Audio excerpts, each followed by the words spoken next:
Alright. I had a hell of a time trying to get this game to work.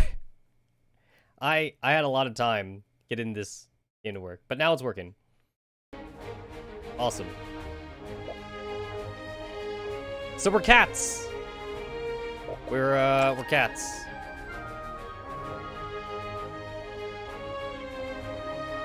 Do I even want to go to auto FPS? Nah, that just fine. Normal because I have bad eyes. I don't want a small UI. Screen shake. I don't know how much I want that. I'm also going to lower the fucking density for some of this shit. And it should be fine.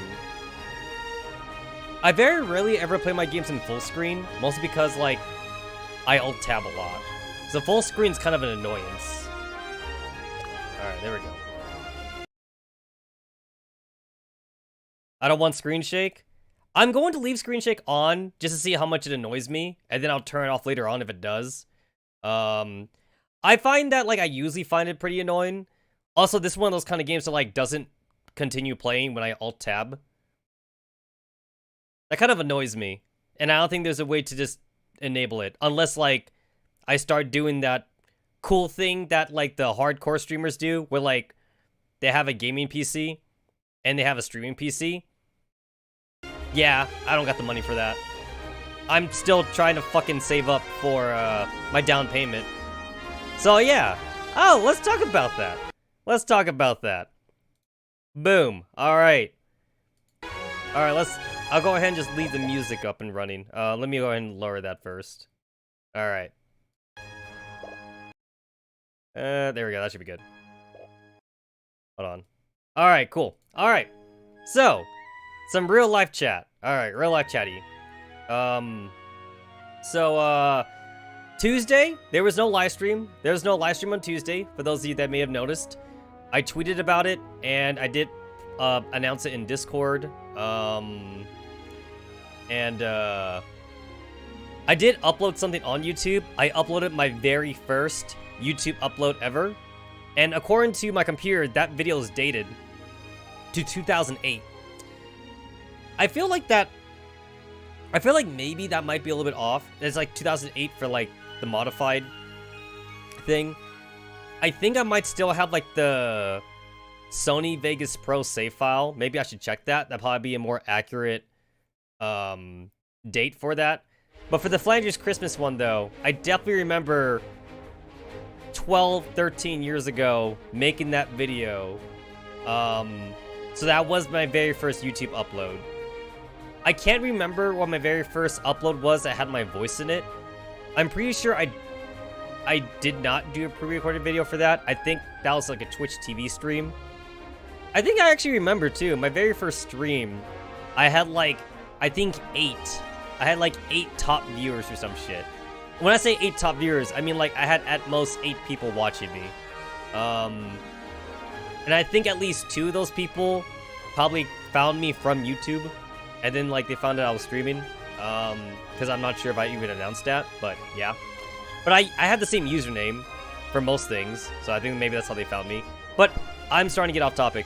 So, I had a chat with my realtor on Tuesday, which is why there was no live stream, to try and get me out of my homelessness.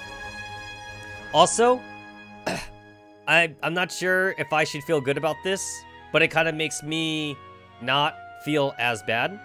In that, like, it turns out a lot of people are actually fucking living in their cars these days. Just because the housing market sucks. So it kind of makes me feel a little bit better, even though it's also sad at the same time. So it is what it is. Like, I even, I even been, like, reading, and hearing that, like, especially Amazon employees that are full-time still can't afford an apartment to live in and shit like that. So, like, a lot of them are literally living in their cars, even though they're on full-time and shit, which is kind of ridiculous. For me, I was just trying to pay off my credit card, trying to get out of debt. So, actually, my credit actually has shot up a lot, by the way. Like, before I became homeless, my credit was, I think, like, in the orange. So I think it was, like, under fair or something. And ever since I got out of my previous apartment to get away from a certain person, and, you know, anyone that's been on this channel knows who I'm talking about. I decided to, after, like, having a few failed apartment applications, like, I applied to a few apartments right afterwards, and I had a few failures, because, like, apartment managers are being more picky now, and shit like that. It's also kind of ridiculous, too. Some apartments want you to have at least 4 times the rent, and I'm all like, bitch, ain't nobody make that enough money. If someone's trying to live in an apartment, ain't nobody making 4 times the rent and shit. If someone's making 4 times what your rent is, that you're asking for that apartment, they could probably afford a house. They could probably, like, afford at least, like, a cheap townhouse or some shit like that. Why are you asking for times for the rent money? Who fucking has that?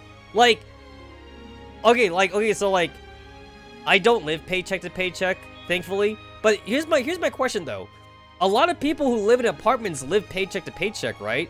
If you live paycheck to paycheck, doesn't that mean that, like, you're probably not making 4 times the fucking rent? Like, my god, you know? Like, okay, let's think about the average, right? I think the average right now is, like, $1,200 for literally, like, a single bedroom apartment and shit. Maybe $1,000 straight if you're lucky. So, basically, in order to rent, like, some of the apartments here, and, like, the rent is, like, $1,200, you gotta be making at least $4,800 a month for them to say, oh yeah, you make enough money, you can live here. $4,800 a month. Holy shit. Like, a lot of people living, like, paycheck to paycheck, they make $2,000 a month. Like, what the hell? You know?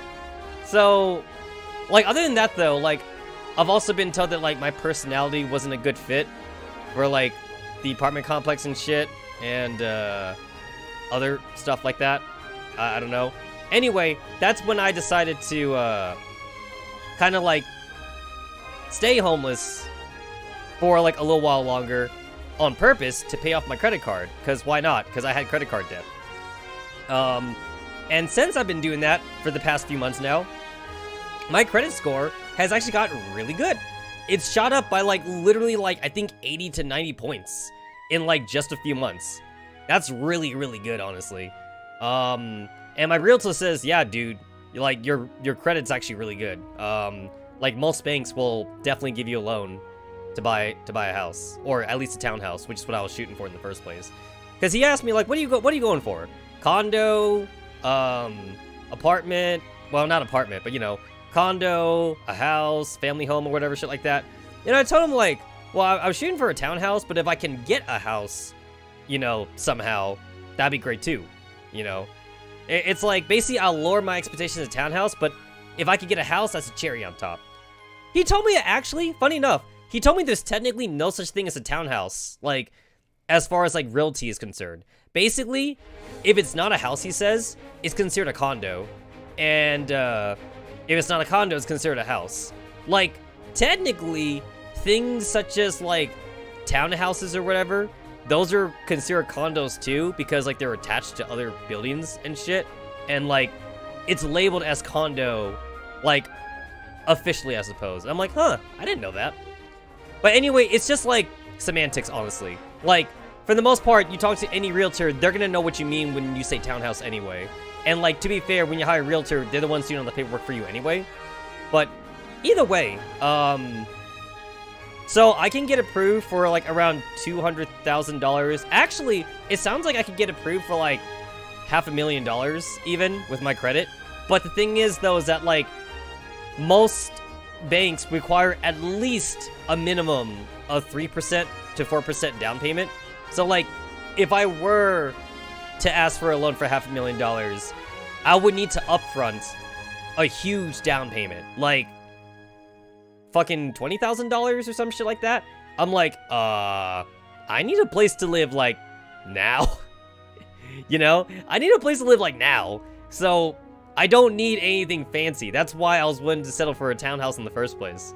So, like, that's why I was like, yeah, how about we just go down to 200,000 then? Like, 300,000 was kind of like my goal, but like, at this point, I just want to lower it now to like, literally the minimum I need just so I could actually afford a down payment. Like, yeah.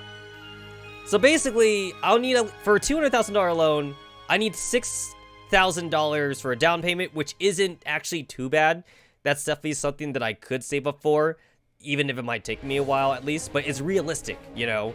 And then, like, with the closing cost, because he told me, like, a lot of people forget about the closing cost, and it actually depends on the state and shit.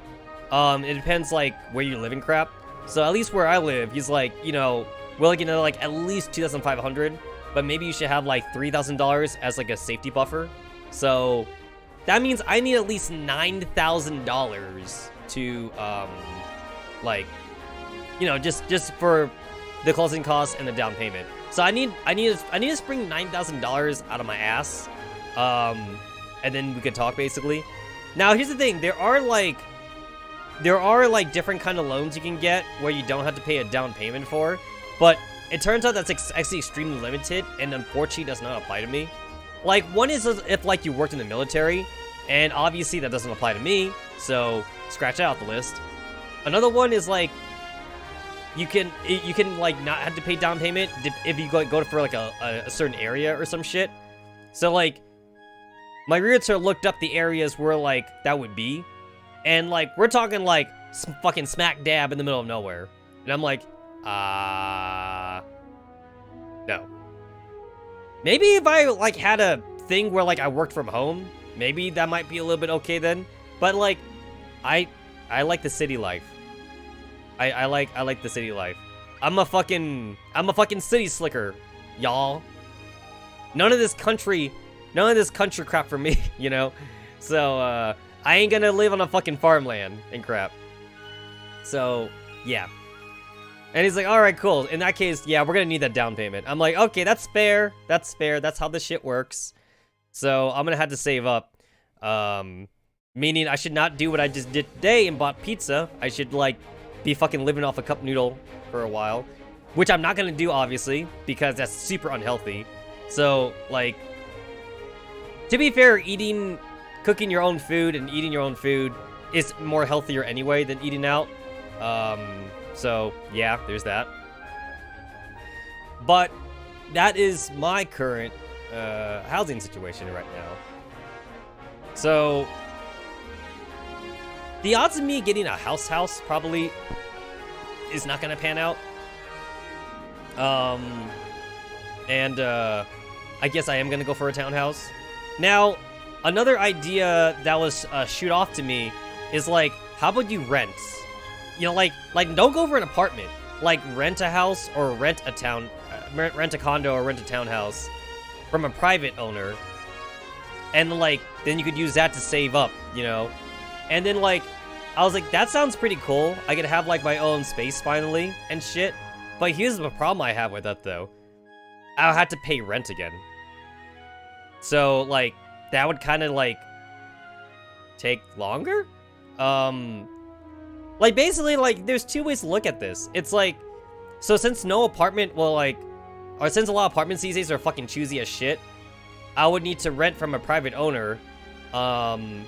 If I do, I'll have to pay rent monthly, which means it would take me longer now to save up to actually get that townhouse or house or whatever like that, right? Or like, if I just like tough it out for a little bit longer, if I tough it out, then, you know, then eventually I could just like get an actual place, buy an actual place, right? The thing is that like, how's my mental health doing, right? How am I doing mentally? Not good. Not good. I feel like a hobo. I mean, a good hobo, I guess. I mean, like, I'm live streaming right now, so, like, if I'm a hobo, I guess this makes me a rich hobo. I have a job, you know, I have fresh, clean clothes, I still can take showers, so, it's like, I'm homeless, but I'm like a rich homeless person. I guess if that makes any sense. But it still sucks not having a place of my own. You guys know what I mean? Like, it still sucks. And, like, being in my car in the middle of the night, looking at YouTube videos and shit, kind of sucks. Like, reading through, like, gacha game stories and stuff.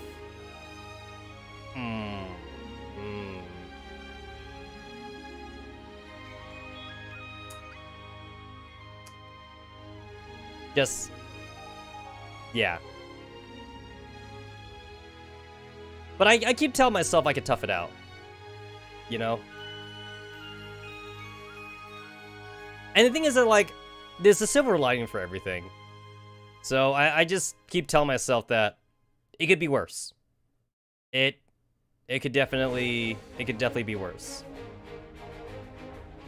I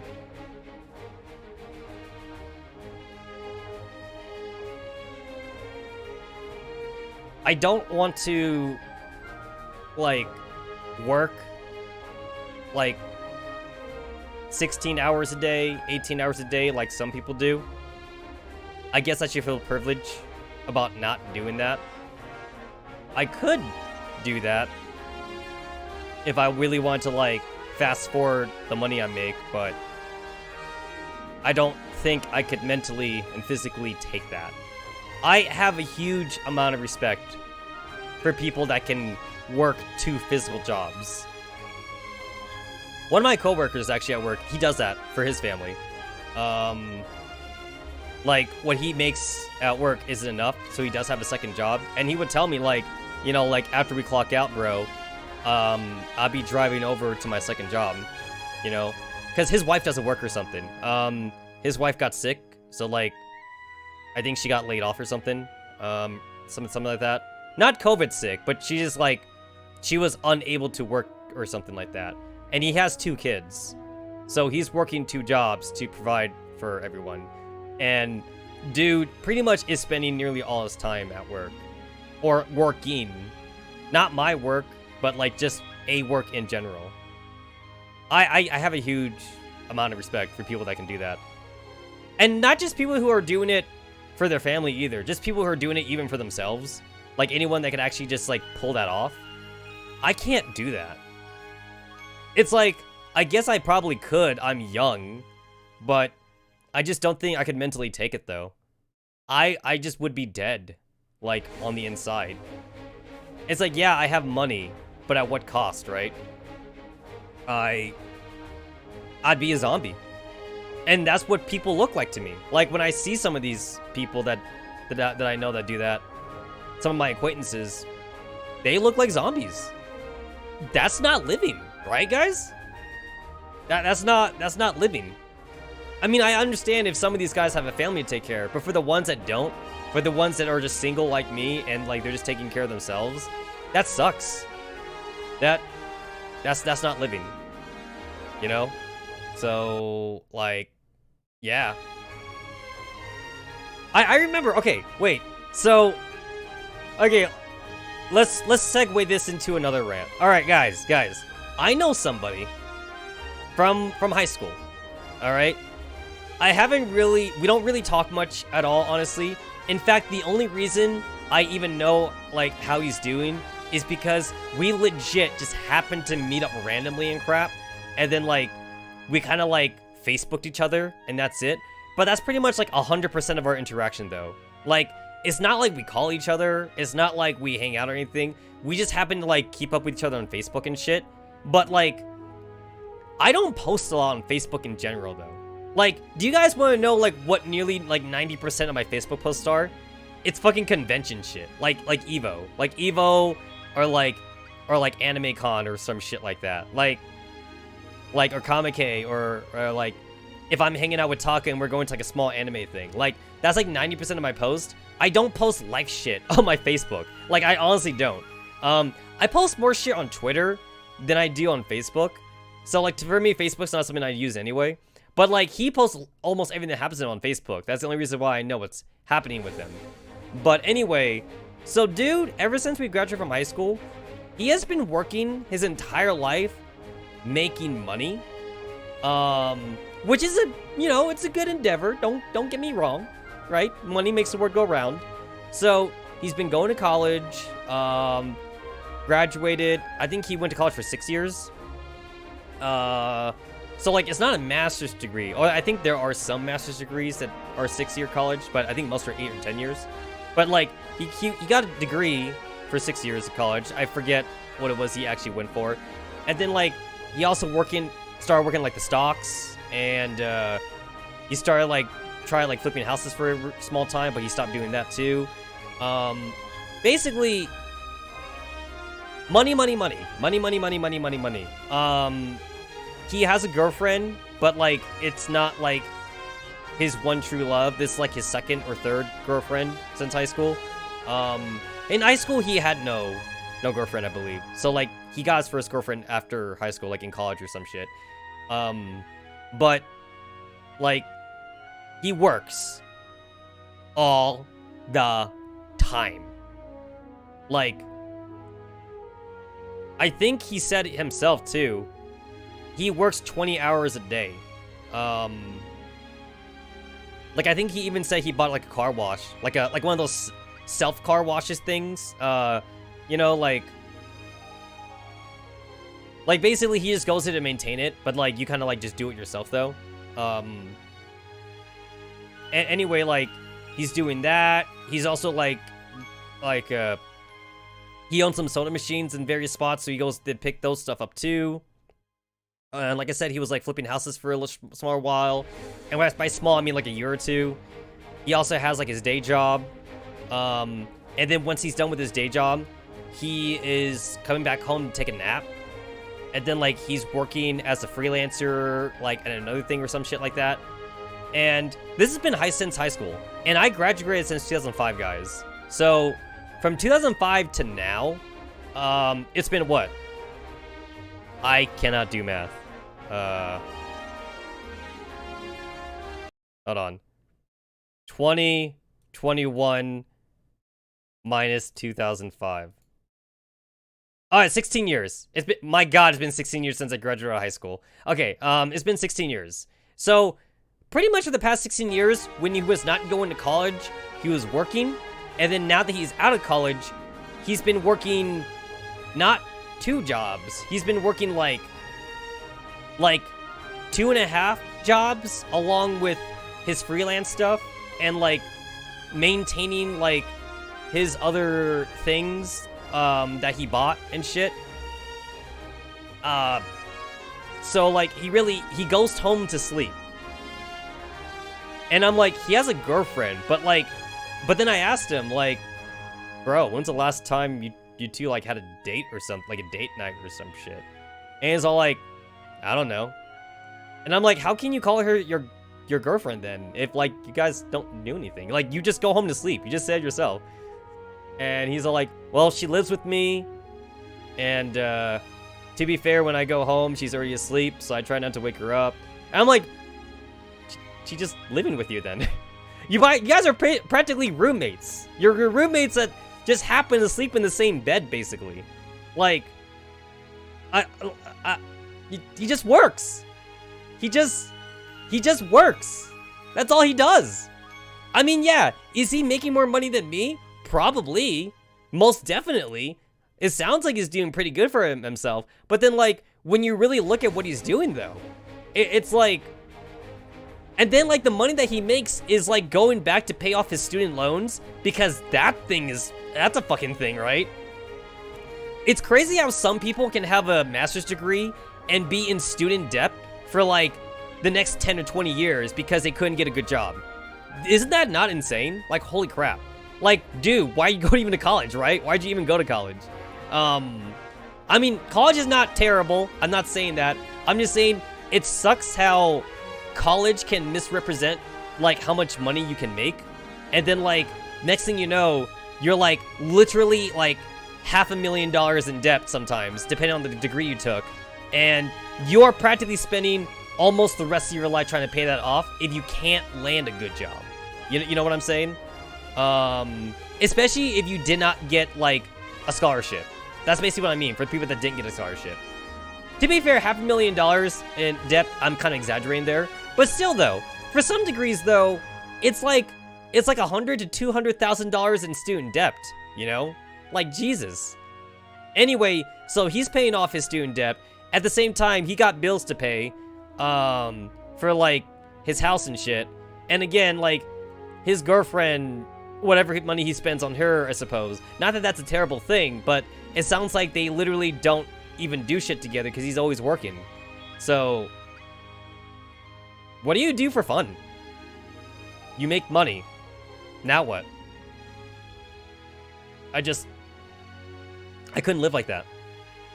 I just couldn't live like that. I like to have fun. Even if it means I'm not making money as I eat, sleep, and breathe, you know? I remember one of my high school classmates. I would say classmate because he wasn't really a buddy, but he was already working part-time, and he was already trying to, like, have his own business and shit, like, by senior year and crap. And, okay. There's two ways to look at this. I'll just talk from his point of view first. So, me and my buddies, my actual buddies, you know, we be going out to parties, having fun, you know, by the time college hit, you know, we like kind of like having some beers and bevs and shit, playing fucking Counter-Strike or like StarCraft or whatever shit like that, you know, having fun.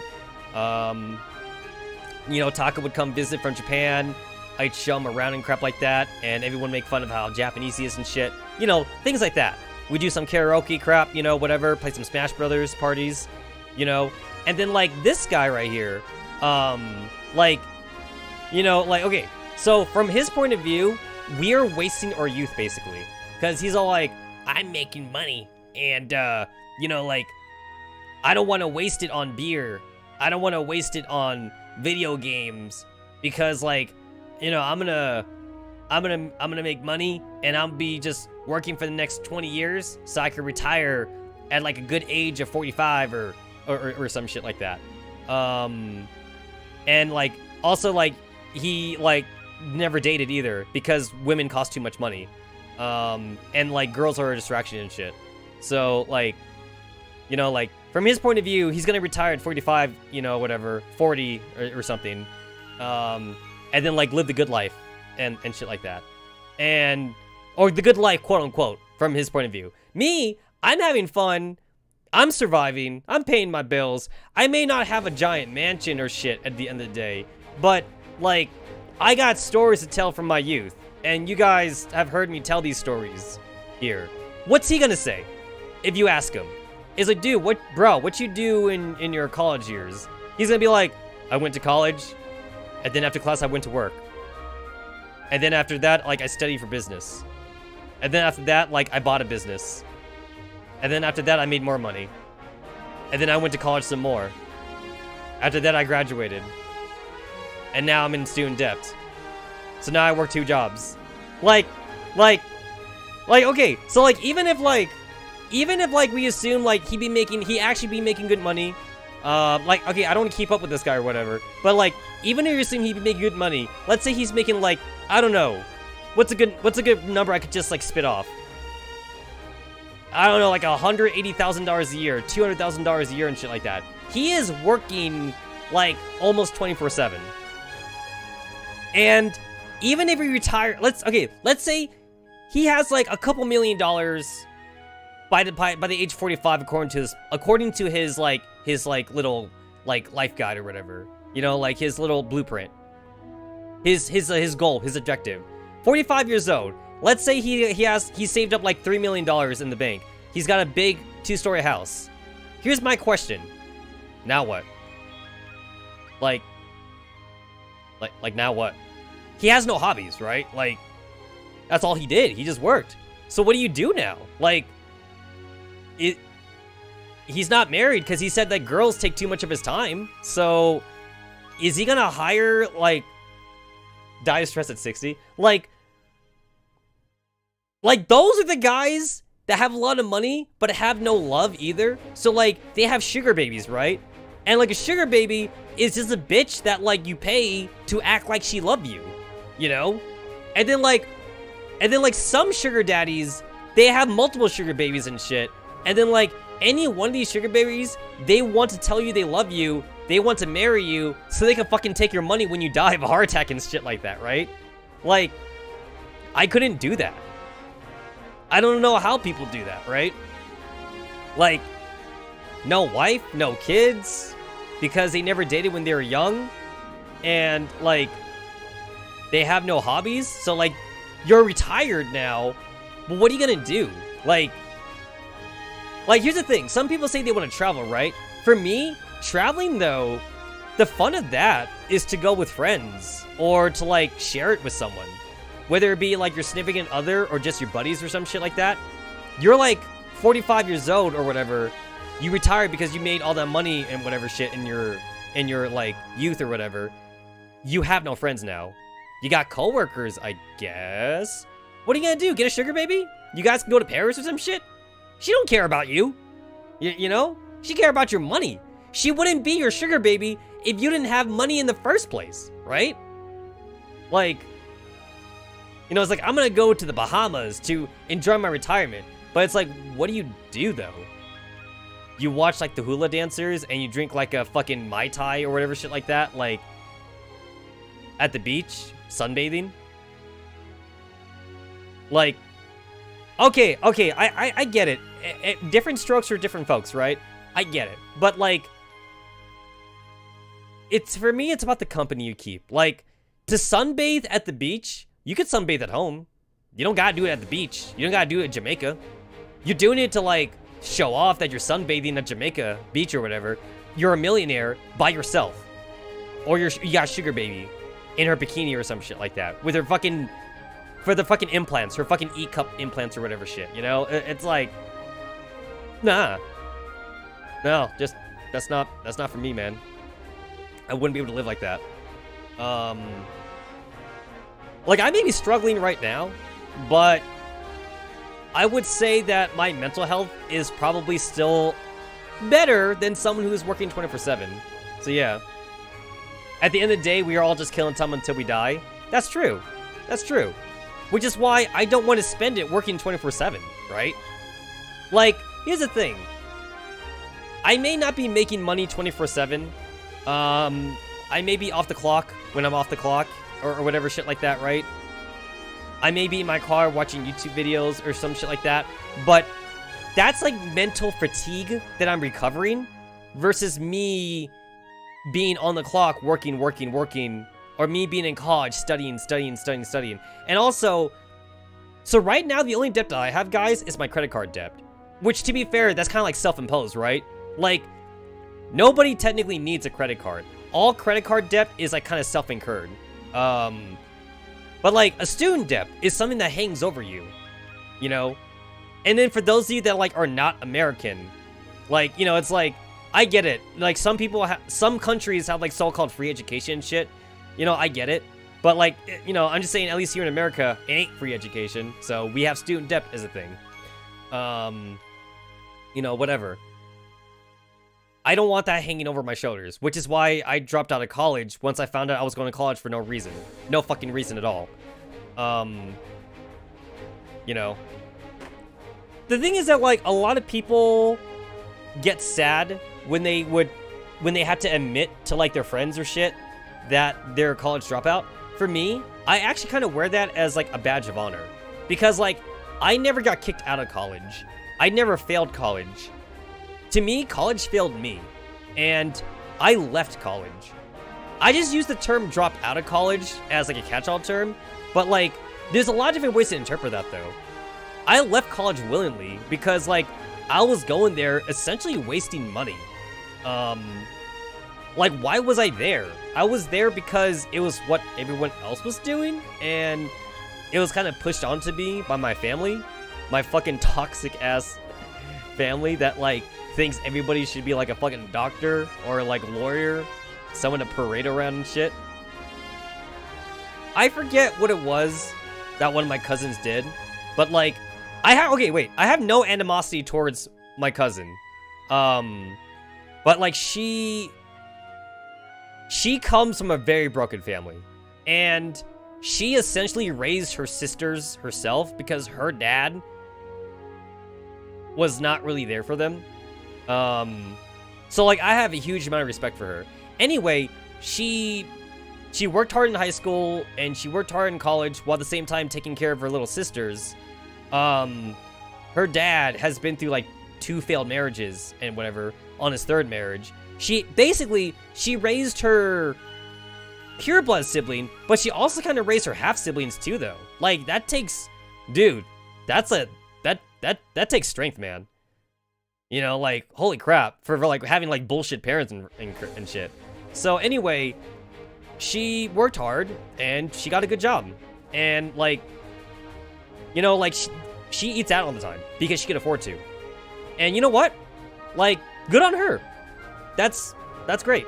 Good on her that she was able to do that. But that's because she had a goal in life, though. She knew what she was doing in college. She knew what she was gonna do. Me, I didn't have that in college. So, like, I was basically just going to college just wasting money. So, you know, I dropped out. And to this day, I don't regret it at all. It's like, if I knew what I know now, I might have, like, chosen different classes in college to take with me for knowledge base. But let me tell you what. I took generic-ass classes in college. Classes that aren't gonna do me any good. You know, like, yeah. I took, like, a stupid math class. I can't even remember what it was. And I took, like, a literature class. Then I took a programming class, but it was, like, very basic programming. And then, like, okay, wait, this is gonna sound funny. I actually did take a Japanese class in college, even though I had already been fan subbing and, like, having a Japanese best friend that I conversed with all the time, and been to Japan on multiple occasions, and faked my way through Japanese high school. That rant is gone. I should, like, re-rent that or some shit like that. When I faked being a Japanese student, and technically being Taka's senpai. That's weird that I was technically Taka senpai. Because remember, I'm older. I am older than Taka. But, like, yeah. But anyway, I took an American class, an American Japanese class. It had a Japanese teacher. And the reason why I did that in college was because I did it for the sake of, again, going to college. I went to college for going to college. That's bad. You should never do that. That's my fucking life lessons right here. Guys, don't go to college for the sake of going to college. Go to college to get an actual degree. Go to college to actually shoot for something. Find out what career you're going for and take the classes that's actually relevant towards you. You know what I'm saying? Don't just go to go. Because I had no actual goal in college. So, I mean, I have funny stories in college. But unfortunately, a lot of those funny stories has less to do with the college and more to do with what I did at college age, though, if that makes any sense. It was more me being outside of the college than me being in college.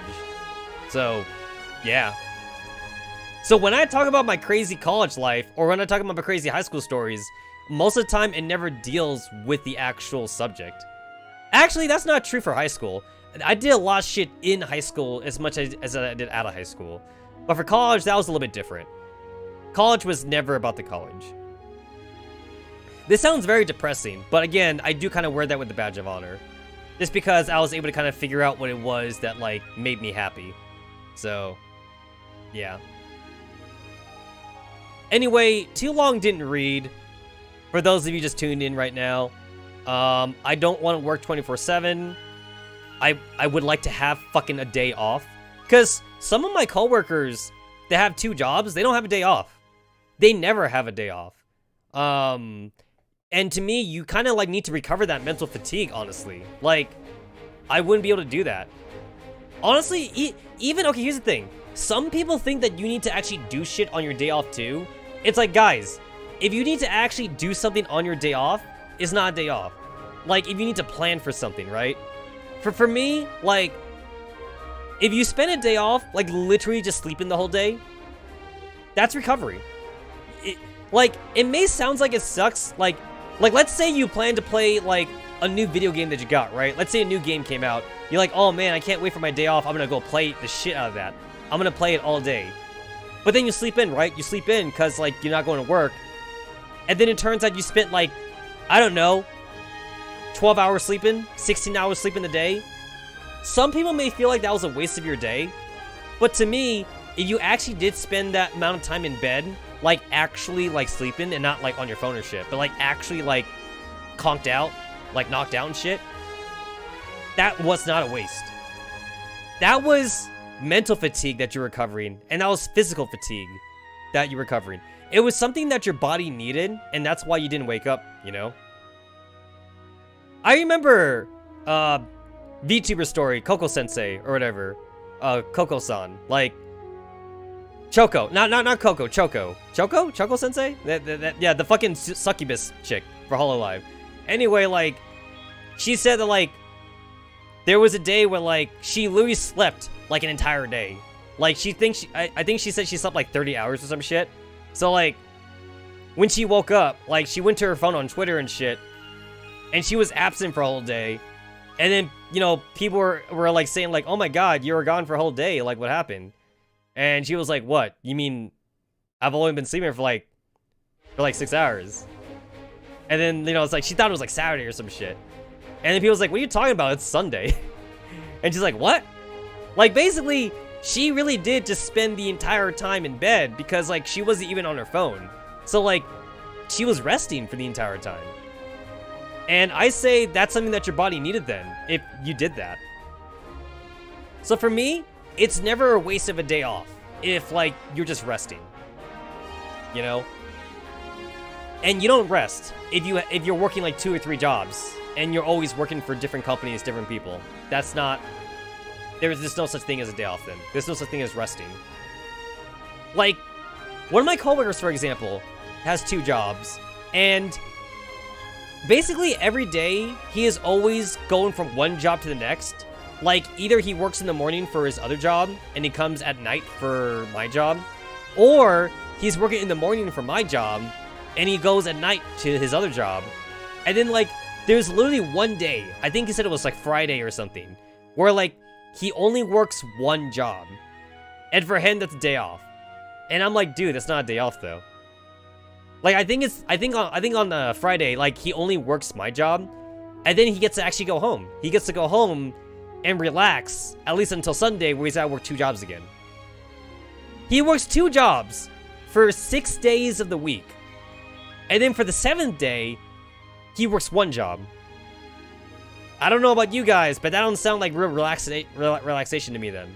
For him, though, comparatively speaking, it's a day off, though, because that means, like, he gets to go home after he clocks out from my job, and he gets to actually rest. However, whatever that means to him. Watch TV, go to sleep early, play video games or whatever, you know, like, whatever that means to him, he gets to do that after an 8-hour shift. I'm like, no. Just no. It's not a day off unless it's a 24 hours without you needing to worry about, like, a schedule for the next day, right? Like, for tomorrow, if you don't have to worry about what time you need to wake up and you can actually just let yourself sleep in and shit, that's a day off. It's not a day off if you're all like, hey, I gotta be up by like 4 p.m. because I have like a night shift or some shit. Then that's not a day off. Even if you could spend all morning sleeping in, it ain't no day off, you know? Because that means, like, when you wake up, you just can't, like, eat something and play video games. You gotta, like, wake up, wash your face, put on your fucking uniform, and go to work. You know? Again, it's one thing if you gotta take care of a family, but it's another thing, though, for people that, like, are just doing it for themselves. I just can't work for money like that. You know? So, call it what you will. Some people may say, like, I don't have a whole lot of ambition or whatever. I think it's the opposite. I have ambition for life. You know? I have ambition to live. Not to be a robot slave. And, like, you know, fucking take people's orders at McDonald's. Or, if you have an office job, I assume, then, like, go into your fucking accountant job and punch numbers into a computer all day. You know? I want to live. You know? Slave to the system? Pretty much.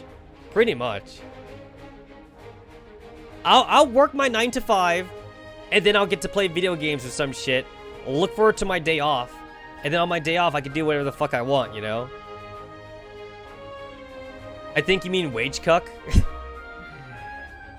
Oh, God. Thank God I'm not working in Japan. Thank Christ. I mean, we talked about this before. It's getting better.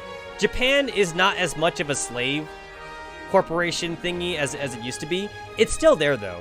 Unfortunately. It's still there. It's just not as hard as it used to be like 10 years ago. Or even 20 years ago. You know? Where, like, you really were slaves. It's not as bad. There's been a lot of, like, work reforms in Japan. Unfortunately, it's a very slow process, though. Like, you still have the average salaryman in Japan that goes to work and then, like, comes home to sleep and goes to work again. Like, they literally can't do anything else. They go home to sleep. To me, it's like, if you're going home just to sleep, you might as well not even have a home then. Why don't you live at work? You would save money, right? Like, you might as well just live at work. You might as well just sleep in your fucking office. And, like, or if you have a cubicle, more the better, more the power. If you have a cubicle, you might as well just have a sleeping bag in there. And then, like, when you need to go take a shower, go to, like, the public bathhouse. And, like, when you need to go, like, when you need to go and eat something, go to the, like, the fucking ramen shop and then next to work or some shit. And then just go back to work then, you know? Might as well. And that's just where people are working one job. That's what really sucks, too. At least, like, it's one thing if I can understand you have 2 jobs to juggle, or 3 jobs even. It's another thing where it's like, you have 1 job. But that 1 job, though, is more than an 8-hour shift. That's like, you're just there all the time. You know? Also, I don't know if this is like my American-ass mind being spoiled and shit, but another, like, aspect of Japan life that I can't get over is, like, people waking up early in the morning to take the train to work, and then they're on the train for, like, half an hour to an hour, meaning, like, they're really going, like, miles and miles away from home just to work in the big city at corporate or whatever, and then when they're done, they get back on the train to get back home, and then, like, you know, then they go home to sleep, and then they do the whole thing over again. An hour? Traveling time? No! Just no! I can't do that. My God. And Japanese people do this every day? Another thing, too, that, like, I can't wrap my head around, too, is high school students doing this. Now, we saw this a lot in Persona 3 and Persona 5. I think Persona 4, I think he walked to school in Persona 4. But in Persona 5 and in Persona 3, though, like, dude, the fucking protag, he had to take a train just to get to high school because it was so fucking far away from him. Yeah, hell no. Fuck no. That's just me, though. I can't stand being in my car longer than 20 minutes. If I have to drive for more than an hour just to get to someplace, I better be on vacation and not be going for a fucking business trip. Oh, I mean, maybe it's a business trip, but like not something I do every day though. Like, okay, so like I used to have a job here in Vegas where like I had to drive to California. Not to California. The borderline between California and Nevada. That's how far I had to drive. From Vegas to the fucking state line. I was in my car an hour and like 10 minutes. So 70 minutes. I was in the car for like 70 to 80 minutes to work. And then when I got off of work, I was in my car again for about another 70 minutes to get home. I am wasting almost 2.5 hours of my life in the car driving to and from work. Wow. Just wow. I quit that job because of the travel distance. Yeah. There's no way I could keep doing that. Also the gas money too. The gas money sucked as well. Like the amount of money I had to spend on gas to drive that far, like I might as well have been working for free basically. So I definitely quit that job. To be fair, the job itself was actually not bad though. Like I actually did enjoy it. The problem was just the location. And to be fair, if I wanted to, I guess I could have moved over on state line. But then like I would have been in the middle of fucking nowhere though. Like it's so far away from any city and shit. On the goddamn state line between California and Nevada. There's nothing but fucking mountains wherever you look, you know? Yeah, nope. That's a big nope from me. I like being next to shit. I mean, I guess the one bad thing about like living in a big city, especially if you're in the heart of the city, is that like, I guess there's noise level if you're not used to it. Especially if you're somebody that like grew up in the countryside, I suppose. I hear this as a common complaint too, for people that did grow up in the countryside. Like, they hear like cop sirens or ambulance sirens all the time. They hear just normal traffic all the time. You know, they would hear like screaming, or they would hear like kids at the time from the schools or whatever. For me, I don't hear that anymore. I mean, it's there, but like, I guess I've gotten so used to city noise. The noise is no longer noise. Does that make any sense? Basically, like my ears, they tune it out. I no longer hear that shit no more. So for me, it might as well be silent. So actually, when I do go to like in the countryside, I suppose, it's like eerily quiet. It's like the only noise that there would be like what, fucking canary sounds or like bird sounds or whatever shit like that. Maybe some crickets. Like, in my mind, I'd be like, yo, like, where are the cars? Where's the people? I'm in the goddamn middle of the fucking boondocks here, you know? That was basically actually... Oh, wait. Oh, hey.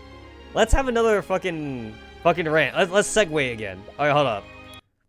I'm just going to exit the game at this point. I had the game running. Hold up. Let's play some good music here. Let's see. I always kind of like go to the same background song for this.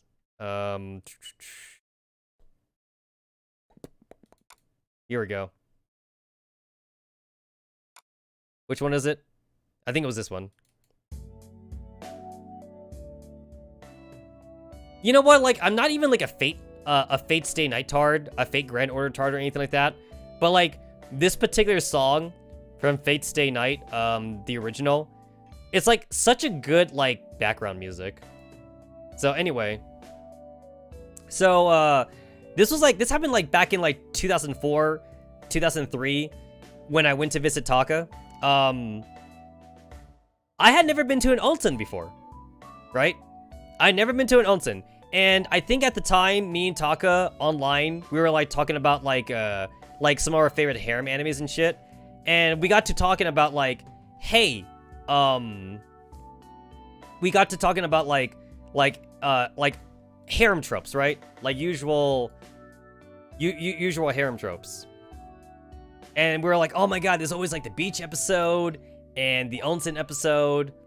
And then Taco's like, hey Tetsu, you ever been to an onsen before? I was like, no. And Taco's like, bro, we gotta go. I gotta take you to good onsen. And then like, his mom, so way before Tetsu fucked his mom, yes. So anyway, his mom back then knew like an onsen guy, right? I think like he was friends of like her late husband and shit. So like they kept in contact. Anyway, when Taka said he wanted to take me to an onsen to like experience it and shit, he told his mom, and like, you know, like this was after I had met them the first time, of course. So like she knew who I was, and he was like, Tet's never been to an onsen. Can we like talk to like Oji-san or whatever, and can Oji-san like let us like go or whatever like that, you know?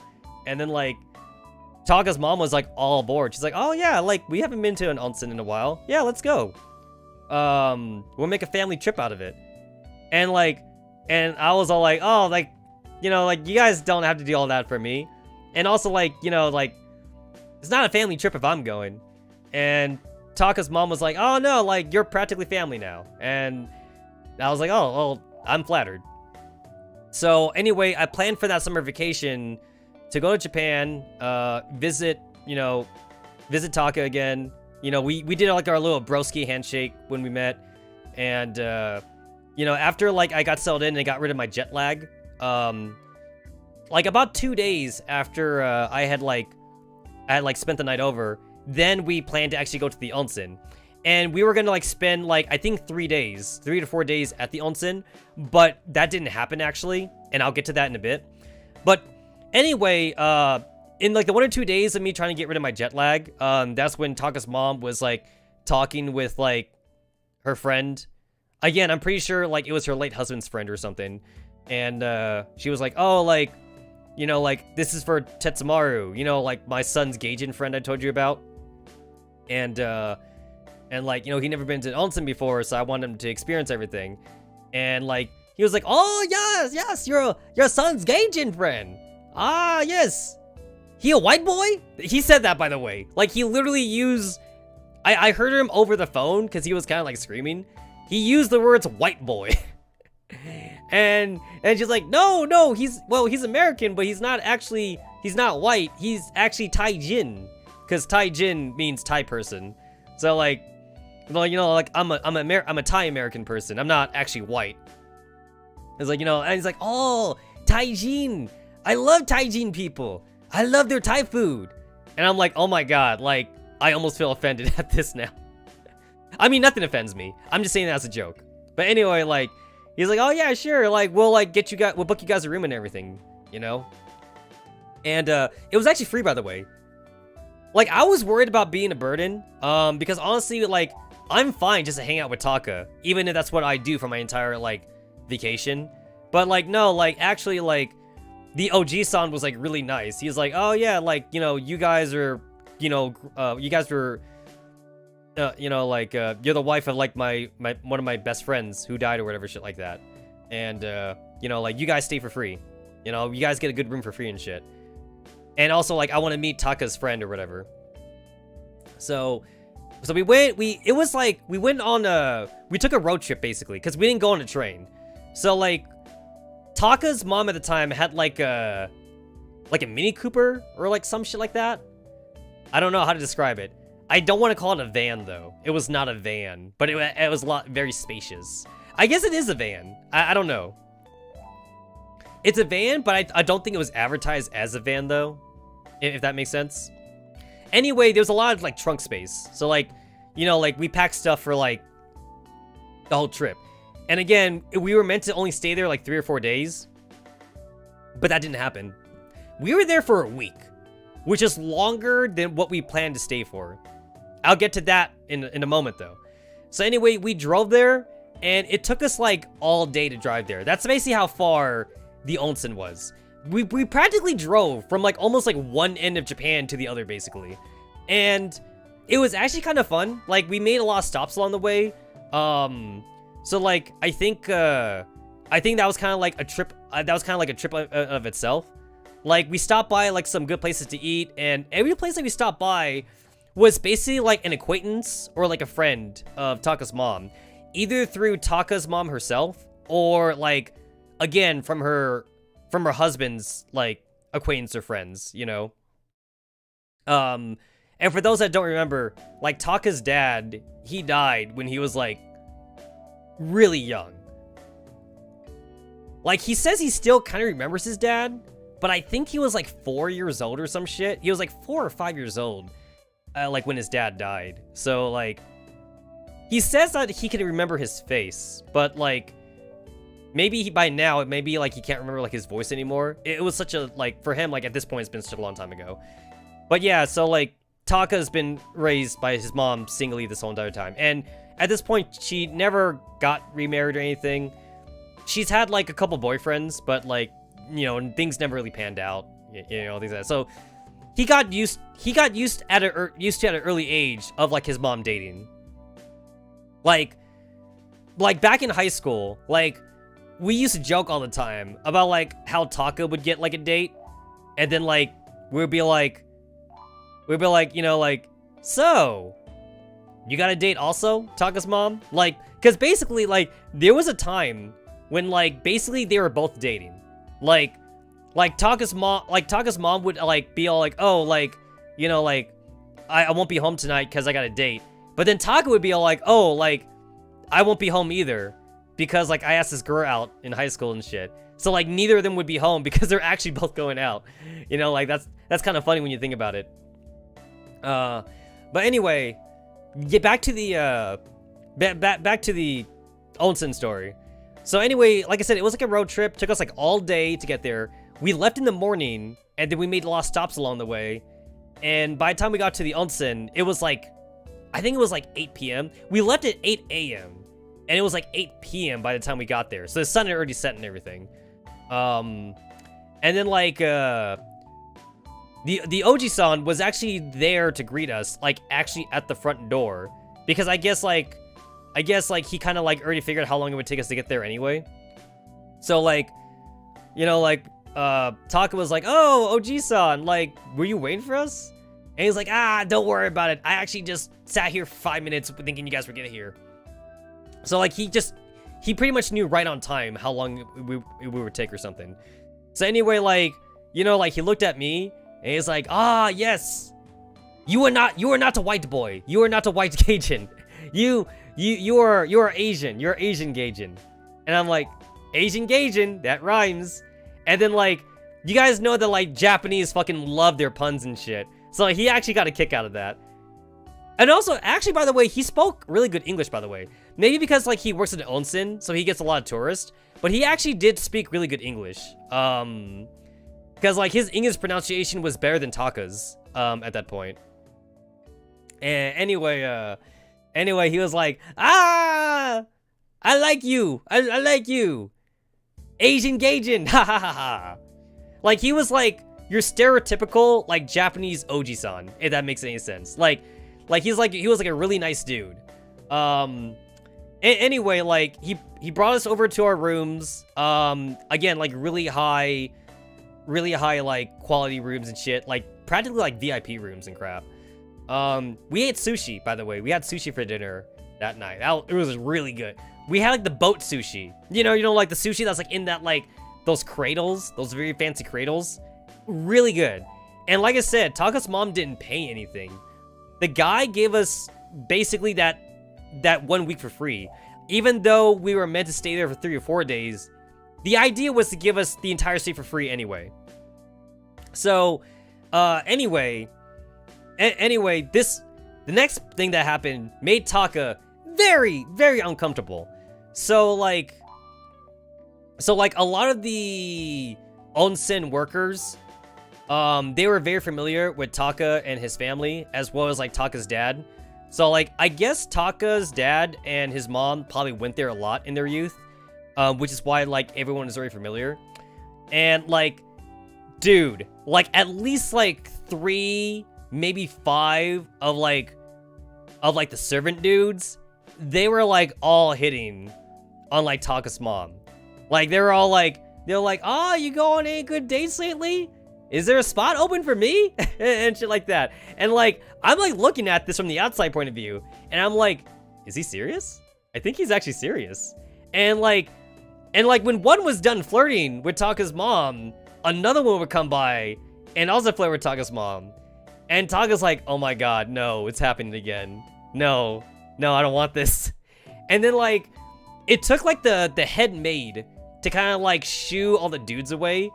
Like, she kind of like had to like almost like get like a broom to like start hitting the dudes away. And she's like, y'all being very rude to shit.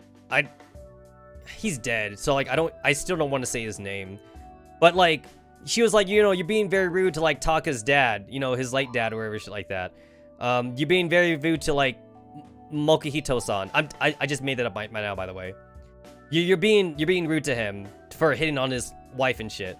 So anyway, like, she shooed them away, and then again, like, we had dinner and crap. And then and here comes the fun part now. We get to go to the actual onsen. And like, me and Taka did like your stereotypical shit. We did the fucking like ping pong crap. We had like the boiled egg in the onsen. That's very stereotypical, by the way. Damn, interior onsen, Oji-san surreal. But anyway, like I always thought it was like a fucking myth, honestly. And Taka was like, no, it's real. Like, we actually do bring like boiled eggs in the onsen, and like we eat them like on a floating, they're like on like a little floating tray and shit. And I was like, oh, what? That's cool. So we had that too. And like, basically, like, obviously we were underage, so we didn't have like the sake. We didn't drink the sake on like the little floating table thing. We didn't do that until after we were of age, of course, which we did do later on, by the way. We definitely went on like an adult. When me and Taka were both old enough to drink, we went to like an adult onsen trip where like we drink sake together and shit. And that was actually pretty cool. But that's a different story for another day, because I'm not sure if I want this entire rant. I'm not sure if I want this entire stream to be just rant. But anyway, we did all the stereotypical shit. And need I remind you guys, this was like back in like 2003. So like, this was before, you know, like, the age of electronics, if that makes any sense. No one had a fucking iPhone or crap. You know, so like, this was like us having fun the old-fashioned way, okay? Old-fashioned fun. So we had like a very eventful first day, and then we went to sleep. We didn't do any like stereotypical anime bullshit where like me and Taka would like flirt with chicks or anything like that, because we were both actually very tired from that whole day. But like, low-key though, we were kind of planning it. Low-key, we were like, dude, we should like totally flirt with the hot maids and shit, you know? And then like, funny thing is that like, Taka's mom was legit gonna be like our wingman for that. Like, so here's the thing, Taka's mom has always been like a wingman for us. Just because like, you know, she's also single and shit. So like, she would always be like, oh, like I could talk to some nice girls for you or some shit like that. Or like, I could hook you up and crap, you know? She's always been like a wingman. So anyway, she was gonna do that, and like, legit though, like, I was like, no, actually I'm tired. Like, I'm actually legitimately tired. And Taka was tired too. So he went to sleep. The next day though, there was a avalanche. Not a rock slide. That's what I meant to say. There was a rock slide in the mountain area where that onsen used to be. And the rock slide happened like literally on the main road that like we had to take to go from home to there. So the rock slide, they said it was going to take them at least 3 to 4 days to get rid of. And like, the only way to get home from that rock slide, since the rock slide was covering the main road, was by train. But then here's the thing though. If we had taken the train, we would have to like book a new ticket. We would also need to like take our shit with us. But like, Taka's mom's car would be there though. Which means that like, even if we did that, she would have to take another train then back to the onsen just to get back her car. You know? And like, that would have sucked. But that's basically like, we found that out literally the next day, by the way.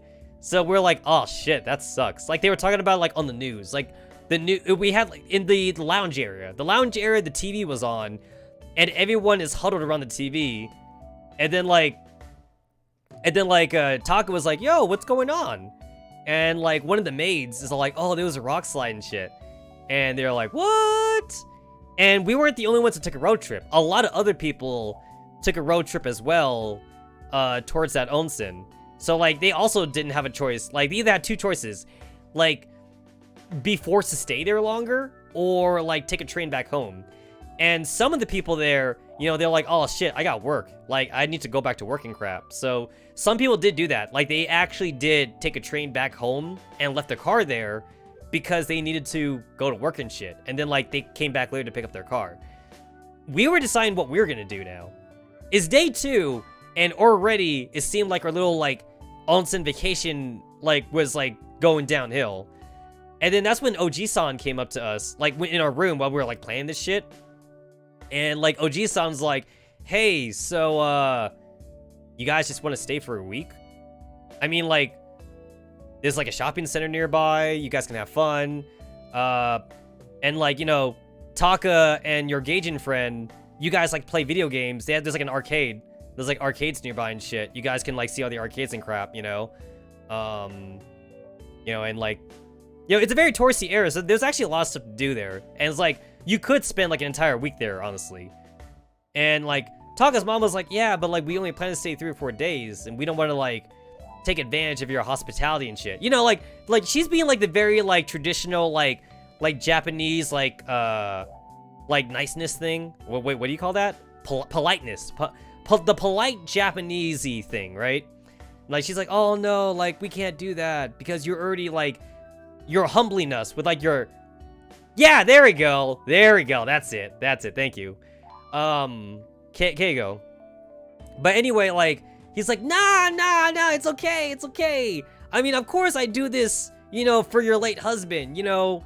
And the thing is that, like, he wasn't doing this to be a creep or anything like that. Like, legitimately, like, I'm pretty sure, like, Taka's dad and the Oji-san, they must have been, like, best buddies or something. You know, like, he was there at the wedding, too. Like, he was invited to the wedding and everything and shit, like. So, like, he had no problem letting us stay there for, like, the entire week for free and shit.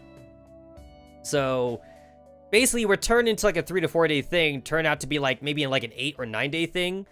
For them to get rid of the rock slide and shit. So, we did, like, pretty much, like, the entire, like, gambit of crap now. So, like, after we did, like, all the, like, the onsen shit, we went around the area. So, like, there was, like, a beach nearby. There was also, like you said, like the arcade nearby too.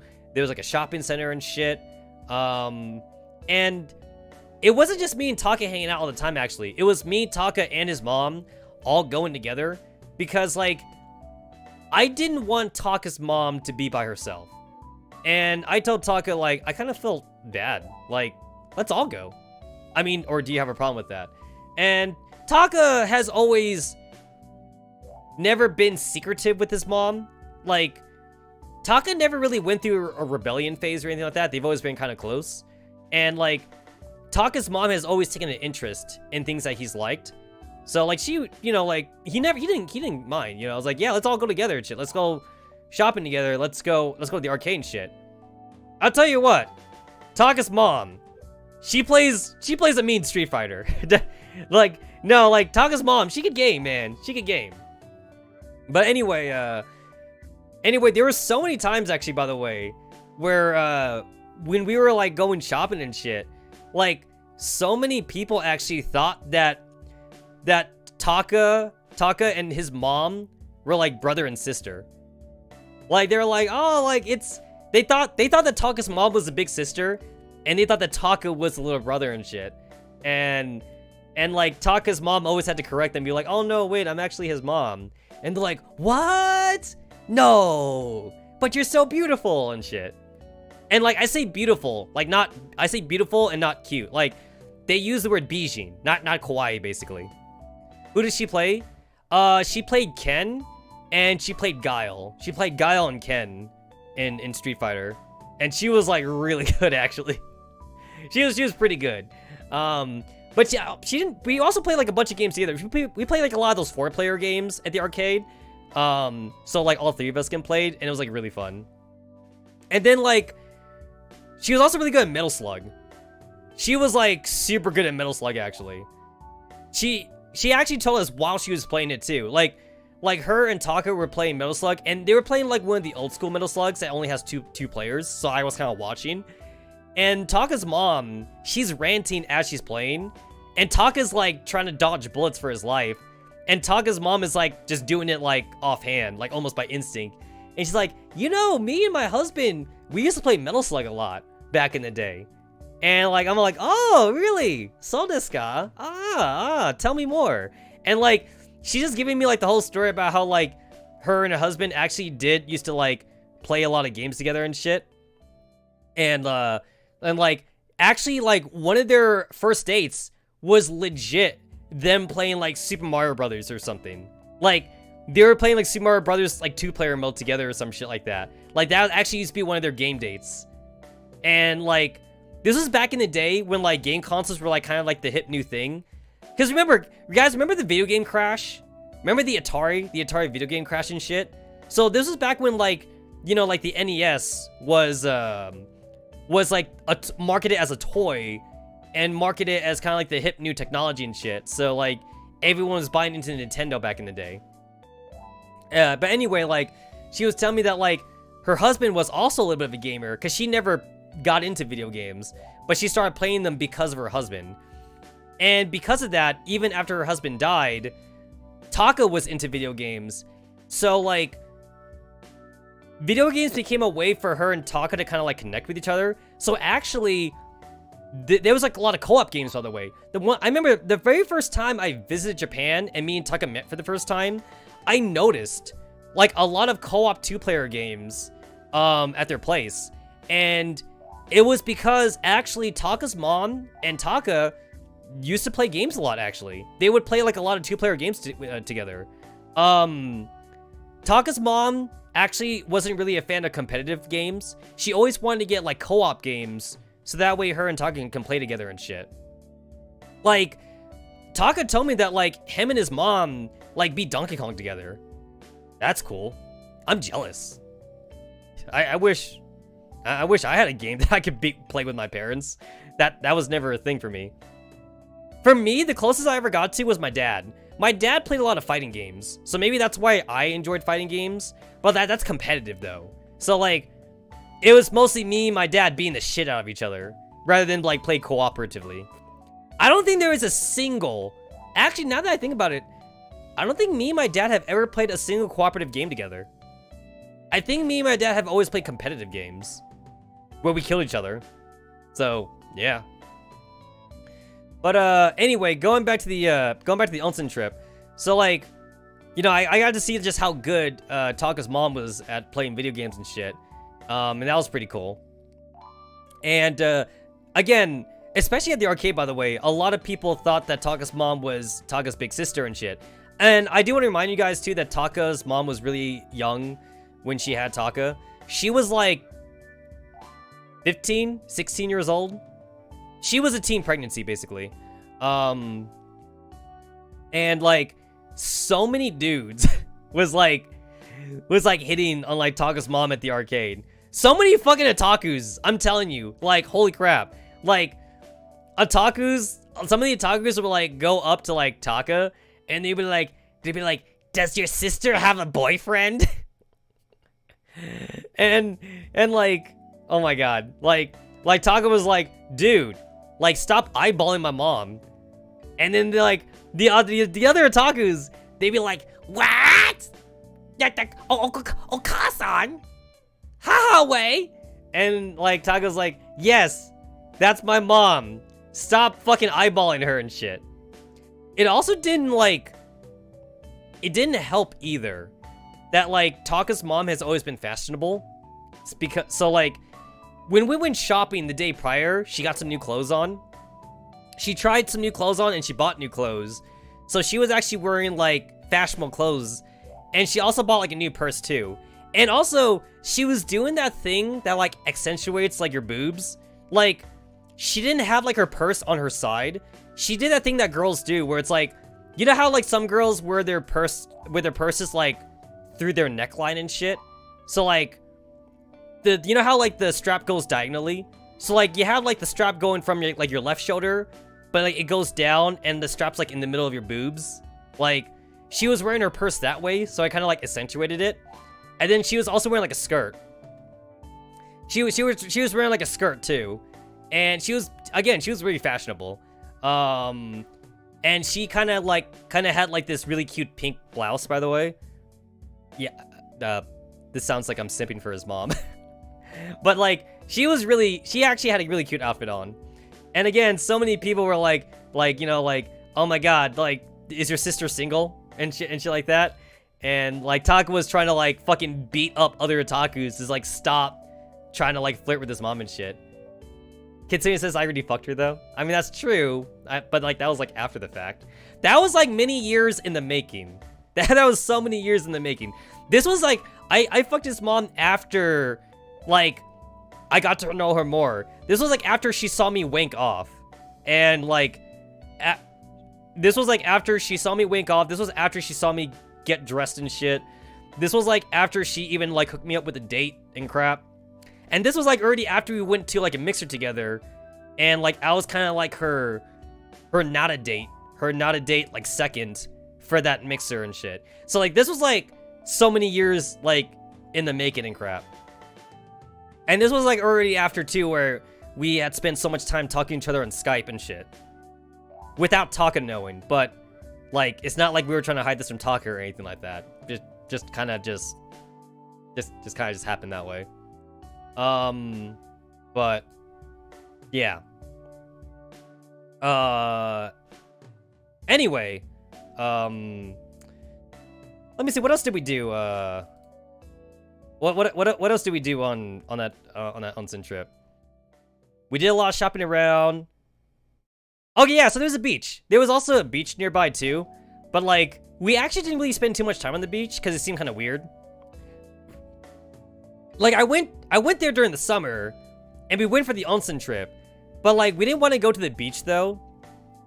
I don't have any beach stories because like we kind of just passed by it. We kind of like admired the sunset, but like it seemed kind of weird to go to the beach when we would go to an onsen at the end of the day. So we never went swimming or anything like that. We just did a lot of onsen stuff.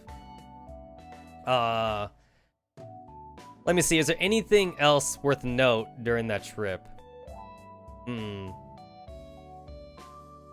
Oh yeah, I did have a really colorful conversation though with one of like the butler dudes at the onsen.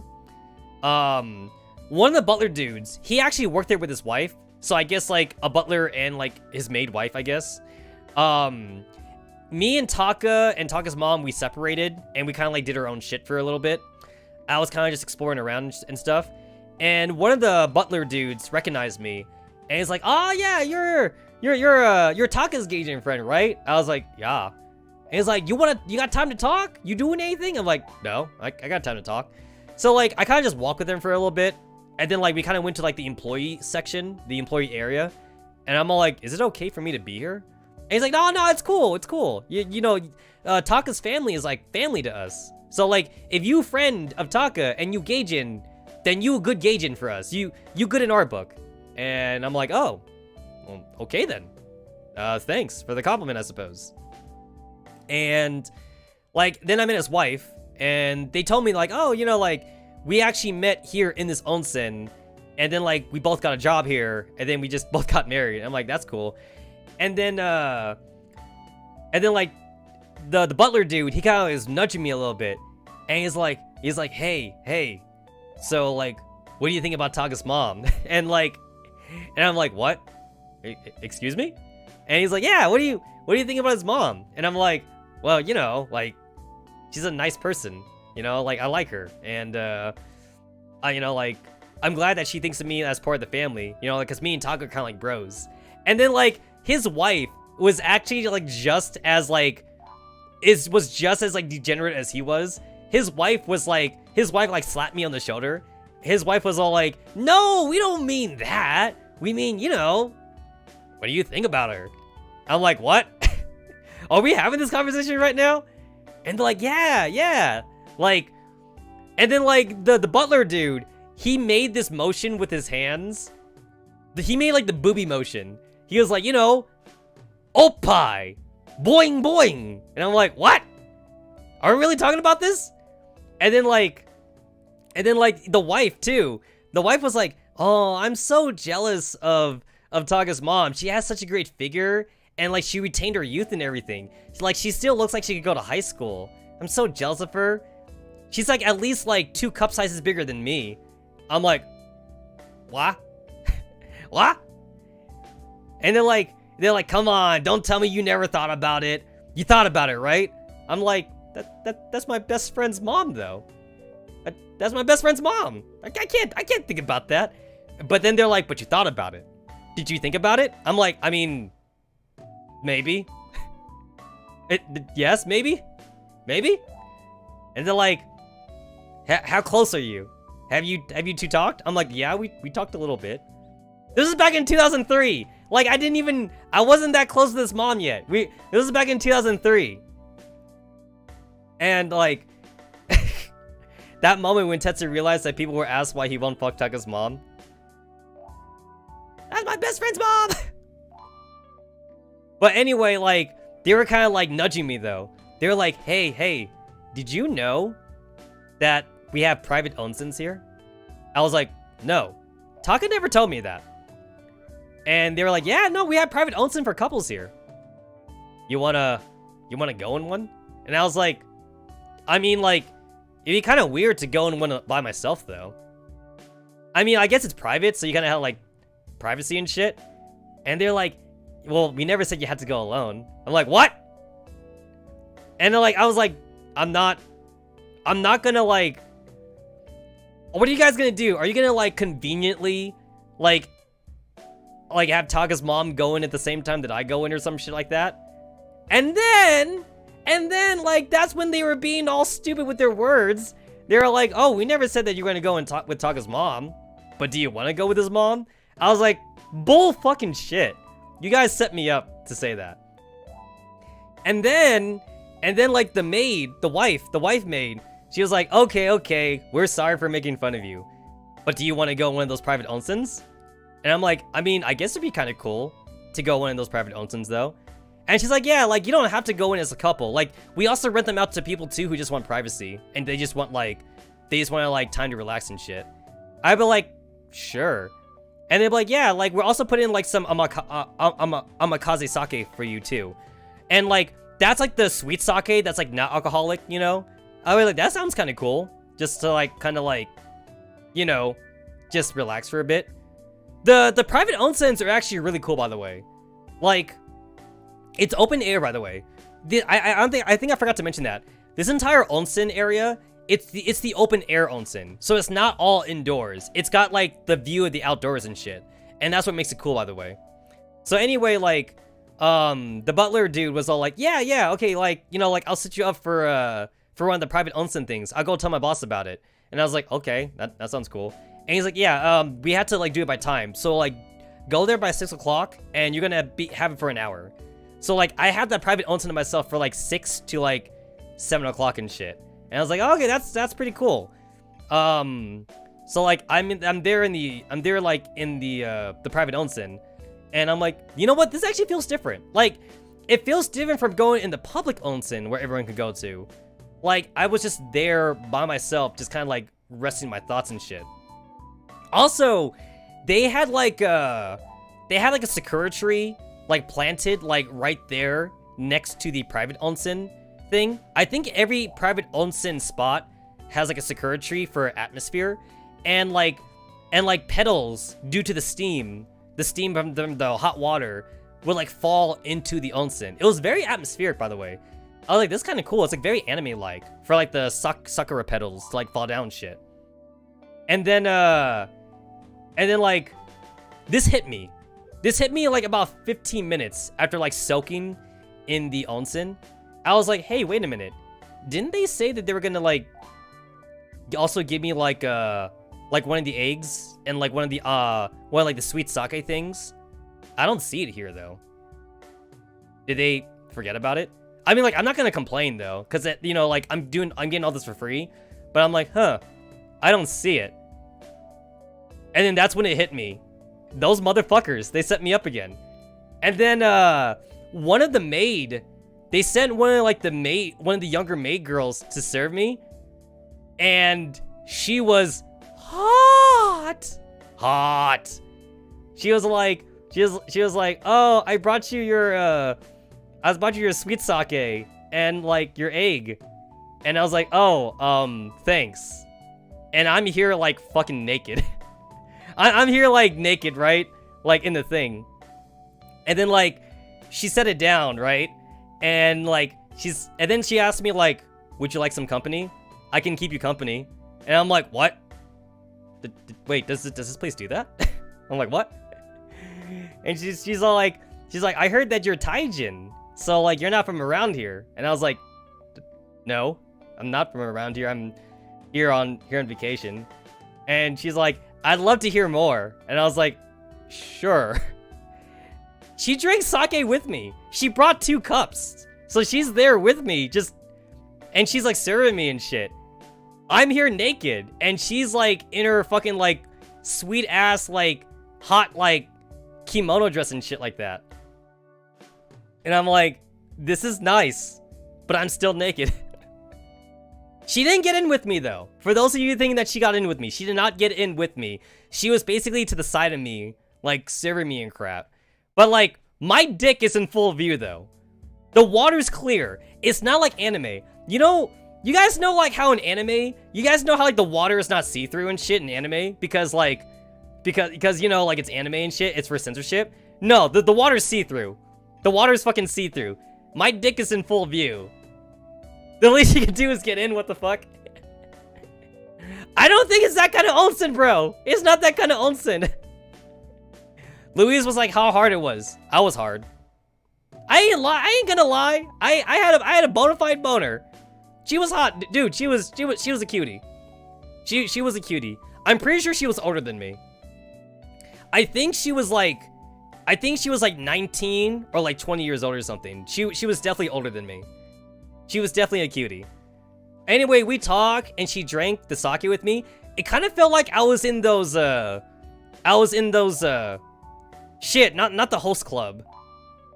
The fucking shit. What's the opposite of a host club? I forget what you call it, the opposite of a host club. The host club is like when it's dudes. And then there's the one where like it's the chicks. The cabaret club or something? The cabaret, thank you. I said cabaret at the same time that you typed that in. There you go. It felt like kind of like one of those things because like she's serving me while she's keeping me company. A brothel? Well, not a brothel. She ain't sucking my dick. Cabaret, they don't do anything. Brothels, they do shit, right? No. She was just there like just hanging out with me though. I mean, she still could see my dick though. She could still see it. And I'm pretty sure she like was staring at it for like a few good times. Like there was definitely times like during our conversation where like I'm pretty sure she was just straight up just looking down. She was just like staring right at it. And I was like, bitch, take a picture. It'll last longer. Anyway, we were there for like legit like a whole 30 minutes. Like we were just like hanging out and shit. And then like she was like, oh, okay, we're out of sake. Do you want more? And I was like, no, I think I'm fine. I think I'm totally okay. And she's like, oh, okay.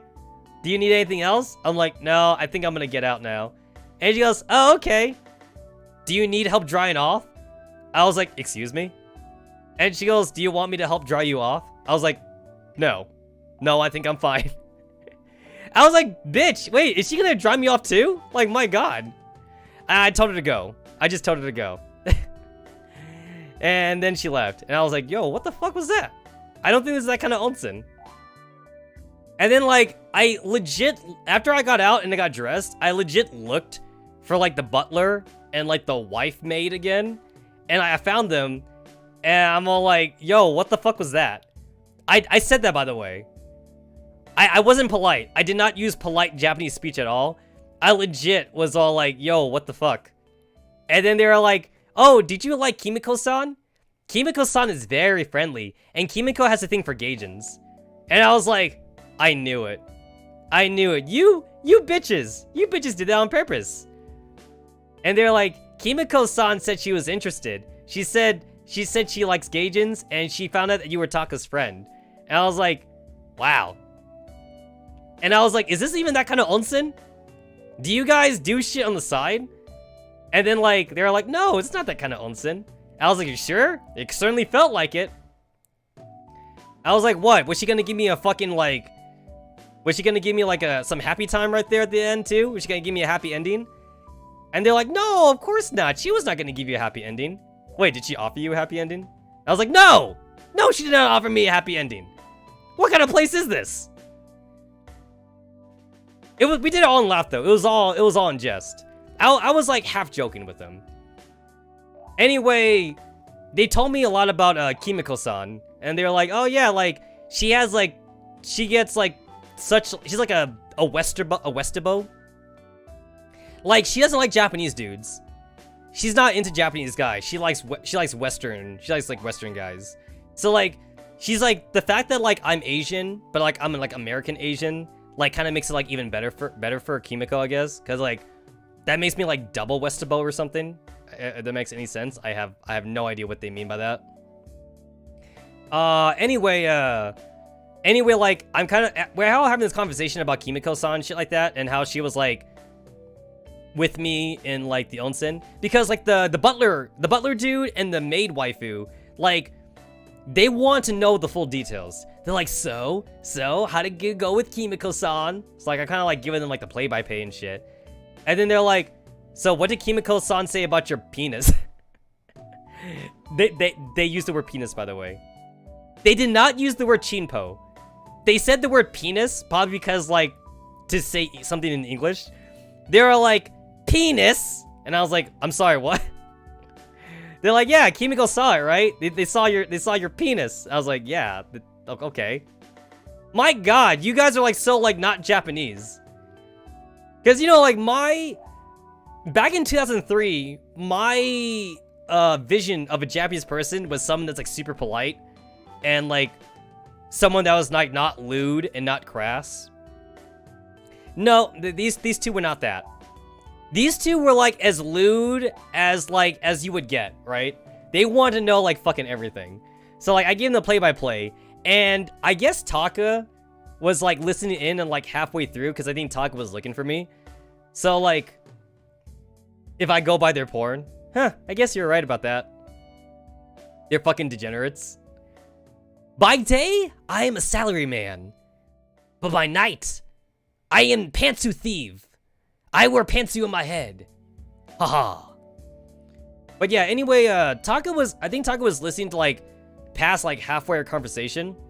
After I got done talking with like the maid and the butler dude, because I had to go or something, I met Taka like in the hallway, and Taka like blew up on me. Taka was like, yo, what the fuck, man? I was like, what? Why are you getting so angry?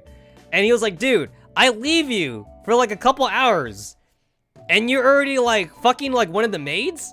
I'm like, okay, like, in what and where did you think I said I was fucking any of the maids? And he's all like, don't you lie to me. I saw you talking to like the maid and butler. They were talking about Kimiko-san, the hot maid chick. And I was like, yeah, we were talking about Kimiko-san. And then they said that like she went with you to the private onsen. Also, when the fuck did you get a private onsen? I was like, oh, that happened earlier today. And he was all like, today? You mean you fucked her a couple hours ago? And I was like, yo, dude, like, at what part of the story did I ever say I fucked Kimiko-san? I did not. I just said that she joined me in the onsen and she served me like a matsukaze. And she was all like, and he was all like, what? So you did not? I was like, no, we just talked. We just talked and we hung out. But you were naked though. And I was like, yes, I was naked. And she saw it. She saw your American ass penis. I'm like, dude, I'm American, but I'm still Asian. Like, my God. And he's like, why you be having this stupid anime bullshit adventures without me? I'm like, I don't know. Maybe because I'm a fucking protagonist? I don't fucking know. And also, like, you act like I'm doing this shit on purpose. This shit just happened. Alright? Like, no, and this is all happening in the hallway, by the way. So, like, me and Taka are, like, legit, like, semi, like, screaming at each other, like, in the hallway about whether or not I may or may not have fucked Kimiko-san. Like Taka's all like, I can't believe you got a private onsen and you got like the hot maid girl to go and service you. And I'm like, dude, could you like not say it that way? When you say service me, you make it sound like something else. And like, we're like yelling at each other at this point, like in the hallway. And then like Taka's mom comes by and then she goes, wait, who fucked Kimiko-san? You mean like that young college girl? Wait, Tetsa, did you fuck her? And I was like, no! Why does everybody think I fucked her? I did not say that I fucked her. Wait, did the maid and butler say that I was fucking her? Who said this? And like, I'm like, maybe we should like not talk about this like in the hallway. So we went like back into like, to like our room. And I was like, okay, wait, let me give you guys my side of the story. They offered me the private onsen. I said yes. I went in. They also said they would get me like some food and like sweet sake. And I was like, sure. But then like, I didn't put 2 and 2 together and I didn't think that someone would have to bring it to me. I thought it was be there already. And then that's when it was Kimiko-san, one of the younger hot maids that would bring it to me, because she apparently has a gaijin fetish. So she was more than happy to serve me when I was like fucking naked. Oh, it also turns out actually, by the way, they don't serve you, by the way. Like, that's not a thing. Confirmed by OG-san, by the way. Because OG-san came in later too. So I'm like halfway through telling Taka's mom and Taka my side of the story when OG-san, he legit like Kool-Aid Man. He like Kool-Aid Man busts through our room. Oh yeah! He busts through and he's like, wait, who fucked Kimiko-san? I'm like, oh my god. Like, has this entire story just like blown up across like the entire onsen? Anyway, like, cause the OG-san also, like, you know, he's like, Kimiko was like one of the hot ones, you know? Anyway, like, dude, OG-san fucking lewd. He's giving me like the thumbs up. He's like, way to go, Gaijin man. I'm like, I didn't fuck her though. I didn't do it. I didn't do it. Anyway, I just told them all that like I was just simply naked while she served me, and we were just talking. And then like the OG-san and Taka's mom, they kind of like said this in unison too. They were like, she saw your penis. And I was like, yeah, she saw my dick. And then Taka asked, did you have a boner? And I was like, yes, I was hard. Cause she's cute. And also like, she was not properly like wearing her fucking kimono. So she did have cleavage showing, which she may or may not have done on purpose. I don't fucking know. So yes, that also gave me more boner if it didn't already give me a boner. And I just pretty much talked to her the entire time with my fucking dog, with my boner ass sitting here in the freaking onsen the entire time. Anyway, I cleared it up with both OG-san and Taka's mom that no, I did not fuck Kimiko-san. And then like, they're like, oh, okay. That's kind of a disappointment. And then like I asked OG-san, I was like, wait, so is this normal? Do you have your maids like serve people in the private onsens? And then OG-san's like, no, actually we don't do that at all. The private onsens are meant to be private onsens. So like, there is no service.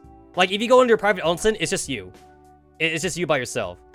So the fact that Kimiko-san went in there, it means that Kimiko-san technically did something that she wasn't supposed to do, but it's not like he was gonna like, you know, like, it's not like she was gonna get in trouble for that though, because obviously it was something that like the waifu maid and like the butler dude set up together with Kimiko-san, I guess. So like, it's not like she got in trouble for that. And obviously it's not something that like I had problems with either.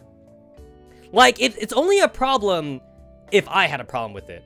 Because technically, it's a private onsen, and technically, it is an invasion of privacy, but as long as I didn't have a problem with it, then there's no problem. And, like, and OG-san's like, as long as you didn't have a problem. I was like, no, I didn't have a problem. And he's like, cool. Oh, by the way, like, if you get any further with Kimiko-san, though, I want to hear the details. I was like, OG-san, what the fuck? You think I'm just gonna, like, parade around, being all like, yeah, in my pants? And then like OG sounds like, wait, you're American. I thought all Americans did that. I'm like, no. You've been watching too much American TV. And it's like, oh, okay. And that was like the third day. That was the third day of like the onsen hot trip. The next 3 days of the onsen hot trip pretty much was just like me and Taka like trying to flirt with the maids. But like Taka would strike out like every time. And me, I had like the fucking Gaijin, like I had the Gaijin thing on my side. So like I got all the girls that had like a Westabo fetish basically. Because I was like the only not Japanese person there for the most part. Everybody else was Japanese. I was like the only non-Japanese person there. So like I was always like successfully flirting with the maids. And then Kimiko-san, like, she kept on making like a weird hand gesture to me till I call her. But like, I think she was doing it not properly or something. I feel like she was like in the middle between like doing like a blowjob hand signal and like a call me hand signal. If that makes any sense. And I'm like, girl, you're giving me like weird messages here. I did talk with Kimiko-san a lot though, during that onsen stay. And I did get her phone number, after our onsen stay. Like on the last day of the onsen, trip, she found me and then she actually like wrote her fucking phone number on my arm in like a Sharpie. And she was like, call me. And I was like, oh shit. And I was like, okay. And then Taka's looking at me. He's like, yo, what the fuck, man? Why are you having like this fucking harem adventure without me? I was like, dude, it's not a harem adventure if I have a fucking bro with me. I mean, does that even exist? Is there such a thing, guys, as like a harem anime that has like two main character dudes? That doesn't exist, right? That should exist. Would that be weird? Maybe I should write that. I can make a whole new genre. I can make a harem story, except instead of having like one main character, it's like two main characters. And then like they have like an overlapping hair. That sounds kind of gay now. Okay, wait. If it's two main characters and they have like an overlapping harem and they're best friends, does that mean it's also kind of yaoi in a sense? I have no idea. I don't think that exists though. I'm pretty sure every harem only has one male lead for the express purpose so otakus can like self-insert themselves. You could have it MC and his best boy that's also a trap. I could. A trap? But a straight trap though, not a gay trap. There's a lot of gay traps out there. It has to be a straight trap that just likes to cross-dress. Like, he simply likes to cross-dress and he's a trap, but he's not like, he's not gay, you know? And they be spit roasting bitches. Or like, I guess it could also be a trap too that like still wears like gender neutral clothing and like isn't trying to be girly, but just happens to be girly in the first place. Maybe. I don't know. I feel like the version I was going for though was like two Chads though. Like I was trying to do like two Chad main characters or like two alpha male characters, right?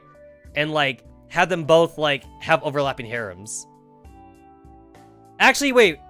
I'm pretty sure that would like not be very Japanese friendly. Everyone knows that the Japanese are afraid of Chads. It has to be two fucking otakus, right? That's the only way that otakus can like self-insert themselves as the main protagonists. It has to be like two gaming otakus as like the main characters or some shit. I don't know. Fuck that. I'm running my two Chad story. It has to be two alpha males and they both have overlapping harems. Fuck the otakus, man. If the otakus have a problem with the fucking Chad protagonist, that's their problem.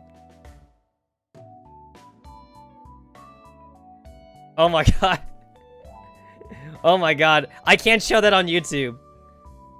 No homo, no homo. You have to say it so it won't be gay. Oh my god. I can't show that on YouTube. That's too lewd. I've already lost my first main account. I'm not gonna show off this one either. If this was my main account and I was still willing to play it dangerously, I probably would show it. I guess technically, there's no dick on that picture, but I guess I don't risk it either, because there's still fornication in that picture. I'm not risking it. Ah! I could show that one, though. I could show that one. Hold up. Where's my Discord thingy? YouTube likes the art, though. Here we go. There we go. Yeah.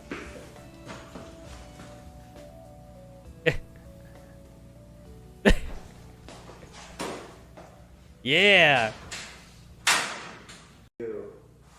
Oh, fuck you, Leatherman. Right here in the ring. What do you say? Oh my god. Yeah, no problem. Oh my god. You got it. Get out of that jabroni outfit. Jesus. Come on, let's go. Yeah.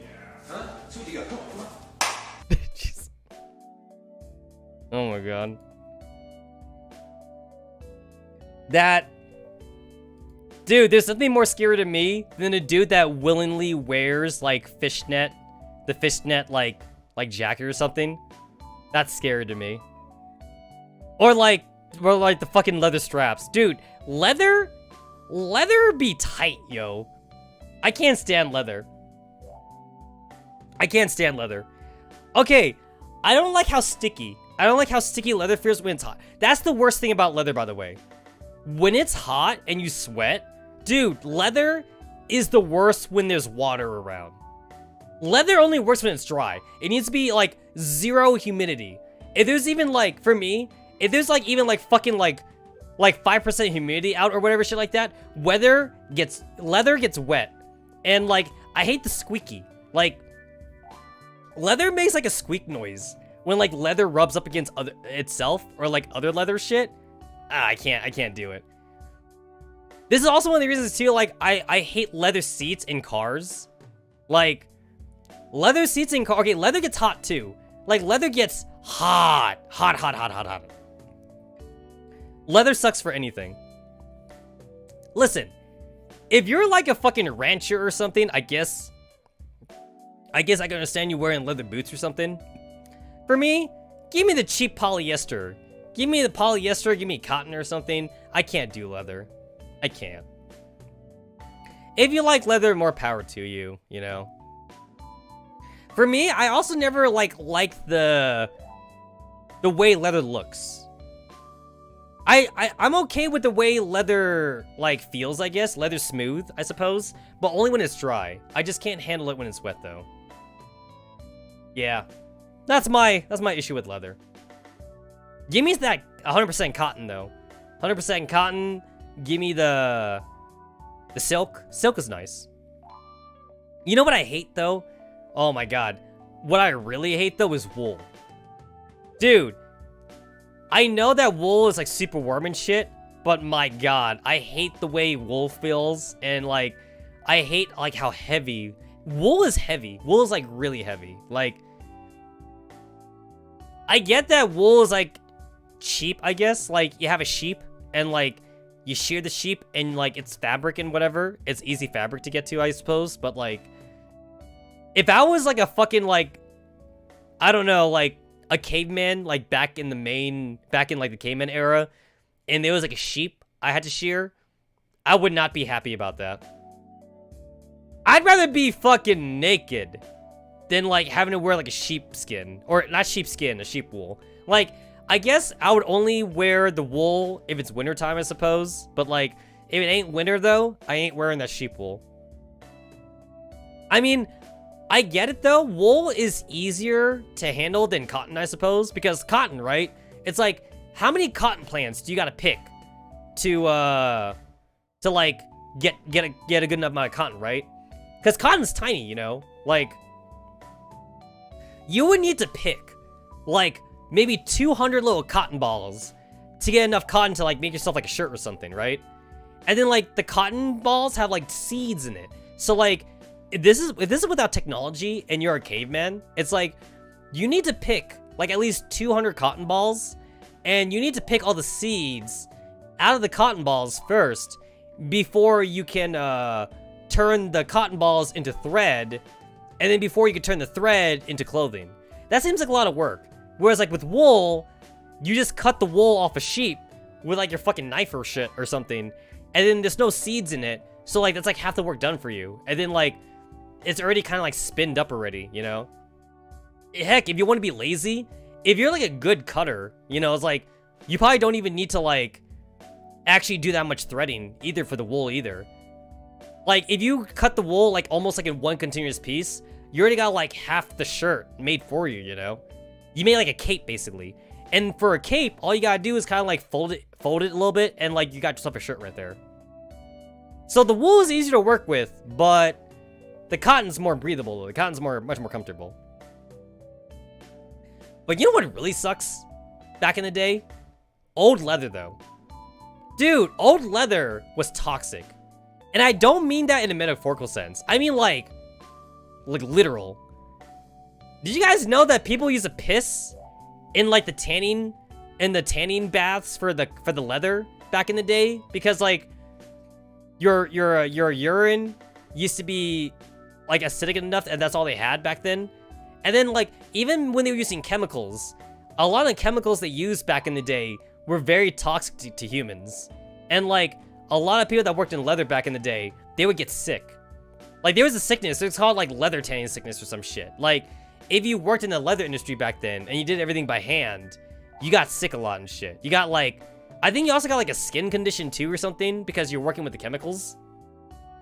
Dude, that's disgusting. Old school leather is very disgusting. Give me the fucking... I would work longer on the cotton then. I guess I would wear the sheep wool, but I wouldn't like it though. I would not enjoy it. I guess that's why, for my people back home in Thailand, most of us are shirtless anyway.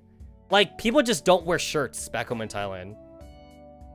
We're all running around like practically half naked all the time. I mean, this is beyond the fact that like Thailand's like a very hot and humid climate. Like back home is like summer all the time for us, maybe spring. So like we usually go around almost the entire year without a shirt on. Nobody wears fucking clothes back home. Like my god, if women didn't have to wear bras back home, I don't think they would. Wearing Buddhist clothes don't count. That's not really a shirt. It's like a drape. It's like a cloth you just drape over yourself. That's still cooler than wearing a shirt. That's like a t-shirt. That's like a t-shirt or something, you know? It's like a half a t-shirt. The Buddhist robes, like a half a t-shirt. And they're like that because it gets hot. Just because it gets so hot back home, you know? Nobody ever wears fucking long sleeves back home. We all either go shirtless or we have like a jacket we throw on ourselves if it happens to rain. And even then, cold rain doesn't happen that often for us. For us, we get hot rain. Like, honestly, like, no joke. Back home in Thailand, like, a lot of times it's like hot rain. So like, when it's raining outside, it legit feels like you're in the shower. It's like, it's not even cold. It's the water hits you and like, it feels like fucking like bathroom shower hot water. Like you're all like, oh, I'm actually not freezing. Oh, okay, whatever. You know, like we just walk in the rain all the time, you know? We don't even have fucking umbrellas. I mean, we have umbrellas if you don't want to get wet, but it's like, you're not gonna like fucking catch ammonia just because like it's hot, you know? Like you're not even going to, the water's not even gonna like fucking evaporate when you get home, you know? Like, cause like it's already fucking humid anyway. You need a towel just to like try and dry off. The water is never gonna go away. The water's gonna be there like forever, basically. Yeah. I make it, every time I talk a lot about Thailand, I always make it sound like it's some kind of like hellhole.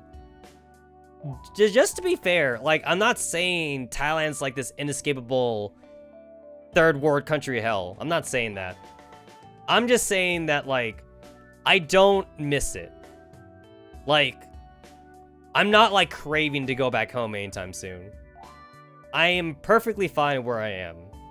I like weather, basically. Actually, that's the one thing I like about Japan. Yeah, Japan has weather. Japan has spring, summer, fall, and winter. So, yeah. I remember the first time me and Taka had a snowball fight. It did not end well. This is not a huge story. It's a very short story. But, like, the very first time me and Taka had a snowball fight, we went to like up in like the upper mountains. I forget which mountain we went to. It was like a smaller mountain. Because Taka wanted to like us to like hang around like in the lodges or something. So we went up there with like some of his like school friends. So it wasn't just me and Taka. It was like me and some of his school friends. And like I was like, oh my god, snow. Like I almost never see snow. Because for me, snow is like new. And for Taka, it's like, oh, like, you know, we see snow all the time. Like it snows where we live too. And I'm like, oh, that's cool. Anyway, we had a snowball fight.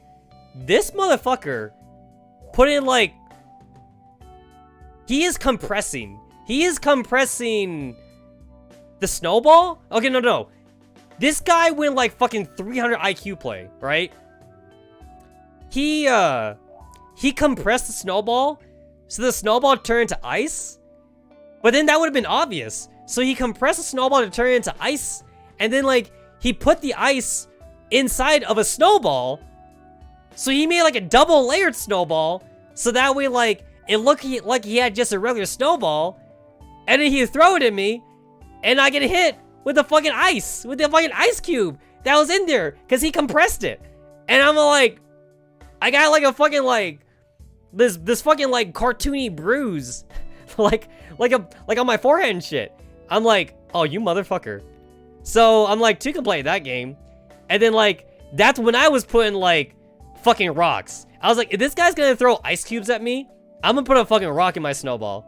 So like, I found a rock, I put it in my snowball, and then I threw it at him. And Taka is like, I scraped his forehead. So like, I have a bruise. I got like a bruise on my forehead. Taka, he's bleeding from his forehead. And then like, I remember like, Taka's friends were freaking out. They're like, oh my god, guys, calm down, please. We're just here to have fun. Stop fighting. And I'm like, we're not fighting. We're just having a snowball fight, right, Taka? Taka's like, yeah, we're not fighting. And then like, at that point, Taka stopped doing the ice cube thing, and like, he just straight up like start putting like sticks and rocks in his snowballs and throwing it at me. He scraped my cheek, like with like a snowball, and like my cheek started bleeding.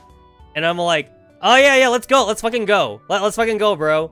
And I just started like putting shit in my snowballs, start throwing it at him. And like, his friends are like trying the entire time, like, guys, stop, please. But like, they're too afraid to like get in between me and Taka, because we're just throwing rocks at each other at this point. Like, it's not even like snowballs anymore. And then like, I think we stopped like after like both of us like nearly passed out from blood loss. We needed to be not carried, we like shoulder. We need to be like shoulder carried, like to the nearest lodge, and we had to get patched up by like the fucking like first aid like medics or some shit, you know? And like, it was like this, it was an Oji-san. It was like this Oji-san there, and the Oji-san's like, let me guess, you guys throwing rocks at each other? And I'm all like, no. We fell down the mountain. And the Oji-san's all like, yeah, no, you guys are throwing rocks at each other. Don't worry, guys. It happens all the time. You're young. We get this all the time. You kids love throwing rocks at each other. Whatever. I don't care. I'm not gonna call your mom or anything. Just try not to beat each other up too much. We got patched up. And then I remember, like, we went back home. And I remember we were being fucking escorted. Like, Taka's friends were escorting us to his mom's house because, like, they didn't trust us to not fight each other, basically. And then, like, we came home all, like, fucking bandaged up and shit. And Taka's mom was all like, what the fuck happened? Who beat you up? And I'm like, no one beat us up. We fell down the slope and we wiped out pretty hard. Isn't that right, Taka? And then Taka was all like, yeah, we fell down the slope. And then we just fell down really hard. And then we wiped out. Isn't that right, my friends? And then, like, we all looked at Taka's friends who looked like they wanted to tell the truth. And then, like, I'm like signaling, I'm kind of like talking to him with my eyeballs and shit. I'm like, if you guys don't back us up with this, I'm gonna fucking beat you up. I'm a fucking bully. I told you guys this before. In high school, I was a goddamn bully. And I was like, I'm gonna beat you guys up if you don't say what we're saying. So they're all like, Yeah, they fell down. They wiped out pretty hard. And Taka's mom like, oh my god, you guys should be more careful. And I was like, yeah, we should be a lot more careful. That's right, Taka. It's not like we beat each other up or anything. It was a bromance, alright, guys? Like, you guys know how, like, in Persona 4? You guys remember, Yosuke's level 10 social link? Remember how Yosuke and the P4 Pro Tag, like, beat each other up and shit? And then, like, that was, like, the level 10 social link? That was me and Taka, like, in our snowball fight. In our fucking rock fight. Me and Taka beating each other up, and then, like, our social level went up. Our social link level. Me and Taka became more bros at that point. We beat each other up, but then we still friends. We still friends at the end of the day. It's like, he made me bleed, I made him bleed. He bruised me, I bruised him. And then, like, this would, like, continue on to our adult life of us beating each other up all the time. Or, like, trying to get, like, some hot cosplayer, to notice us. And, like, we beat each other up or some shit. So, yeah. Fuji says, why do I get the feeling that Tetsu's time with Taka is some comedy manga anime, complete with young Taka's mom as a side character? Solid core snowballs be last century. Chemical snowballs where it's at. Oh my god. That's some next level thinking. Dude, I'm pretty sure though, like, during Taka's high school age, and whenever I visited him, I'm pretty sure his friends thought I was some sort of criminal. Because, like, they almost never saw me when I was just being a bro to Taka. Like, the thing is that me and Taka, we both really do consider each other, like, best friends. Like, we're bros and shit. But, like, whenever, like, I'm around Taka's other friends, we're always beating each other up. Like, we're always going to, like, this weird, like, alpha male Chad status with each other. Where, like, we try to beat each other up. Or, like, we're making each other bleed or something.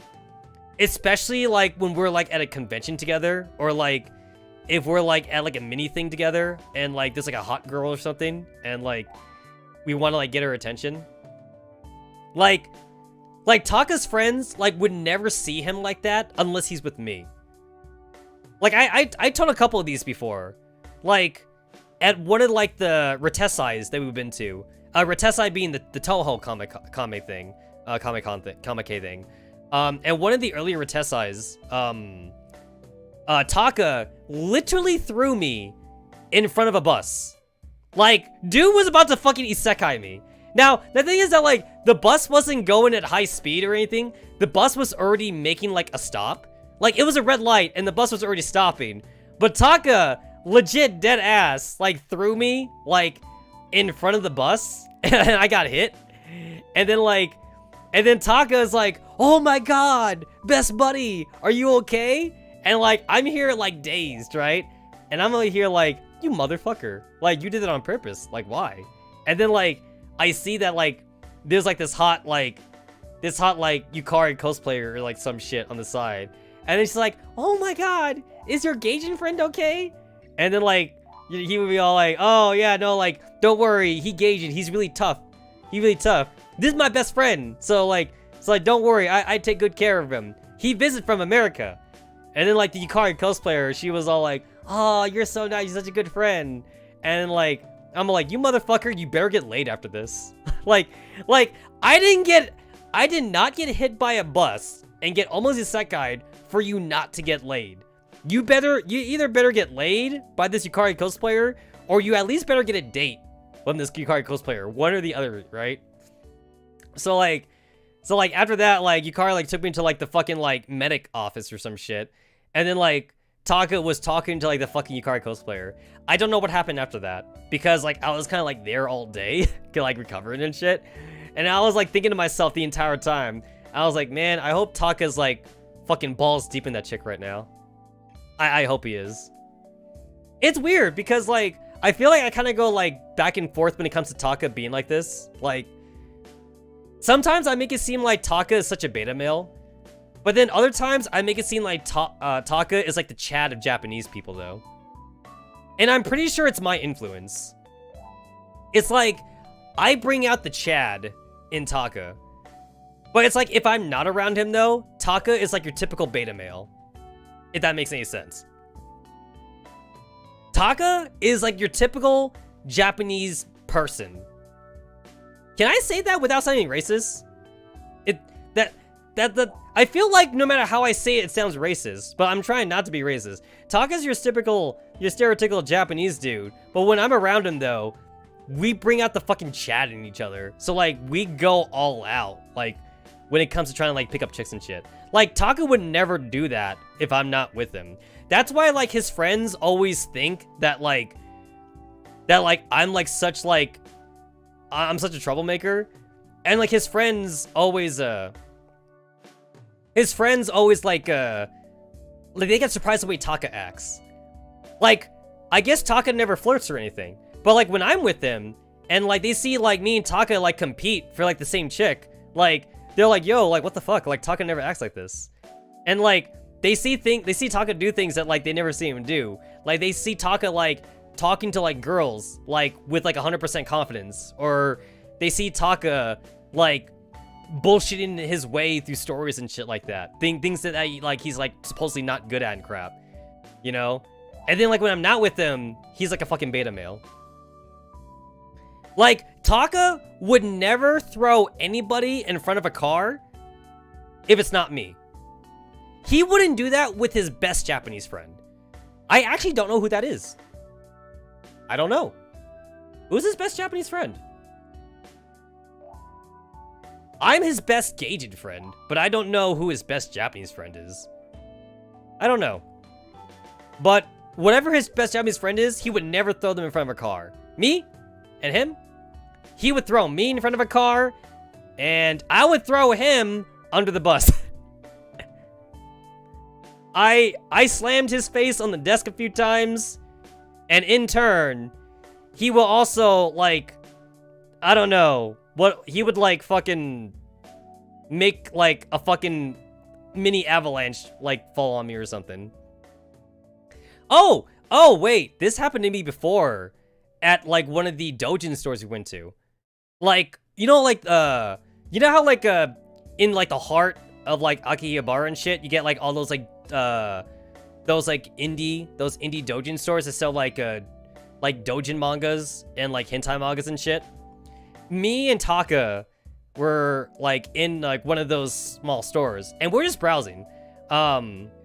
Maybe there's a reason Taka doesn't tell me about his best Japanese friends. I don't know.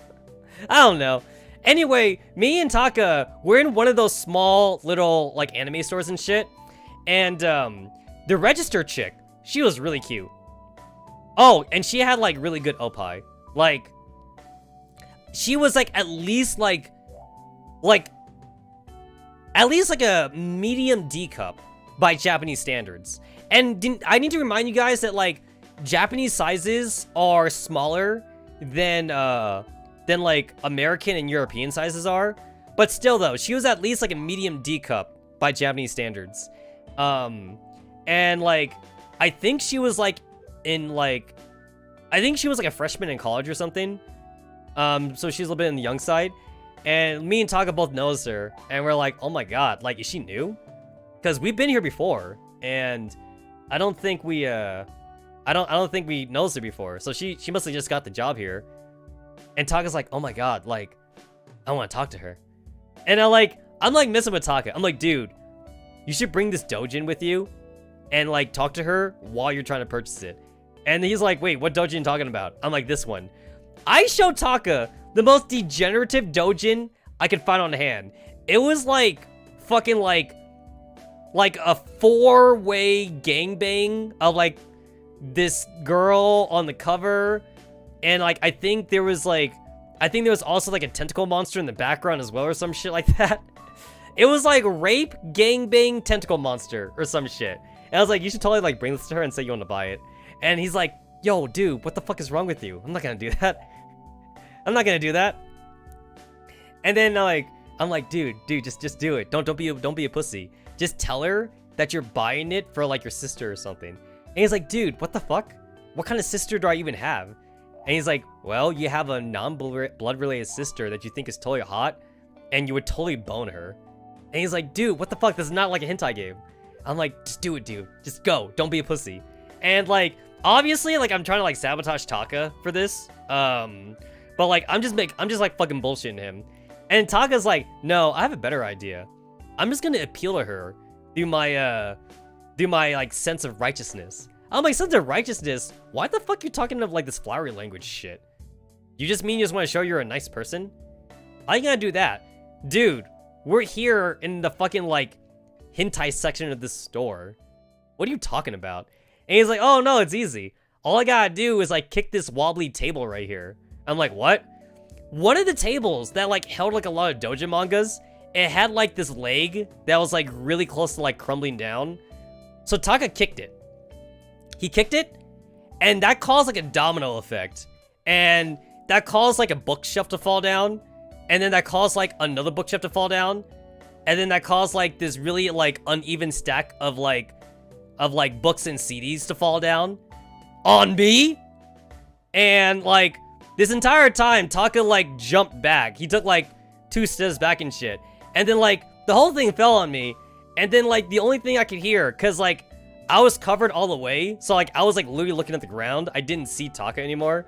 All I heard Taka was like, oh my god, my friend. And I'm like, what? You motherfucker. And like the cashier girl ran up and she's like, what happened? And then Taka's like, oh, this is my Gaijin friend from America. He's buried underneath all the books and CDs. And he's like, my best friend. Are you okay? And then like, I gave like a fucking thumbs up, like through the, through like all the fucking books and CDs. And he's like, oh good, my best friend okay, but he's still buried. And then like, the cute cashier chick, she went to get her boss. And then like, her boss and like some of the other male employees, they're like digging me out and shit. You would give the finger. And then like, I mean, I'm trying to be a bro, okay, Kitsune? I'm trying to be a bro for Taka. I still call him a motherfucker, but like, I know he did to impress her. And like, while the dudes are digging me out, like Taka is like talking to the girl and shit. He's all like, oh, this is my friend. Okay, wait, hold on, wait. Can I tell you the default story that Taka tells to his friends all the time about me? Taka has one story that he sticks to all the time for me. This is his story for me. Hello everybody, this is my friend Tetsamaru from America. And then everyone goes, ooh, he a Gaijin. Yes, this is my friend from America. He Gaijin. He like anime, he like game. I know him from online. Long time ago. I teach him Japanese.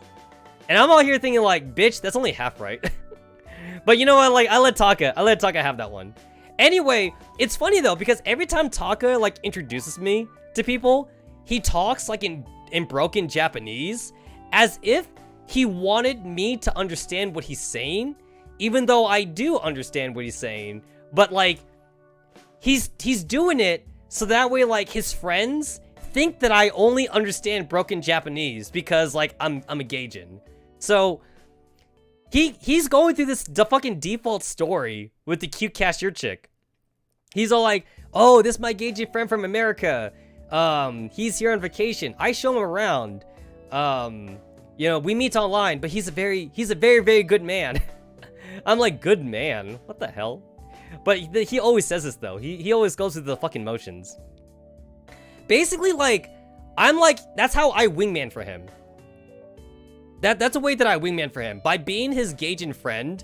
And since, okay, wait, again, I don't want to sound racist, but like, since a lot of Japanese people are like low-key, like, weary or like afraid of Gaijins, it kind of makes Taka look better to most of his other fellow Japanese people then. Like, they're like, oh, like, you know, like he says this Gaijin is a friend of his. That must mean that like, this Gaijin is not that bad then. And also it means that like Taka is really open. Like Taka is like willing to be, you know, friends with like a Gaijin person. And that's kind of cool. So like, I don't know, like that's just kind of like the story that he sticks to. And I kind of like back him up on this though. Even if like half of his story is like literally bullshit. I back him up on that. That's how I wingman for him. So anyway, I'm being dug out and he's shooting the game, so to speak, you know. He's like, oh yeah, you know, this my good friend, you know, he very perverted. He very ecchi. He wanted to go see the hentai dojin. I tell him hazukashi desu, very embarrassing. But you know, like he really wanted to see hentai. I'm like, you bitch. Like you wanted to come here as much as I did. I didn't say that out loud, but like he's making it sound like I'm the one that dragged him here. Like I'm the one that wanted to see all the hentai dojins, when really we both came here like for the hentai dojins. But he's making it sound like I'm the other one that did it. And you know, she's like, oh, you're such a good friend. Bring your Gaijin friend here for the hentai stuff. I think it's very lewd. And Taka's like, oh, I agree. It is very lewd. I'm like low-key kind of proud of him though. I'm all like, that's right, dude. You keep bullshitting. You keep bullshitting your game up, man. You better get laid after this, you know? Like he's like, oh yeah, it's very lewd. I'm not into it myself. I like wholesome anime. I like family-friendly anime. Me and my mom watch Crayo Shin-chan or some bullshit like that. I don't know what the fuck he says sometimes. But like he's like, yeah, like I only like anime that like I could watch with like my nieces and nephews or some shit. He doesn't have nieces and nephews. He's the only child. He doesn't have any brothers and sisters, by the way. Anyway, like she's like, oh my god, like you're such a cool person, blah blah blah blah blah blah blah. And then like I get dug out by the employees or whatever, and they're like Mr. Gaijin. And yes, they did use the word Mr. Gaijin. They're like, Mr. Gaijin-san, daijoubu desu ka? And I'm like, yes, daijoubu desu. Okay. And I had like my thumbs up. And like, then like they talk to Taka like in full Japanese and not in broken Japanese. They're like, oh, your friend's okay, right? Like, he not gonna sue us or anything, right?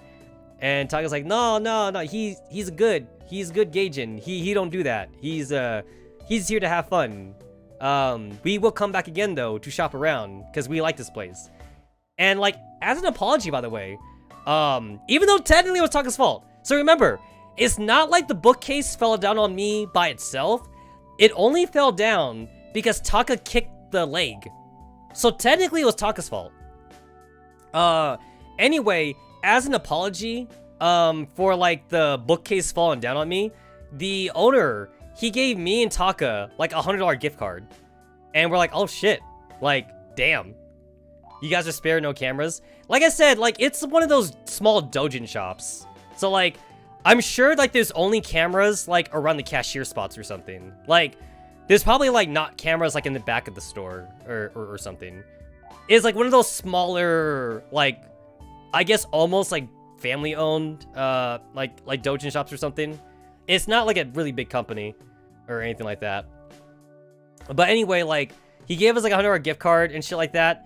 And Taka, this does have a happy ending. Taka did get the girl's phone number. Like the girl, the cashier girl, the cute cashier girl. Taka got her phone number, and I was like, yeah, way to go, stud, way to go. And I'm saying this like while dazed and shit, like I had like my hand on my head. I'm like, I'm like a zombie. I'm like, man, I think one of those CD corners like hit me in the head pretty hard. I'm like, oh man. And then Taka's like, you okay, bro? I'm like, bro, if you get laid at the end of this, it'll be all worth it. He did not get laid. I guess it does not end on a happy ending. He got the phone number. He got the phone number. He got a date, but he did not get laid. So I guess there's that story. But yeah. If there were on camera, I would have Wrangler Taka, because I ended up being a victim of Taka. Pretty much. But yeah. So, that was fun. I mean, not fun for me. That was fun for Taka, I guess. She was cute, though. She really was. She was really cute. They went on, like, 2 dates. They went on, like, 2 or 3 dates. And after that, I guess it didn't work out. And, I think it's because eventually she realized that Taka was, like, a really big otaku. And I think that might have been a turnoff for her. Like, Taka did bullshit a lot, though. Like, Taka was telling her that, like, oh, like, I'm not into lewd hentai, and like I'm into wholesome stuff, but I'm pretty sure he couldn't hide that forever though. Like, I'm pretty sure she knew eventually, she found out eventually, and maybe that turned her off or something. I think the first time Taka did lose his virginity though, I think it was to Fujoshi. I'm pretty sure it was. It was like a Fujoshi that he met at like a manga cafe. They went on like, I think 5 dates. And then I think that's when he got lucky. So, yeah. I told this story. Yes, I did. I mean, the story's not up anymore. I told the story of how he lost his virginity back on the main channel. Yes. Yes, I did. That's for a different time. Because it was a long one, I remember. I will save that for another time. My God. It's been 2 hours. I've been streaming for 2 hours. Oh my God. I haven't even played the game yet. Oh, jeez. I'm gonna get that karma. At least we're getting back to old stories. Yeah. Yeah. This is pretty much like the bulk of like some of my old live streams back in the day. At this point, I need to like rechange the title for this stream. Keep ranting, keep ranting. Actually, no, legit though. I do actually want to try out the game though. I definitely could, possibly tomorrow actually, decide I might want to go full rant though. Mostly because tomorrow, I actually planned like doing like a couple Girls Frontline stuff, and after that, I'm freeballing. Tomorrow, I'm gonna gacha a little bit for the new Shotgun Girls and Girls Frontline. After the gacha, and after doing some, maybe some other like Girls Frontline stuff, I'm freeballing. I'm gonna be freeballing it tomorrow. So yeah. I mean, to be fair, back in the day, I did have full rant streams. So yeah. I mean, full rant streams that were meant to be full rant streams. Not like gaming streams that turn into full rant streams. Or half rant, like half rant streams. I think to be fair, those streams are kind of far and few in between though. I think there were like maybe 30 to 40 like full story streams on my old channel. And then the rest of them were like game streams that became rant streams. Or game streams are like half rant streams. I remember one of the Seran Kagura. I remember Razor even highlighted it in the Discord chat. One of the Seran Kagura games. I think it was a Seran Kagura Pinball. Seran Kagura Pinball, I told like a whole story for 2 hours. I remember it was like the fucking main chick for Seran Kagura, and it made me go into a fucking goddamn rant on like one of my trips in Japan. So I remember that one. I could retell that story again, just for archival purposes, I suppose, because obviously I don't have the stream archived anymore. And then I remember, I still have this, by the way. If anyone remembers my Asagawa Academy streams, I actually have the full streams that archived. It's weird. I have some streams archived, actually, for the purpose that I was going to highlight them in the first place. So I actually have Tales of Berseria archived. Tales of Berseria was archived. I have Asagawa Academy archived. Actually, all of my 24-hour streams, I archive, by the way. I have 2016, 2017, 2018, 2019, 2020. I actually have every 24-hour live stream archived. I have... It's weird. I have certain things archived and certain things not archived. I have my very first drunk live stream archived. I also have some Mario Party streams archived. But I just don't have them all, obviously, because I had over 1,000 videos on my main channel. So, yeah. Actually, I have the last 3 streams of Baten Kaito's archived, and I have 90% of Baten Kaito's, the sequel. I have the sequel archived, and I have, like, the last 2 streams of the Origins. There we go. I have Baten Kaito's Origins archived, and the other stuff.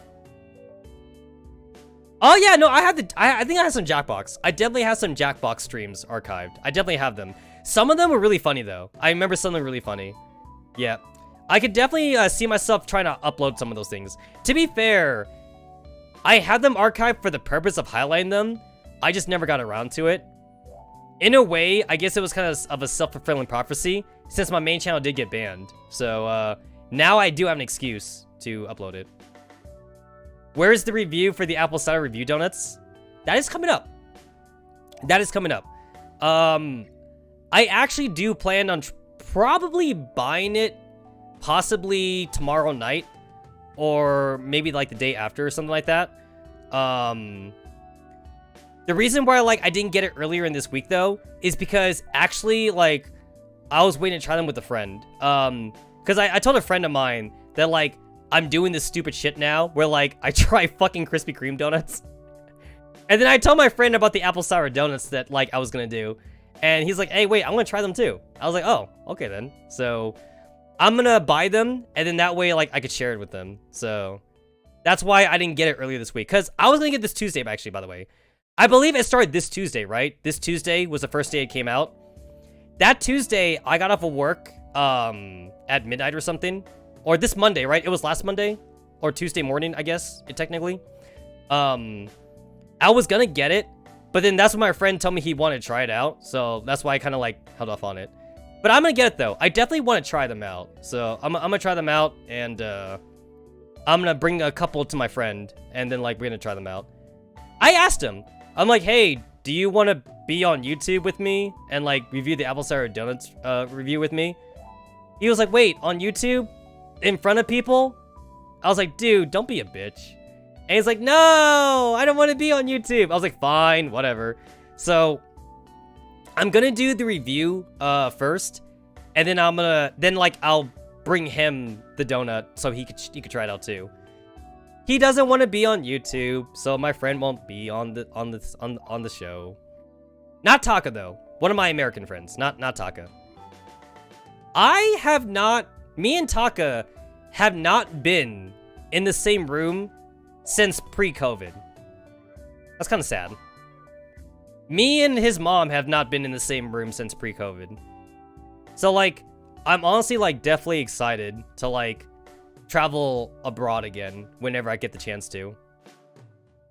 I know that technically a lot of flight restrictions have already been lifted already, but we are still kind of in a pandemic, so there's still a lot of rules that you have to follow. I know that for my work, by the way, we're still into full on COVID procedures. If I leave to go to Japan right now, I have to self-quarantine myself. Even if I don't get sick, even if I'm negative, if I go to Japan and I come back home, I need to self-quarantine myself for 2 weeks. I can't come to work. I literally cannot go to work for 2 weeks because I left the country. So I need to actually wait until this fucking COVID thing is gone. So yeah, I want to go to Japan again. I definitely do. I will say this though, isn't Japan in some lockdown right now? Japan lifted a lot of its restrictions right before the Delta variant. And then when the Delta variant came out, that's when Japan kind of went into security thing again. Right before the Delta version came out, a lot of countries were lifting their flight travel things because everyone thought we were going back to normal. Even my workplace thought we were going back to normal. For 1 week, guys. At least here in Vegas. I know that every state's different, but here in Nevada, though, for at least 1 week before the Delta variant came out, we actually didn't have the mask mandate anymore. People could, walk outside without a mask now, and, people could also go inside stores and places without a mask. And it was cool. We didn't have to, count people in and shit like that no more. But, that was, a week. And then right after that week, the Delta variant came up against shit, and, we went back to COVID procedures. So, that was basically, my one window to go to Japan, basically. When things were being lifted. But now that, like, COVID Delta is up again, like, the COVID Delta thing has, like, brought back COVID procedures for everybody. So that kind of sucks. So basically, I just need to wait longer now. Like, I just need to wait until, like, there literally is no more COVID. Until, like, there's no COVID fucking... Okay, well, there's COVID Delta. What's after Delta? COVID Omega? COVID Sigma? I don't fucking know. Like, just you wait until, like, COVID Omega comes out or some shit like that, right? Like, I just need to wait until, like, this whole COVID business is, like, fucking done with and shit. And then, like, I can finally, like, go back to Japan and crap. So, my god. COVID new? Oh, jeez. Wait until it's, like, 2-3 years later. My god. I want to go to Japan now! I miss Japan. It's a fun place. I want to go to Japan again. Oh. You know who was being a hipster for the longest time? Taka. For VTubers. I remember, like, when VTubers were, like, really starting to get popular, like, Taka was like, yeah, VTubers is not the same as, like, real streamers. And I'm like, bitch, what streamers do you watch? You watch, like, all those fucking thought streamers. No, really, I kid you not. Taka, like, legit, like, such a simp. Like, Taka was, like, watching, like, the big titty, like, streamers and shit. Okay, I don't want to incriminate Taka too much, even though I kind of do that a lot.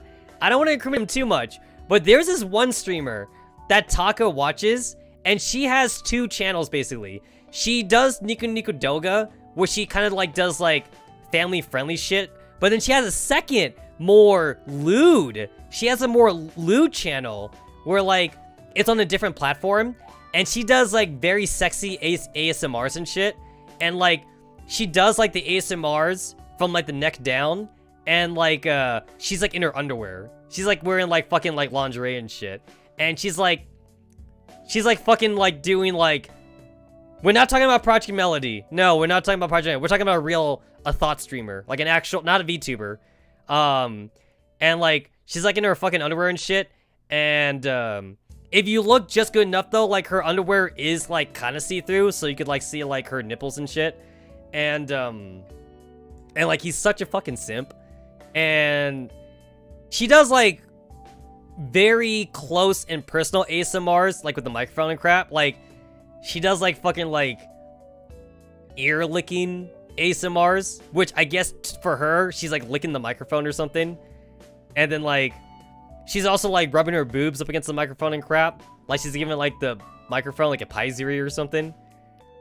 And again, Taka, at the same time, is going, Peft, VTubers, I watch real girls. I'm like, dude, don't you even.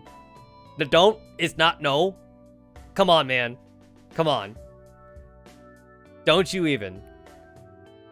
And, like, Taka was being such a hipster. But guess what? Guess what now? Now Taka's, like, full on, though. Taka's, like, full on, like, he loves, like, Hololive and shit like that. He still watches, like, the fucking real girl streamers, though. The thoughty ones, though. He still watches them. But, like, he's also, like, into VTubers now.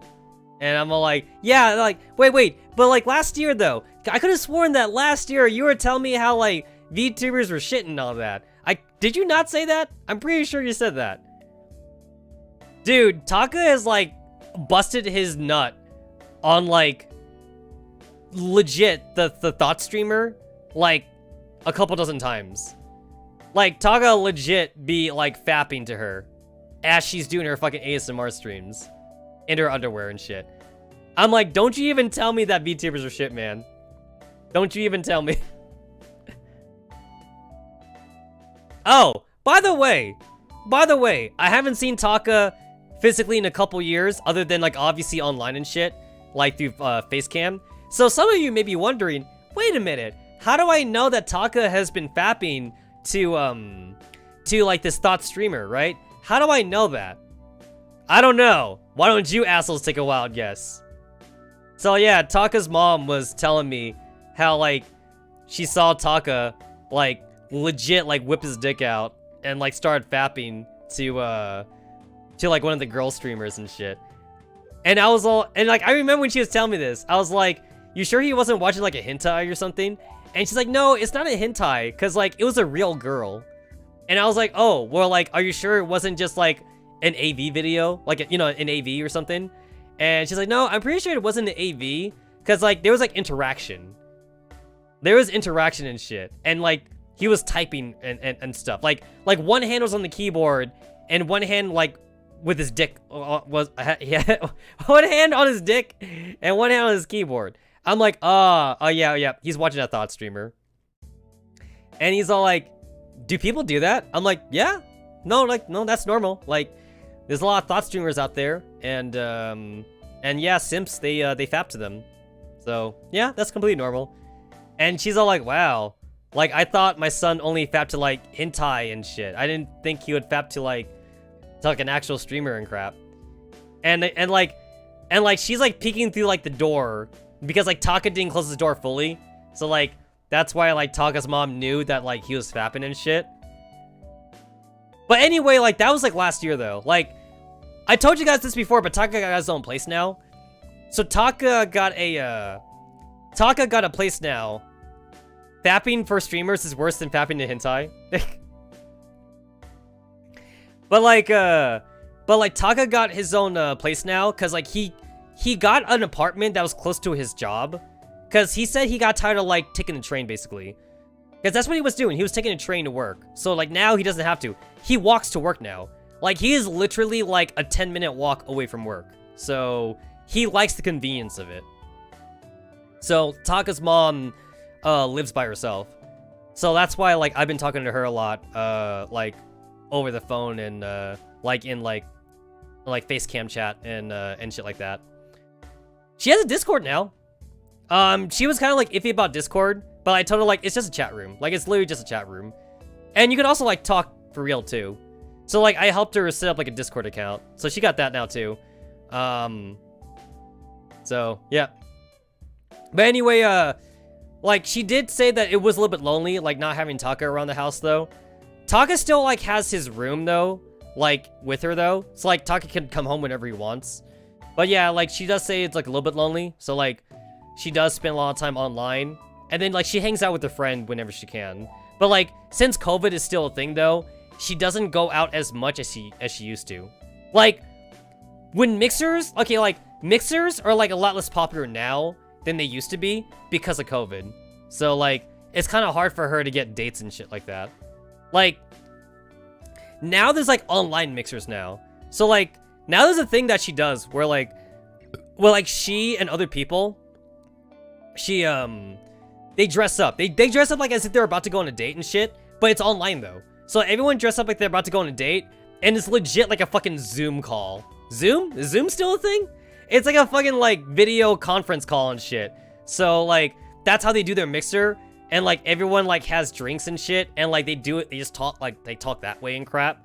And like, you know, she was telling me like, you know, like it's not the same, you know, it's just not the same. And then like they do it through that way, and then like if anybody feels like they like hit it off or something, then like they would private message each other.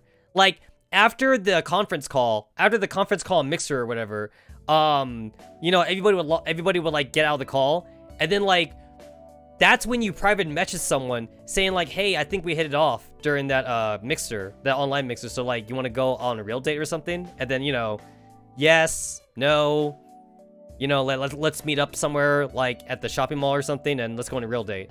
Like that's how like Taka's mom has been doing it now, but she does still miss doing it in person though, like doing it like at a karaoke bar or something. But you know, it's been hard for them to do it nowadays. So yeah, not quite the same. Not the same. I need a soda. I'm gonna grab a Mountain Dew.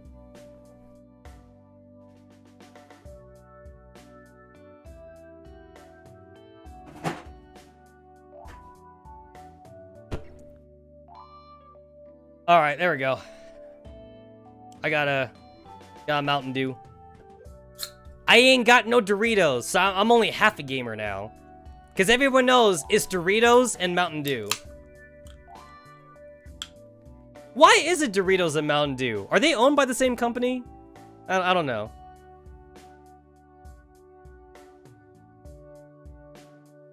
I don't know.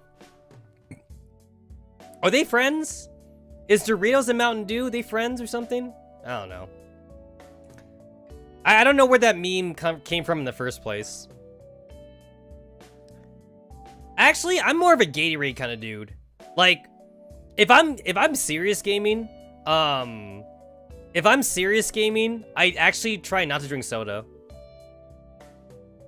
I'll do like Gatorade or just like flavored water or something.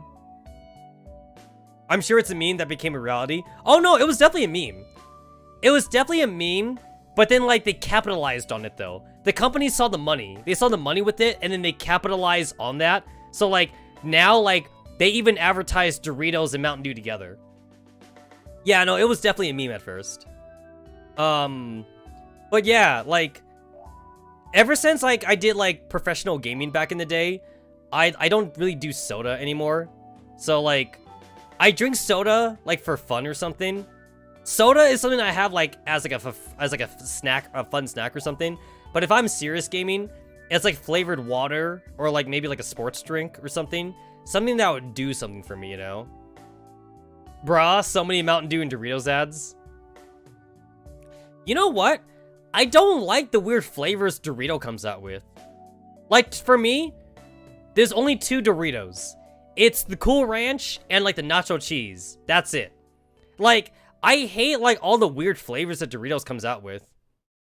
I don't know. I'm a fucking vanilla bitch. I don't like the weird stuff. I know that also Cheetos. Cheetos also comes out with weird stuff, too. I'm not a fan of all the weird Cheeto things.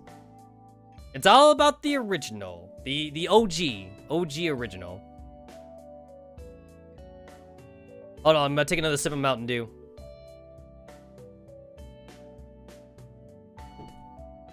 Oh, you know what you just reminded me of? That you reminded me, I gotta get that the Sakura sake thing for a drinking stream, and like the Kit Kat, like green tea Kit Kat bar, and like another Asian Kit Kat bar I could buy online. Yeah, you just reminded me of that. When I get my own place. For now, I can't do any drinking streams until I get my own place, but yeah, no, I definitely need to like remember to like buy stuff like that. We need to do like a celebratory drinking stream when I get my own place. It'll be like a 24-hour stream. I definitely plan to do like a 24-hour stream when I get my own place. I guess a celebratory thing. Like that'll be cool. 24 hours. Like first I'll do the 24 hours, the sober 24-hour stream, and then I'll do like a drunk stream afterwards or something. So yeah. Ugh. I feel the gas. I drink my Mountain Dew too fast. Hey, that rhymes. Gas and fast. Gas and fast. But yeah, I gotta drink a little too fast. Gotta let the air escape from my stomach. All right. Anyway, I think I think I'm good. I think I'm good. Yeah. I want to play this game.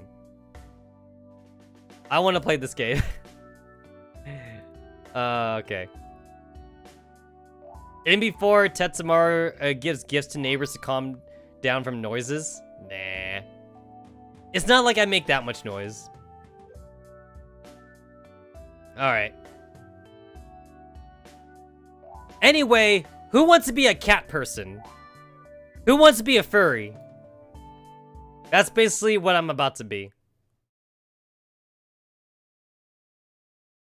Noise? More like the noise that I make when I'm nailing my neighbor's daughter. Ayo!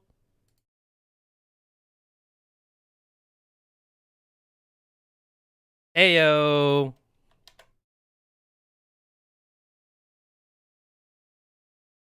It's like, sorry that your daughter was making too much moaning noises. I'll tell her to keep it down next time.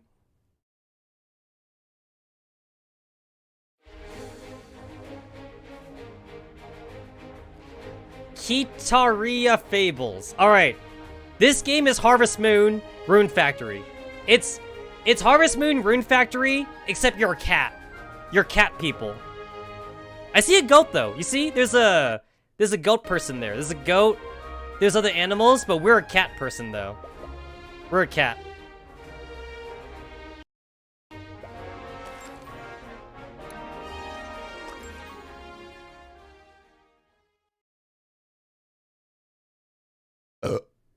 Alright, sorry.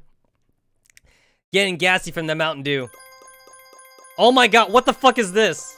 Oh wait, that's not the DLC. Legends speak of a time that Kanoidera faced. Hold on. I'm gonna raise the volume. There we go, I just raised the volume a little bit.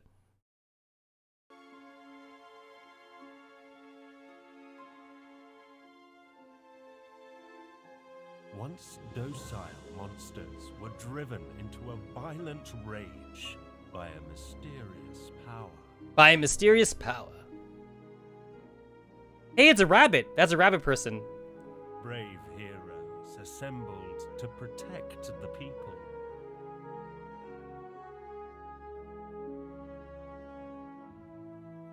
After an arduous battle, the monsters were defeated, and the mysterious power subsided.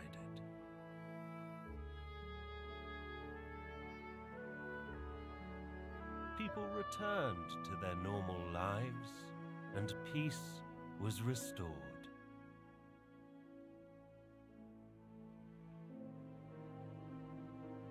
Or so we thought. Or so we thought.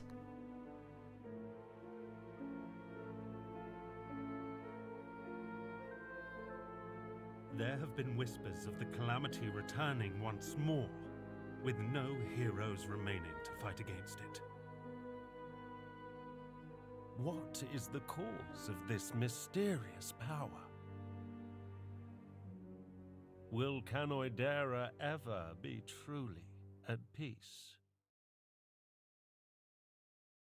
Fuji, you know that picture makes me angry? Would you just post it right there? That makes me angry. And do you know why? I hate seeing rice shaped like a circle.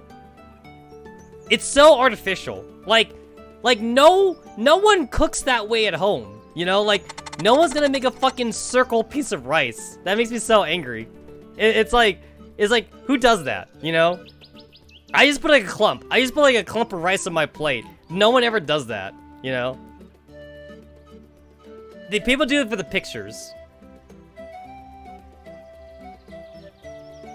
I should visit Malaysian restaurants. I mean, I get it. Restaurants do it to make it look fancy, but I hate it though. I hate it. It's so artificial.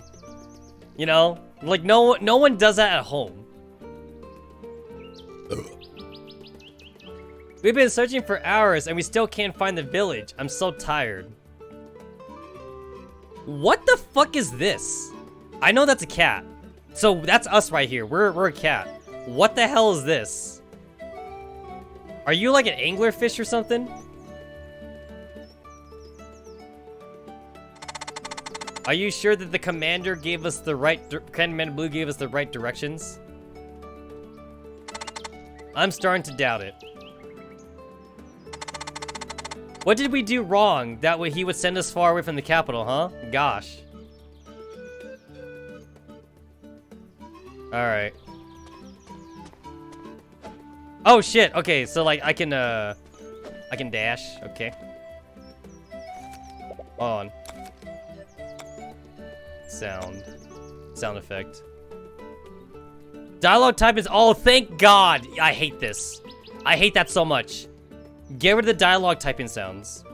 Thank God that's there. Guys, look! It's a fucking Breath of Wild stamina meter.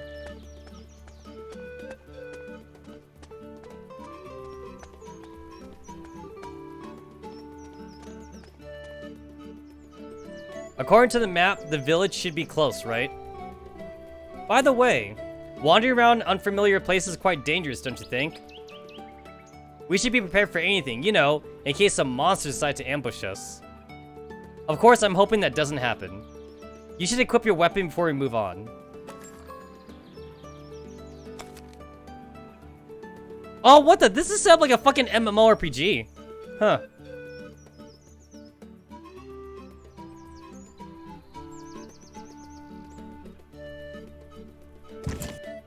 This is legit like a MMORPG like inventory shit.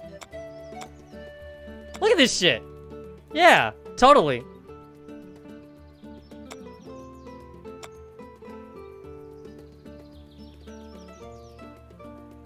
Also, like, okay, wait. So you guys ever wonder what monsters are? Like in video games?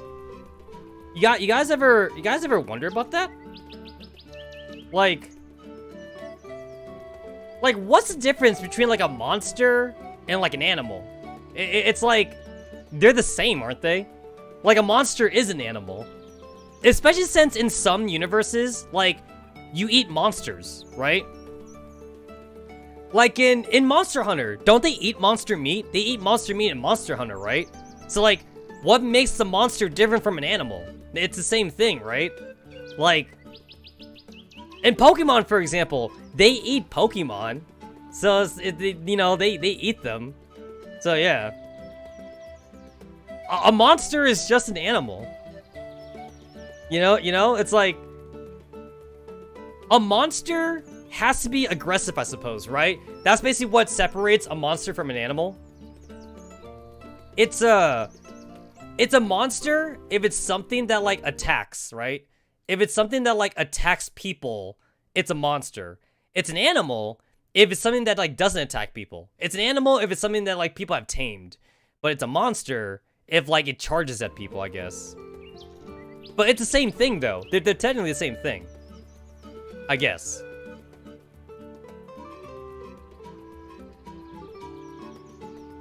I mean, to be fair, humanity is pretty shitty. So we are monsters. We've always been the monsters. Humans is food.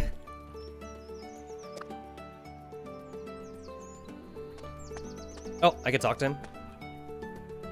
Let's get moving.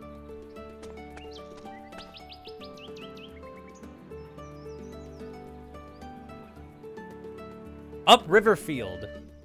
Huh? What's going on?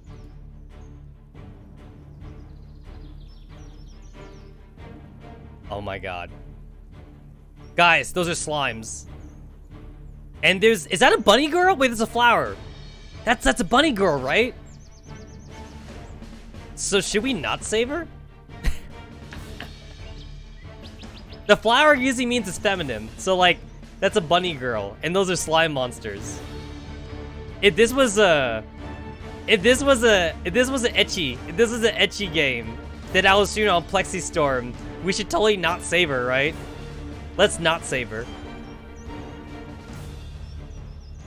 Oh, hold up, guys. I'm not centered right now. All right, there we go. I had to center myself. 10 out of 10 with banger, return to monkey. Some gooeys are surrounding some... Guys, they're gooeys. That means they're totally slimes, right? Guys, as a man of culture, I can definitely say that slime waifus are top tier. Slime waifus are like in my top 5 waifus. They aren't usually so aggressive towards people. Gosh, that poor kid, what do we do? Guys, there's dialogue choices! I can help her, or I don't know. Help her, or I don't know. There's no to be fair. We have to save her, right? This is part of the tutorial, so it's not like my choices actually matter, or anything like that. Your choice never matters? Yeah, I know. You're right, we would never ban someone in need. Are you ready? Here we go. Hey, you over there. Didn't your parents ever tell you to be kind to others, especially elders and kids? If you want someone to spar with, find someone who can fight back. Like us right here. What? Yeah, right.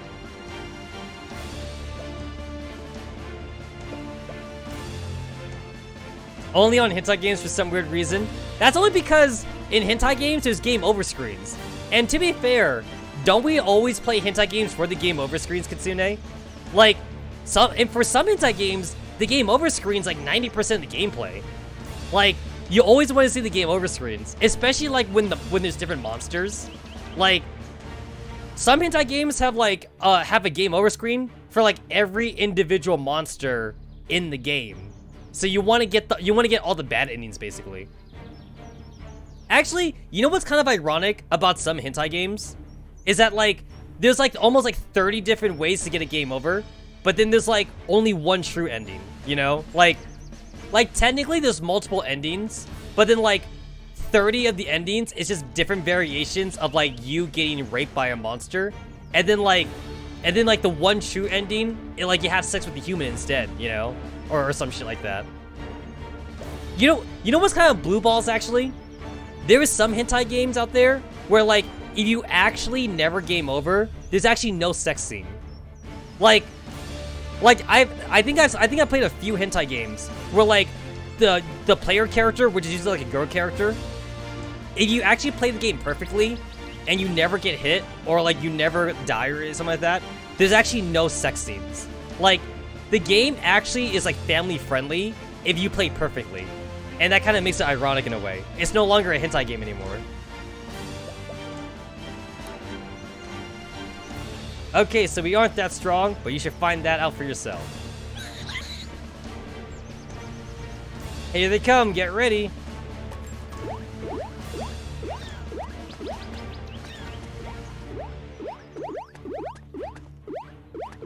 Okay, wait.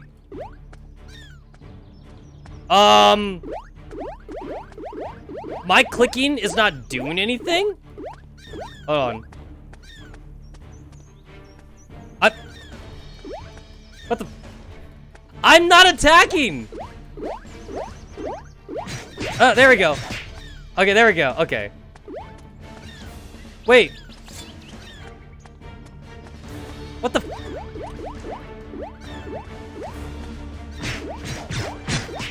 So, like, I'm only using the, if I hit one, I use the skill, which has a cooldown.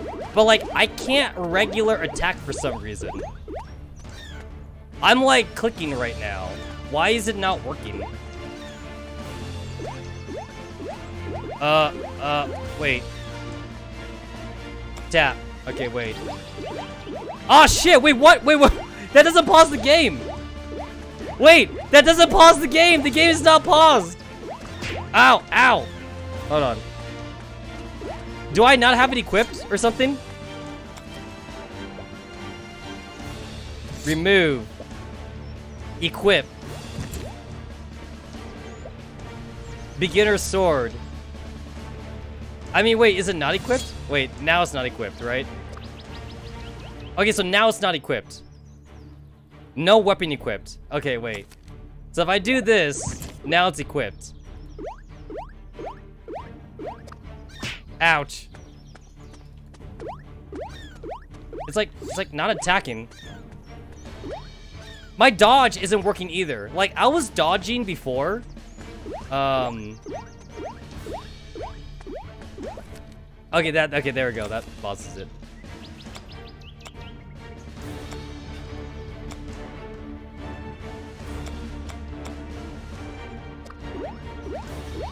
Hold up. Hold on, can you guys, like... You know, I literally can't dodge, which is weird. Like, it's weird that I can't... I was dodging when we were doing the normal movement. So, like, that's the weird part. Move WASD attack. So, wait, this is right here, see? Attack.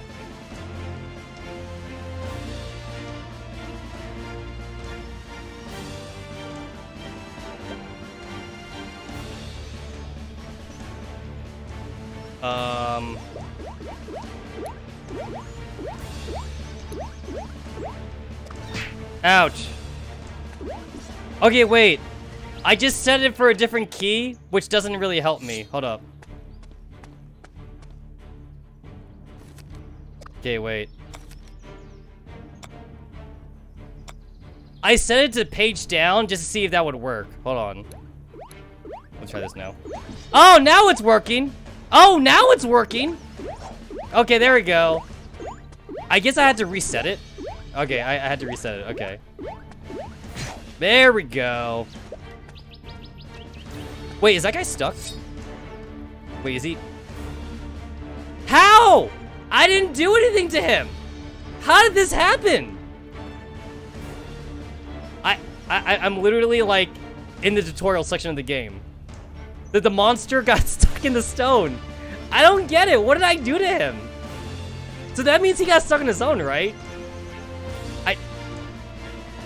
Wow. Just wow. Hold on, let me sip on my Mountain Dew.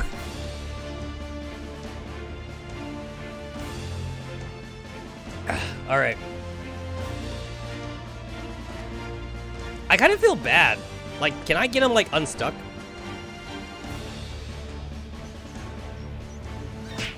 Can I get him unstuck? I feel bad. Okay, there we go. Okay.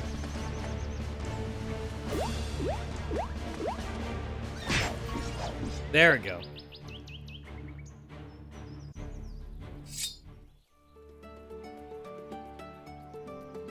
Phew, no sweat. Hey kid, are you okay? That was awesome. I've never seen anyone fight like that before. Ho ho ho! That's because we've been training for years. Pretty cool, huh? Anyway, we probably should escort you home. It's getting that late, right, Neon? Wait, is that my name? Is that my name? Nyan? My name is Cat Sound. So Nyan is Japanese for meow. So my name is Meow? Okay. Thank you, kind travelers. I live not far from here. Come on, I'll show you the way.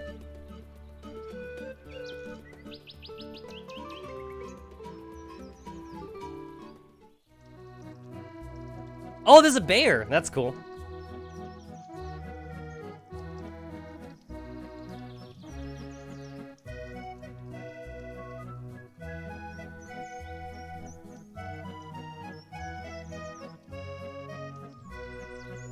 Paul Village. Get it, guys? Paul Village? Because, like, it's animals.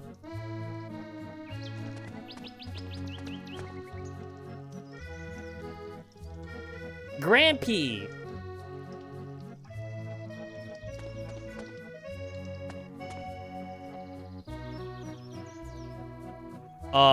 Wait. Hold up.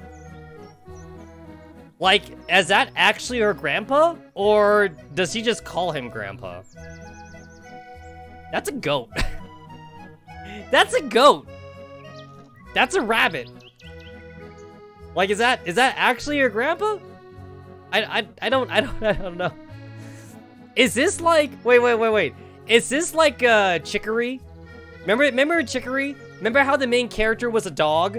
And remember how, like, his mom was a dog and his dad was a raccoon? Like, is there interbreeding? Can the different races, like, interbreed in this game? I want to know. I want to know if, like, interbreeding, like, is that a thing? I was worried that you might get in trouble. She was already in trouble, I might add. I told you not to play too far from the village, Erin.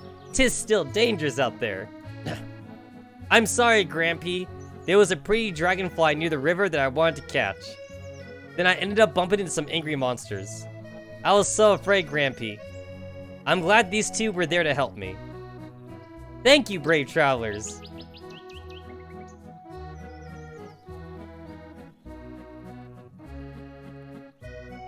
Fuji says, where's my rewards?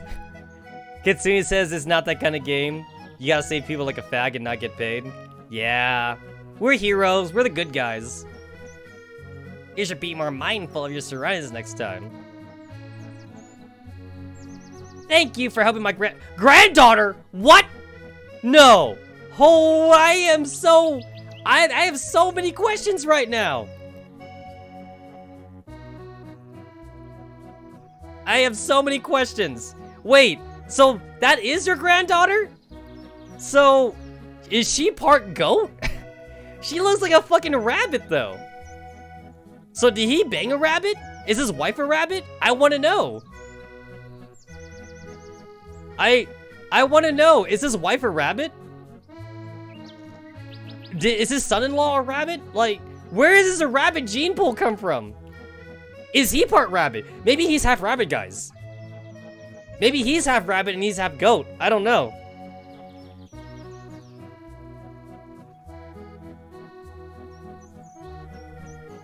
Bah, where are my manners? Welcome to Paw Village. I am Oliver, the village chief. May I ask who you are? Oh, by the way, guys, goat eyes. Did you guys know that like square eyeballs is actually the superior eyeballs to have? Like, I think octopuses also have weird eyeballs too. Octopus, goats, I think there's like maybe a few mammals that have like square eyeballs. And this is like superior. This whole square eyeball thing is way better than like having like a circular eye or some shit. I remember like reading about that or something. Like something like how their eyes is like not backwards. Like all of our eyes are backwards actually. Like our eyes had to use like reflection to like see color, and like their eyes goes like straight direct or something. So yeah.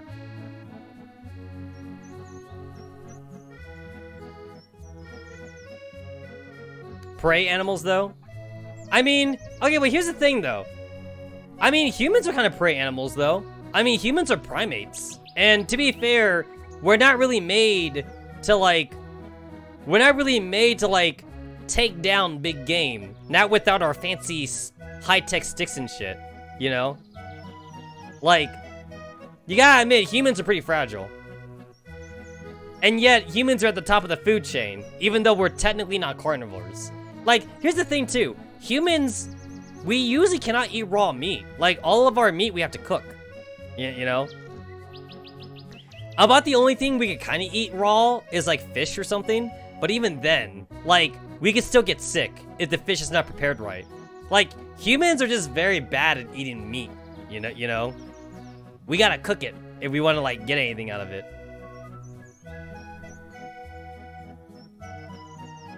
We're hunters though. I mean, to be fair, there is a few other like herbivores out there that like also can hunt, but they choose not to though. I mean, like, you got like stupid shit like bison and hippos. You know, it's like, dude, for as strong as bison are, right? They eat fucking grass and shit. But like, if a bison wanted to though, a bison could totally be a carnivore. Like, a bison, if the bison herd decided one day that they wanted to like fucking like eat a deer or like a fucking cantaloupe or some shit, they could do that if they wanted to, you know? Like, holy crap, you know?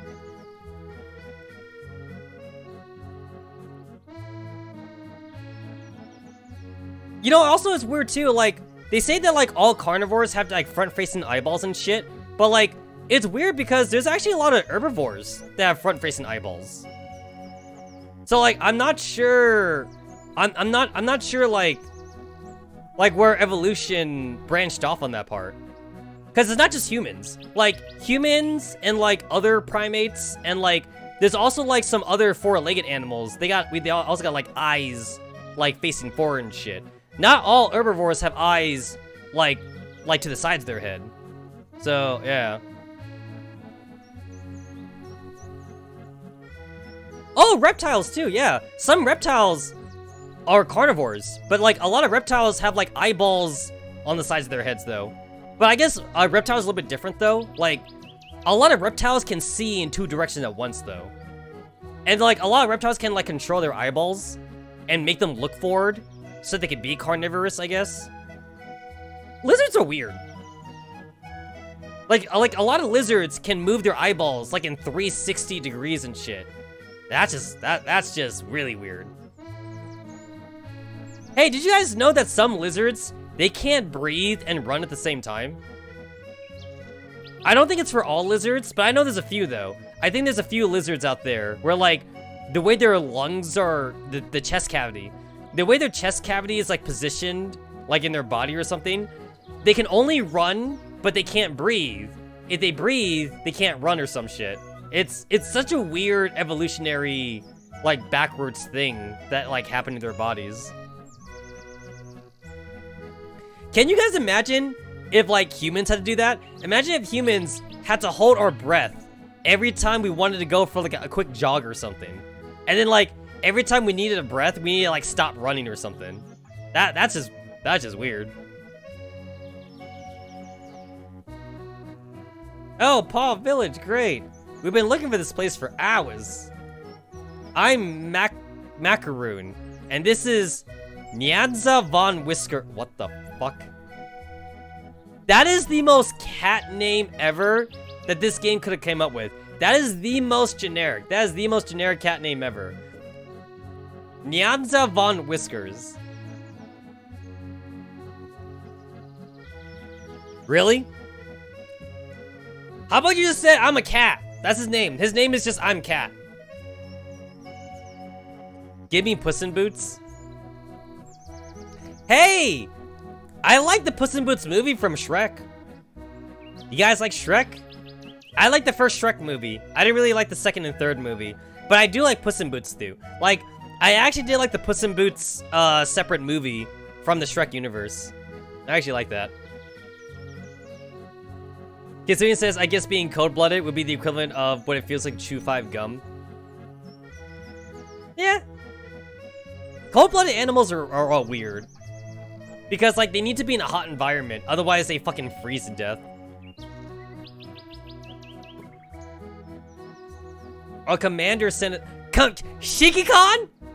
Did she just say Shiki-Con? Dude, I think we all play too many games where we play as a commander. The commander is such, like, it's such an easy thing for gacha games to use, huh? Commander! Also, if you're a commander, it's basically like a free pass to have a harem, right? The commander is like basically like, hey, here's your license, there's your harem, go and get your harem. Our commander sent us here after receiving word that nearby monsters causing a disturbance. Ah, soldiers in the capital city. Thank goodness you're finally here. That's right, we've been having some problems with monsters outside the village. Meh, they seem more aggressive lately, and it's caused us nothing but trouble when gathering resources from nearby areas.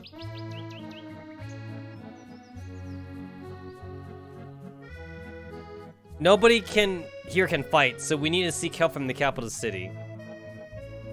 Really? Wait.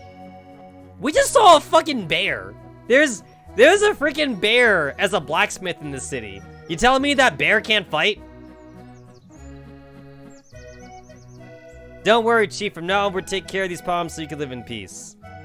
They sent a fucking cat. They sent a cat when they have a bear in this village. Thank you very much. I feel much safer knowing that you're here now. 'Tis getting late. Please feel free to stay the night at our house if you'd like. Oh, that's okay, Chief. Actually, we already have a place to stay. Do you know the way to Uncle Payne's old place? Uncle Payne? Uncle Payne. Oh, you one of Payne's relatives? Oh yes, Nyanza is his grandchild. It's a pity we couldn't visit him when he was still around. I hope he wouldn't mind us staying at his old house for a while. Bah, do not worry, brave soldiers. Payne Thunderbun was one of the kindest men I know. Thunderbun? Thunderbun. I know he would be glad to let you stay. You're our relatives after all. I guess treating your harem like a bunch of tards might be good for a BDSM gacha game. Please follow me. I will show you the way to his old house. I want to meet the mom. I want to meet the mom and dad.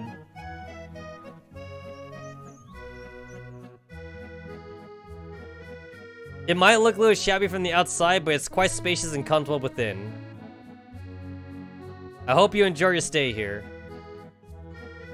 As long as there are comfy beds, it'd be perfect. Thanks for bringing us here, Chief. You must be tired from your journey. I won't keep you any longer. Please rest. We will see you tomorrow. Good night. Night. Let's go home, Erin. Good night, Macaron. Good night, Nyanza. Wait a minute. Is he not a self-insert? Like, the game didn't ask us to, like, put a name for him. Is he not a self-insert? We're finally here. I want to self-insert myself as the cat. I want to be a cat. Let's go inside and get some rest. My feet hurt.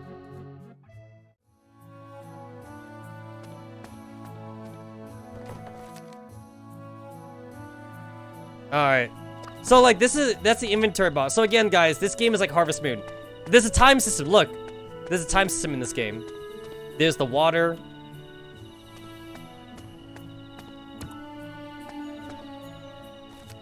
Yep. So, like, this game is Rune Factory. It's Rune Factory Harvest Moon. Hold up! Hold up! Is that the Ragnarok sound effect?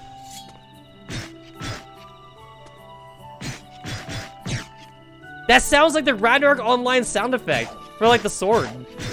That totally does. It sounds very similar. Oh yeah, I got all the DLC, guys. Don't ask me how much money this cost.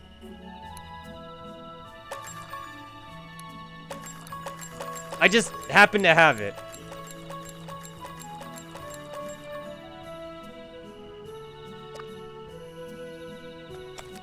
Hold up! The time goes when I'm in the menu? That's kind of bogus.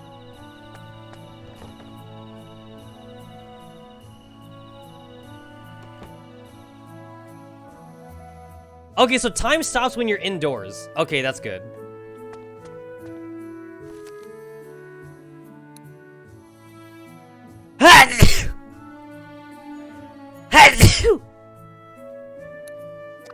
Sorry, guys. I don't have a cute anime sneeze.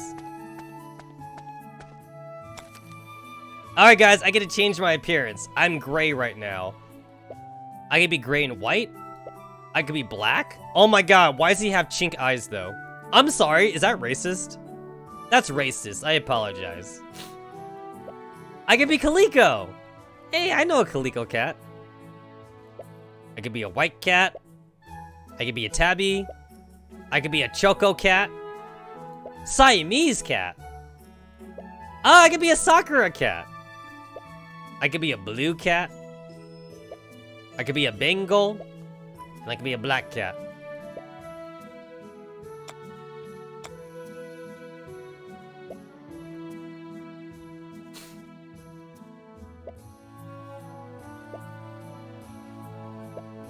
Oh my god. Do I dare play that? I dare. I dare play it. I dare to play it. Oh my god. Oh my god. You know what? This... No.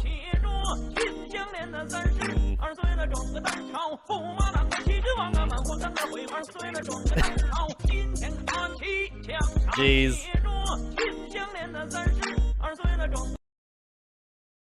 You know what? That Tom and Jerry episode would never air these days.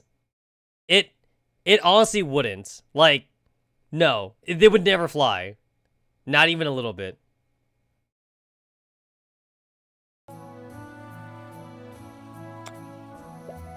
I can have wings! I can have wings!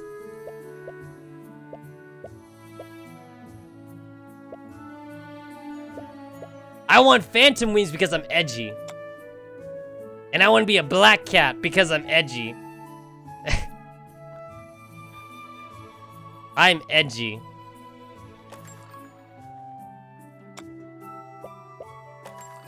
That's right. That's right.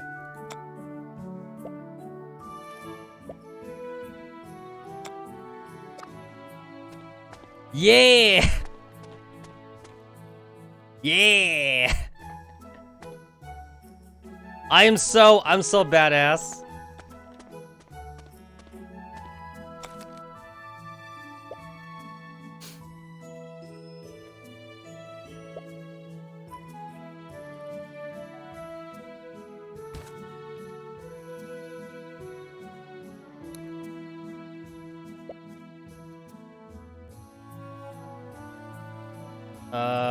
What else?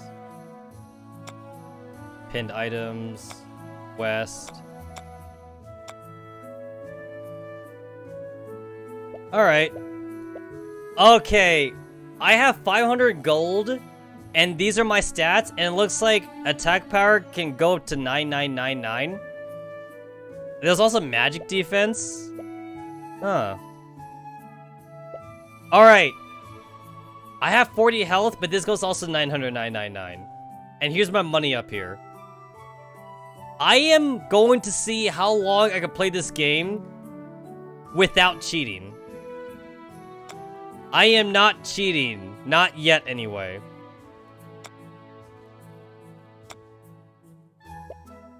We will see.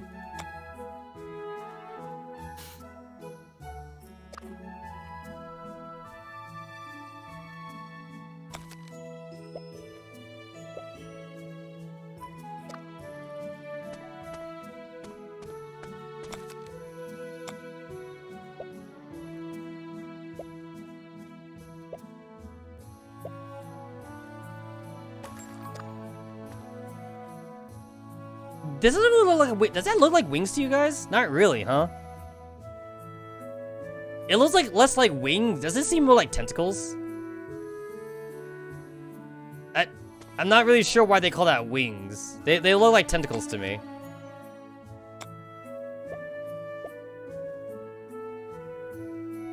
They call it mythical wings, but it's all wiggly though.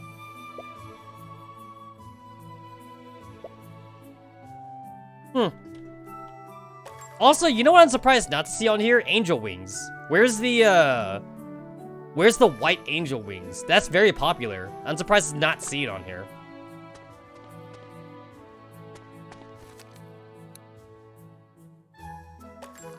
You know what? If I cheat for money, guys, it's not that big of a cheat, right? If I cheat for money.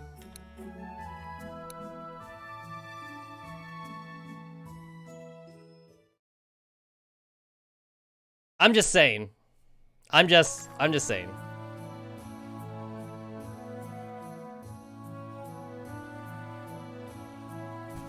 Alright, it is 7 a.m. in the game.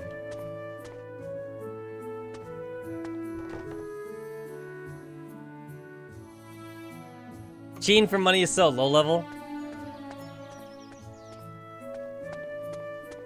If you want low level, I could always cheat for levels themselves. I can cheat for levels.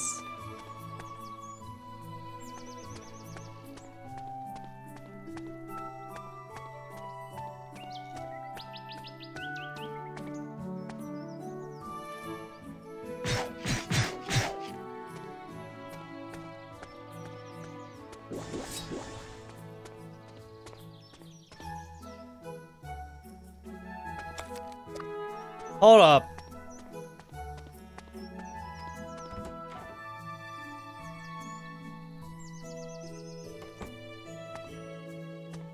I need to do this because, like, I can't, access my thingy. Oh, that's a lock-on button. Oh, okay.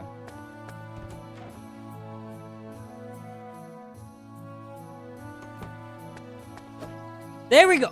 I have a problem. Like, sometimes the clicking works and sometimes it doesn't. I don't understand why it works and, like, it just doesn't. It, like, decides on its own. I think I need to go in the menu to, like, activate my goddamn clicks. What is that? Is that a koala? I don't know what that is. What's wrong, Tim? Did something happen? Monsters. Chased.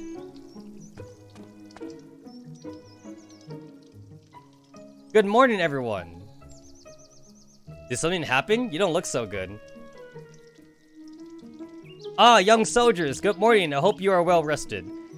Our provisioner here seems quite troubled with something. Take a deep breath, Tim. Then tell us what happened.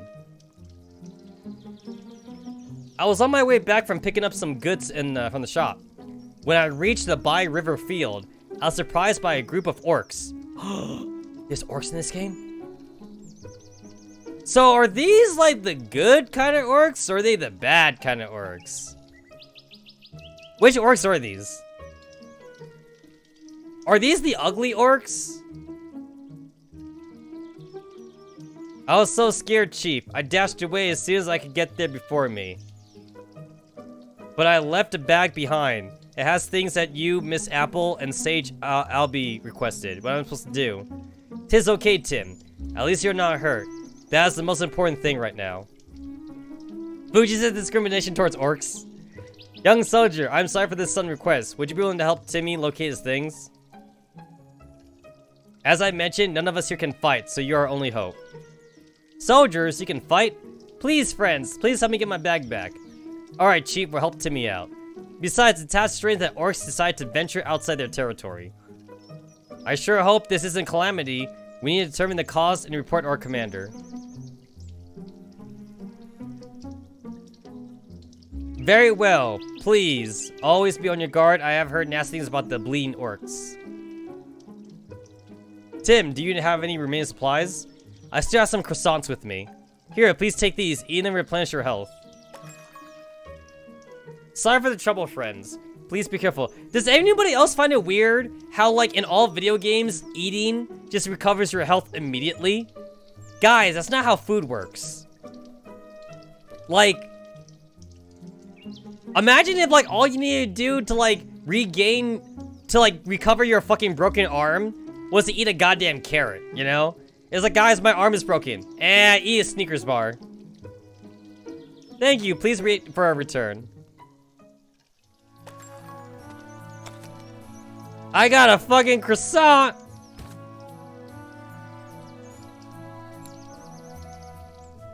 Restores 10 hit points. And then I have a milk. Restores 8 hit points.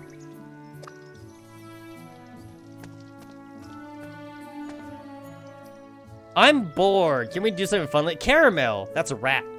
You a rat. Did you have a good rest? Please talk to the other villagers if you need something in particular. Also, do you guys get it? He says kid. He says kid because he's a goat.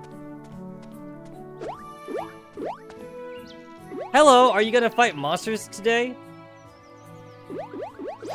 Oh shit. Have you visited the lake? There's lots of pretty flowers there. Hey, do you like bugs? We should go catch some together. Guys, isn't she adorable? She's such a cute rabbit. I'm always hungry after playing all day. I lost mommy and daddy when I was just a baby. Oh. Her parents are dead. So her grandpa raises her. Her parents are dead! I was so sad at the time, but now Grampy is always there for me. I love him so much.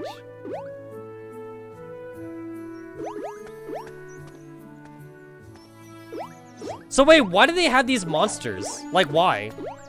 Why do they have them? Do they milk them? Do you guys think that they can milk the slime things they have in there?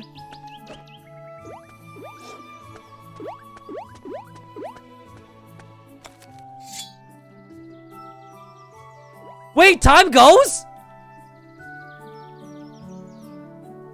Dude, time moves when you're in the shop. That's kind of bullshit. Also, here's another rabbit, Kiki. Welcome to White Rabbits. We provide only the best quality in fruit and vegetable seeds. Come visit us from time to time. Why does time go when I'm in the shop? That's so bull. That means, like, I gotta read fast. Wait, is there something I can do in the menu for that? Wait, I want to, like, stop time when, like, I'm like in the menu. Is that not a thing? Is that not a thing? Oh my god. I feel like I need like a fucking... I'm gonna need like a fucking mod for that. That's not a thing. Time is always going? That's a bit excessive, I think. That is definitely excessive. There's no option. There's no option to deactivate the timer.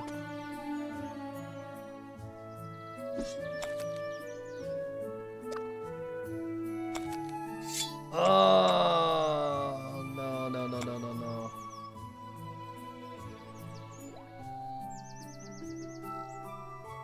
This is so bull. Look at, I'm in the menu, fucking time's still going. That's so fucking bull. This makes me want to cheat because I'm not gonna have time for everything. This makes me want to cheat, honestly.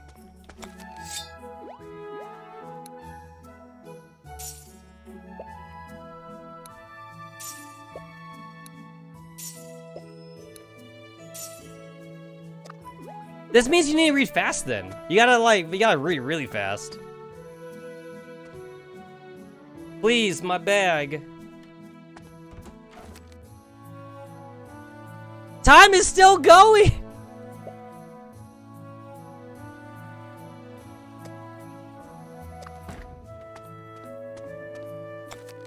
Oh my god. Oh my fucking god. Cookie! Complete for the Treat Kids quest. Oh my god. Oh my god. Oh my god. Do you know how much time I'm wasting right now? I'm wasting so much time! Oh, that's the cutest wolf I've ever seen. It's weird that the wolf is called Miss Apple. Hello there. Why are you a new villager? My name is Apple. I run Apple's Eatery. If you're ever hungry and you push your energy, feel free to talk to me.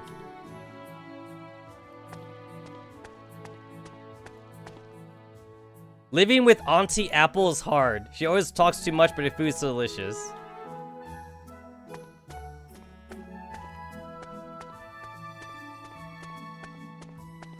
Dude, look at this fucking bear, though. Dude, you tell me this guy can't fight, though?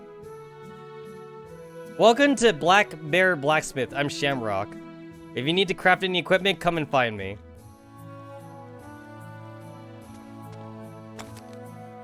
Alright, I don't have anything.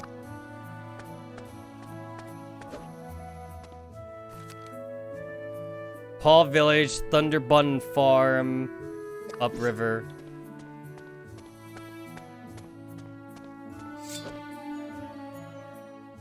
So this farm belongs to our like deceased grandpa.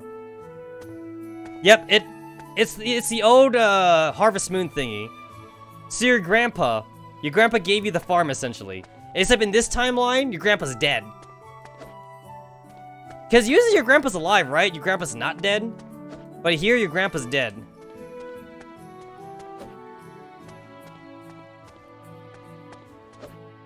What's this? Why is it glowing? Why is this glowing? This tree is glowing. I want to know why it's glowing. I can teleport. Alright, that's a quick travel.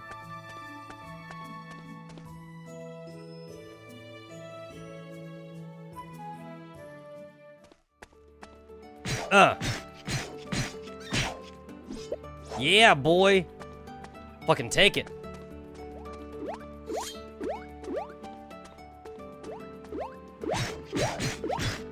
Yeah!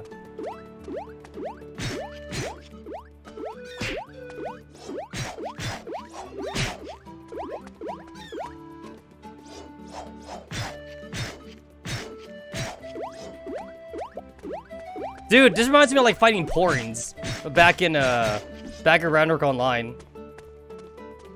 What's this? What's this pink thing? I don't know what this pink thing is. That looks like something. What the fuck? What the? Is this a glitch? I'm like walking into the ground right here. That's a glitch right there.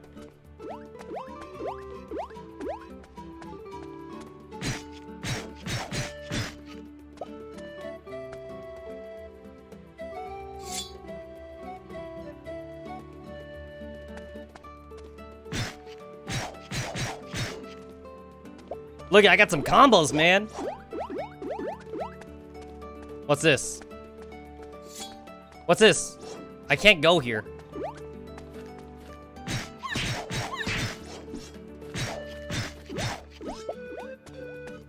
So where's my experience?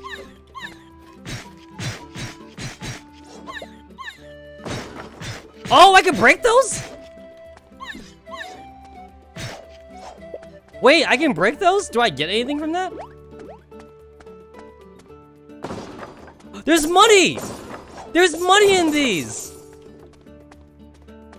Am I sure the game maker's not Bethesda? I'm pretty sure. I'm pretty sure the game maker's not Bethesda. I got some coal. I can't go that way.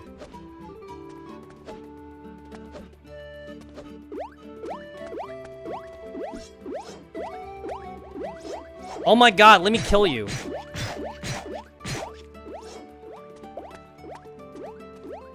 Let me kill you.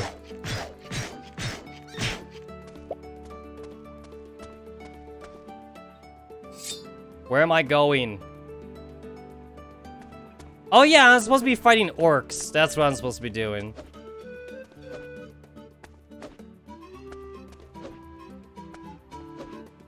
Not enough stamina.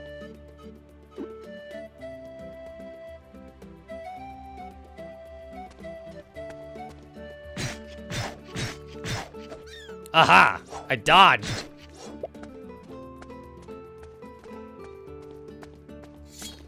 Oh shit.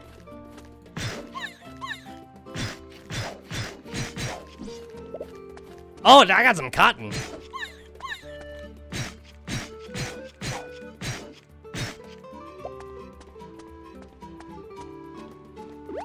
Where are the orcs?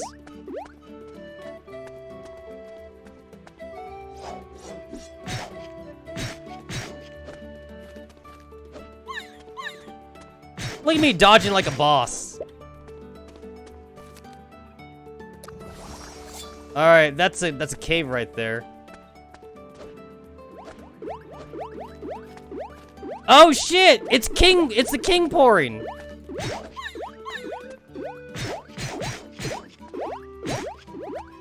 That reminds me of like the really big pourings in Ragnarok.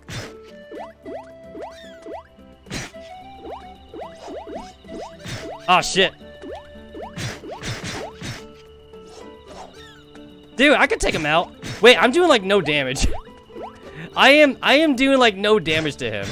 Okay. I guess I'm not strong enough. I'm not strong enough to fight him.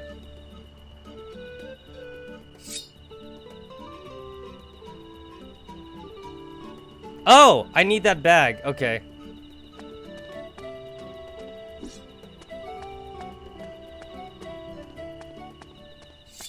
Oh shit!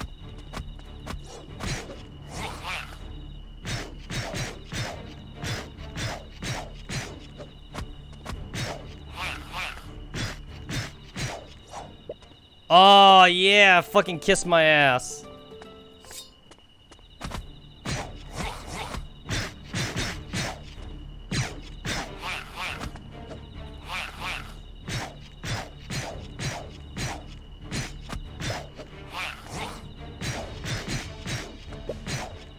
Dude, I'm so good! I'm so good at this game!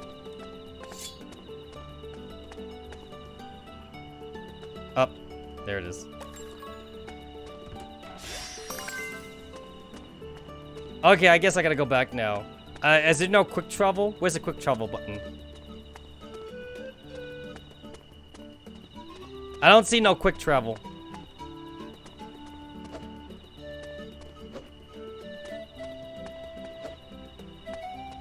So, like, can I increase my stamina?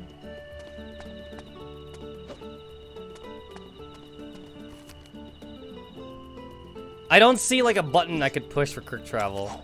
That might be a thing later on. But, like, for now, it's not a thing. So, wait. This is gonna be, like, one of those, games where, like, it's gonna force me to go to sleep, I assume, or something? Like, you know how like in a lot of Harvest Moon games, if you stay out too late, the game forces you to go to sleep? I wonder if this is that. Oh, there's a chest over there. I want it. I want that.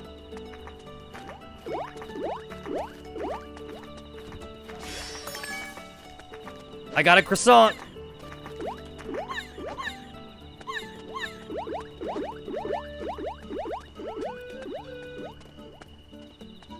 I wonder where the King Gooey got his crown from. Like, did he steal that from, like, a merchant or something? Did he jack that off, like, a dead body? Because, like, the monsters don't even seem that intelligent. So, like, how did he get the crown?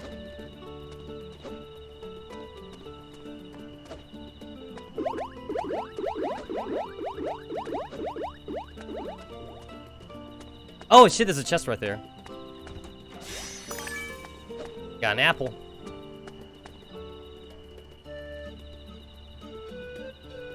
So, like, are people asleep?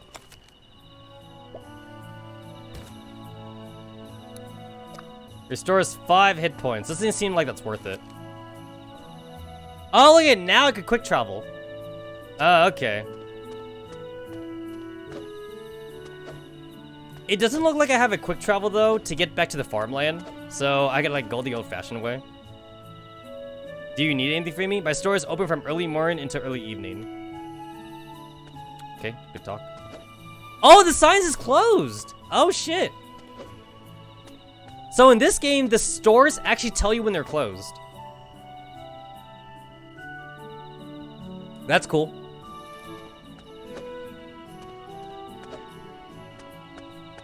So, wait.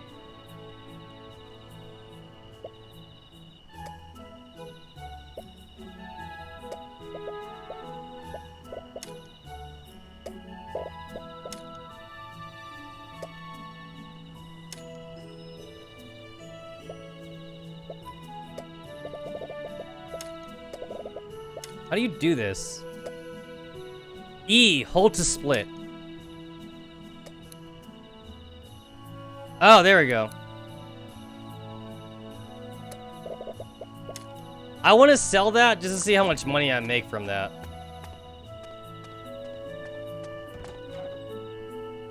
So, like, I'm almost full on shit already. Like, that didn't take long. Like, my storage sucks. Also, that was day 2, and I did the first quest at least.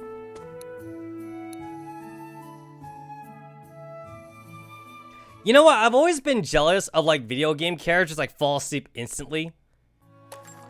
They could just go sleep, like, whenever they want. I sold 3 vines for 30 paw pennies. Cool. 30 pennies. Do you guys remember when pennies used to actually mean something? Do you guys remember when pennies when pennies used to actually like buy you food? Do you guys remember when you could buy like a comic book for like 2 pennies? You guys remember when you could buy like a loaf of bread for like 5 cents? Do you guys remember when you could buy a stick of gum for like a penny? I remember those days.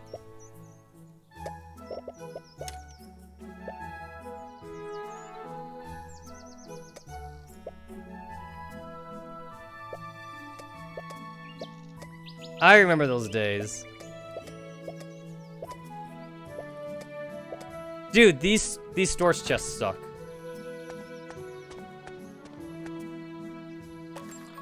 Oh, my bag! Thank you so much, you're my savior. I got 100 pennies. You curious about the orc's behavior? I'm sorry, friends, I don't know much about it either. It surprised me too. But maybe, just maybe, Sage Albie might know something about this. Alright, you never met him before, have you? He's the village wise man, the most knowledgeable person I've ever met. I heard he used to be a professor at the Royal Academy. Even though I studied there, he never taught any of my classes, and none of the other professors ever seemed to talk about him. Do you want to meet him? I'm certain he can give you some information about what's happening. He lives on the outskirts of town, of the village, the forest entrance to be exact. While you're at it, perhaps you could bring him this package and some stuff he requested from me. Don't lose it, alright? Now I need to get organized and go deliver some packages myself. If you ever need supplies, don't hesitate to come to my shop. See you again, friends. Ah, okay. What the fire spears? What? Okay.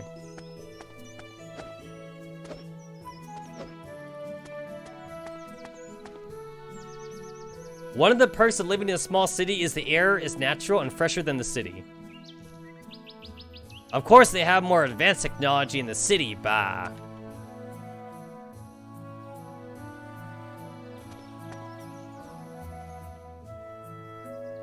I'm bored.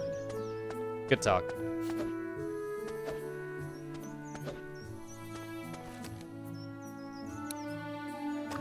Alright, so I can teleport, so like I use up like less time.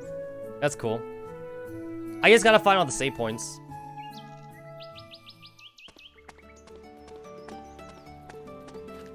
Do the treasure chests respawn? No, they don't.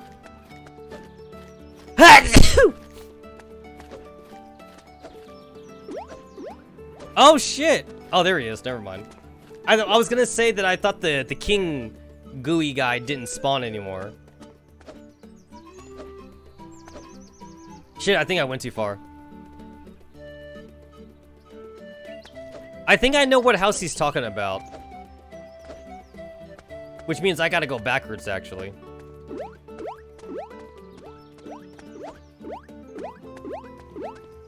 The house over on this side. So the story in this game, I guess, is that, like, there's a bunch of heroes who, like, defeated monsters in the past, and there's peace.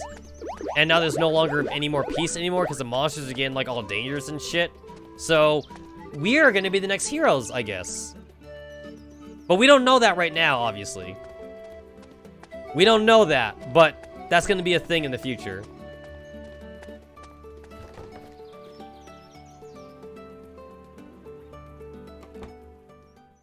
It's a polar bear! Excuse me. Polar bears are very wise. I'm surprised I didn't go with the elephant. Like, elephants are wise creatures, right? Or like a turtle, right? When you think of sage, you think of something that's old, right? So turtles. Turtles are very old animals. Who are you? Sorry to bother you. We had to deliver you a package. I don't know you. Go away. What, you know the village provisioner? He asked us to bring this package to you. We're telling you the truth. Give me the package and leave. Are you always this grisly, Sage? We were told that you would know more about why the monsters are becoming more aggressive. I'm sorry if it's rude to bring this up when you've just met, but you're supposed to have worked at the Royal Academy. Timmy said so. You of all people must be very curious about it. We're trying to get as much information as we can figure out how to deal with it. That's at least what scholars in the city would do. Sorry, we haven't properly introduced ourselves, and here I am questioning you. We're soldiers from the capital city, assigned to protect Paul Village from monsters. I don't trust anyone claiming to be from the capital city. Leave immediately.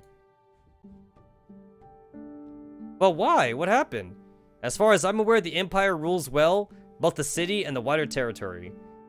If sometimes our commanders can be a bit harsh, I won't lie about that. But what they're doing is for the people's sake. You are but mere cubs. You cannot understand.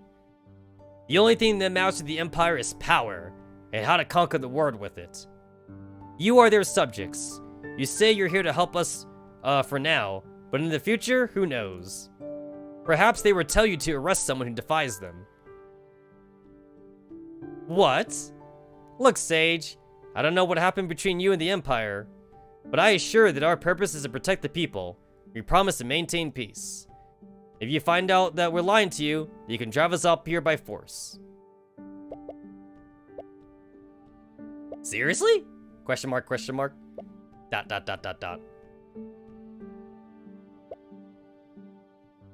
Huh. Neither of these answers is like very shonen-y. There's no answer here where it's all like, yeah, that's right. Like, no, The ... That's a very Persona 3-like answer. You guys notice that in Persona 3 there's like a lot of ... answers you could give?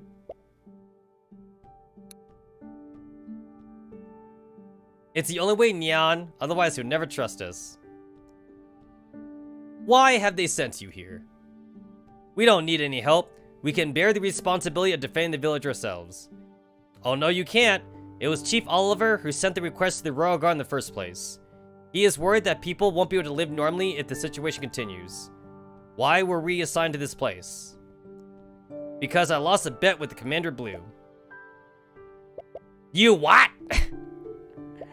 Not again. It wasn't like that. Commander Blue thought it might be easier to adapt to the area if we were assigned in a place our family was from. How I wish Uncle Payne was with us right now so I wouldn't have to deal with this pesky sage. Did you say Payne? You knew Payne Thunderbun? Oh gosh, why not I thought of that earlier?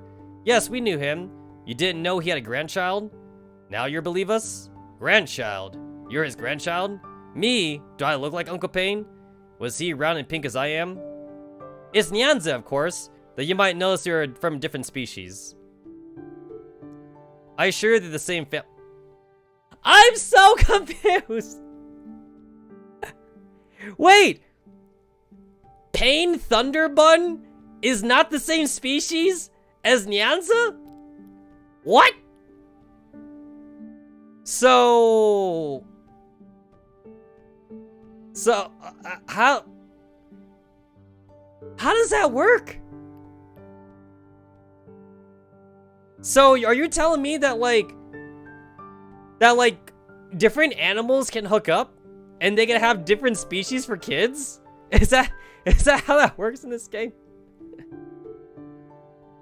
I mean, the goat guy was the grandpa of the rabbit girl. Oh my god. Very well. If you're indeed his grandchild, you should have some idea about what happened between us scholars and the Empire. What? We've never heard anything about it. Our commander certainly hasn't told us anything. Do you know anything about it, Nyan? Nothing. Why does it even give me a choice? There's no choice here. So they haven't told you. Well, very well, take this. If you really are Payne's grandchild, you know what this is and how to use it. Come back to me once you figured it out. Now be gone.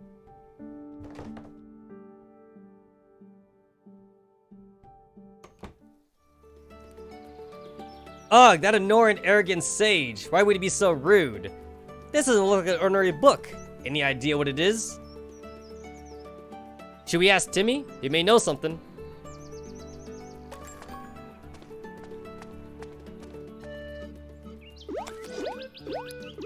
Ask Timmy about the Paul Book Village.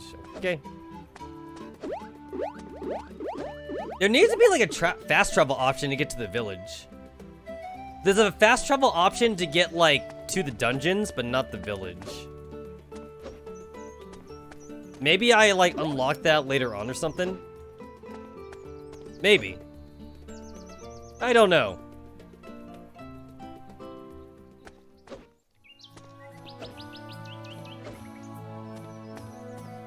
I still hate that like time moves forward all this time in this game. Like, not even Harvest Moon is that harsh.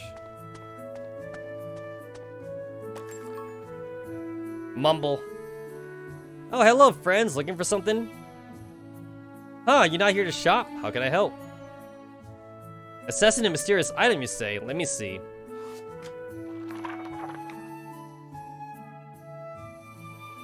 Is this really yours? Where'd you get it? You don't know what it is, huh? I thought someone from the city would be better informed. This, my friends, is a spell book.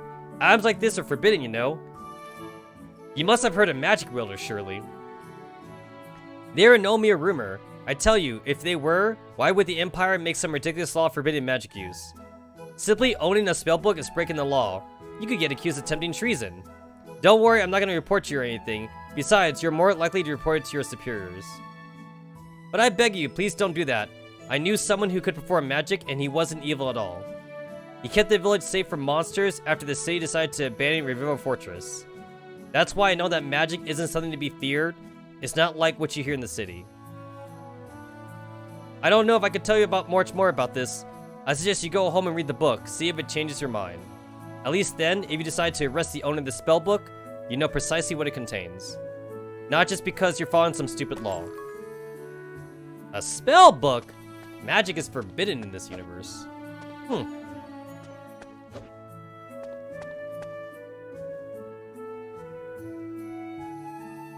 So I guess maybe all the sages and scholars like had magic, I guess.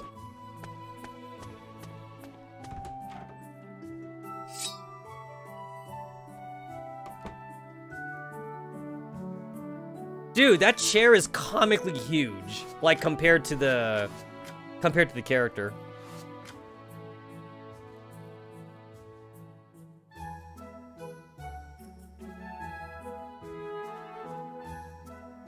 I hate that the character's mute. This is one of those goddamn sound protagonists, main characters. I hate it. Did you make the correct decision? Do you have the desire to unleash the power within you? I wish only for your safety, after all. Oh shit, I got fucking fireball now?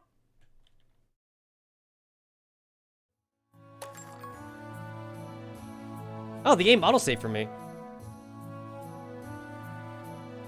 I thought you were studying the book, but you fell asleep, gosh. Did you have a weird dream? Unleash your power? What power? Perhaps it means... Let's go outside, Neon, or you plan to destroy the roof above our heads. You really are good for anything, grandchild, aren't you? Cool, we learned magic that easily? Press 2 to cast Fireball. Holy shit!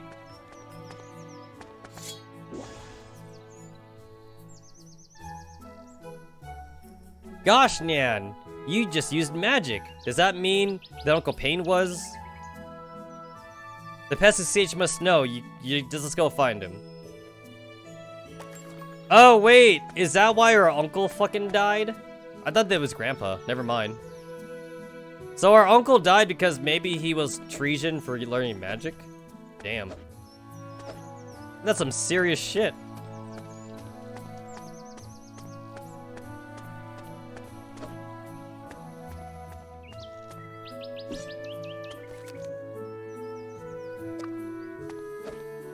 I guess it's not worth it to teleport, since like we're already so close to this age.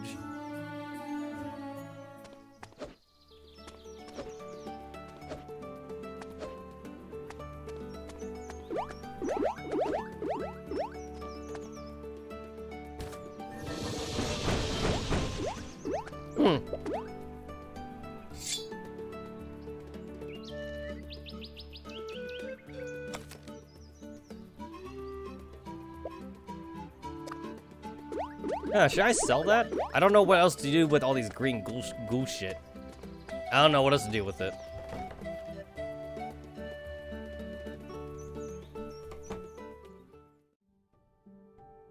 Albie's Cottage.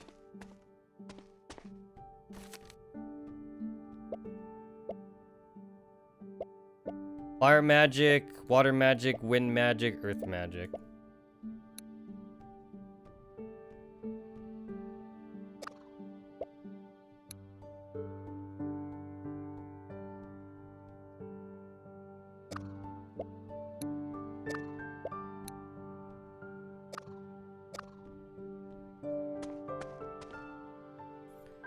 Have you figured it out? Really? I never expected you to be so efficient. The young provisioner helped you. No wonder. Still, I'm impressed by your courage. You aren't fully grasping the situation, and yet you continue to press on. I'm not sure whether that's smart or careless. Very well. I'll answer your questions. What do you want to know? About the book. Scholars in the Royal Academy examined the relics and used their powers to create spellbooks. They thought that they could use the same power that enraged the monsters to defeat them. Unfortunately, they stumbled upon a new problem. Not anybody can become a magic wielder. A person who can recite the knowledge of the spell books to control magic. Magic needs a vessel that is strong enough to hold its power. Your grandfather, Pain... Oh, it is our grandfather, not uncle. Pain Thunderbun was one of the few people who could. This is probably the reason why you can also harness the magic contained in the spellbook. The problem we now face is that there is no magic wielders remaining as far as I know. You must be familiar with the anti-magic laws the Empire has imposed. Magic was banned shortly after they succeeded in defeating the monster uprising. There's no time, we need to move quickly. I still don't trust you completely, but you are the most suitable person to bear the task. We must gather the relics. Do you have the courage for this quest? Of course. Thank you. Allow me to explain what you need to do. You need to retrieve the ancient relics. My colleagues sealed them away within several dungeons to avoid discovery. They decided not to disclose their whereabouts. I believe there's a dungeon nearby. That's where we should begin the search. Before you go, you must remember the most important thing. Do not let anyone know about this, not even your superiors. Everything we've discussed in this college you must keep to yourself. It would be dangerous for you, me, and the entire village if anyone associated with the Empire were to find out about this. We must be careful. Your safety is of the utmost priority after all. We don't want to lose our only hope of restoring peace, do we? Good luck. Of course, the Empire is evil. Why am I not surprised?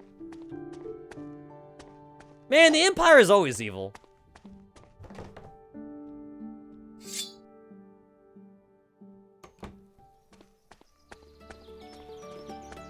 So, I still actually have no idea how to just do the farming shit.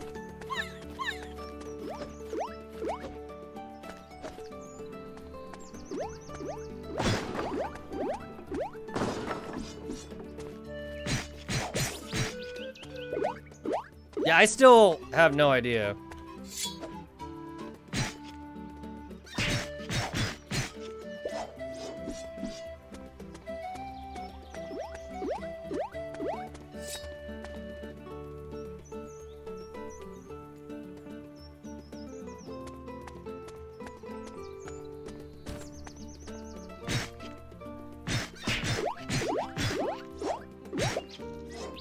Oh, I get it. So mana is like restored by like not using it and like hitting monsters with it. Okay. I get it.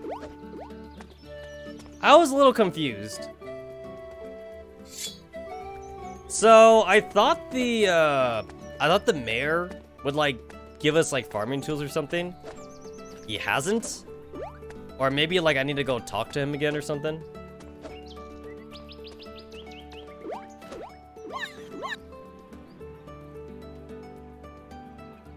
I mean, can I just dive into this? I heard that the monsters in the dungeons are stronger than those outside. Do you think we're finding an ancient relic in here?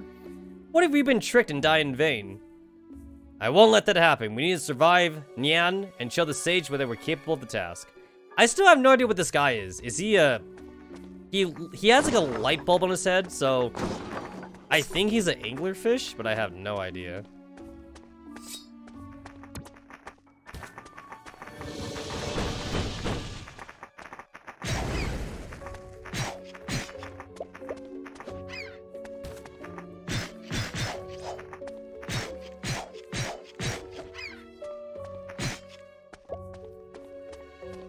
Oh god, do I have to kill everybody? This is like freaking like Zelda like rules. Like you gotta kill everyone before like the doors open up and shit.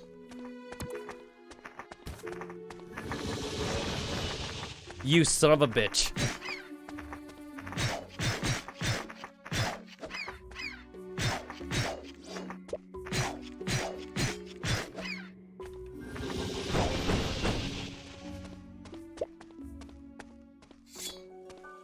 Oh, nice.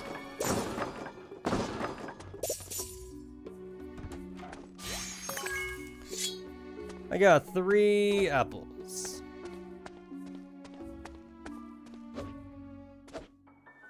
I feel like time should not progress when I'm in a dungeon. But to be fair, in Rune Factory though, time still progressed. So I guess that's fair. Time shouldn't progress when you're in the menus, though. I think that's a little much.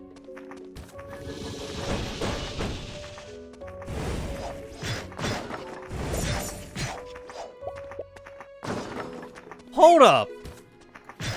The bats remind me of familiars, and the shrooms remind me of spores. Are we sure this isn't Ragnarok Online? Fucking Christ. I swear, this seems just like Ragnarok Online. The monsters even look similar, too.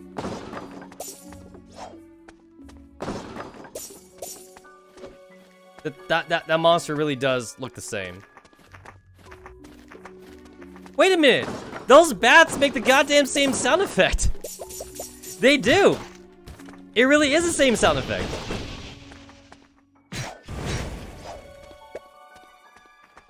It 100% is. They make the same goddamn attack, same attack and sound effect.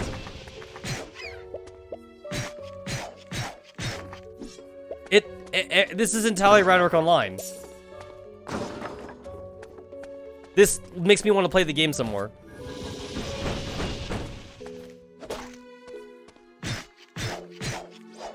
I thought the sound effects sounded eerily similar to this swordsman sound effect in Ragnarok Online, but I thought I was just hearing things. But now I know for a fact, the sound effects of the monsters really is the same. That ain't just me. It really isn't just me.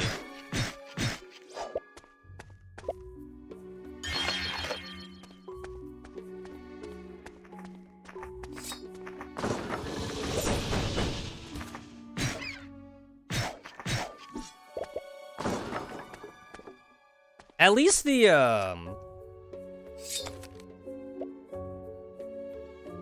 At least mana is, like, technically infinite.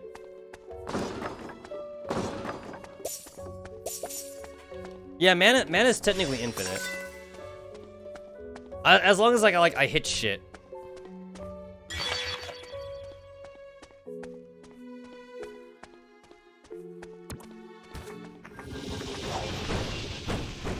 That was a mistake.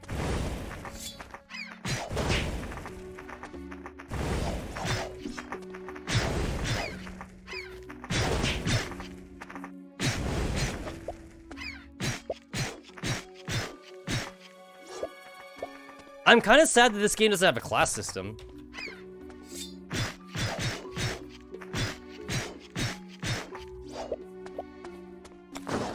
These sound effects really do, like... They really do, like, sound, the same. To the point where, like, I think the sounds are ripped. The sounds are totally ripped. Which I'm actually totally okay with. Like, I'm not even gonna say, like, it's ripped off. Like, it's a good ripped off. That may be a little bit of biasm on my part, though. I need a fucking silver key for that. So, there is definitely farming in this game. Which I haven't done yet.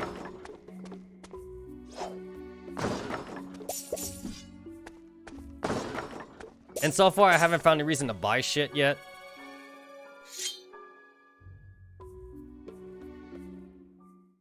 It's rather quiet here. That's strange. Wait. Something's here. Get ready.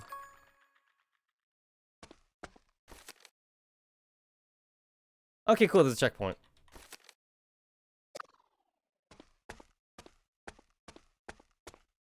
Oh my god. It's the poison spore. It's not a regular spore. It's a poison spore.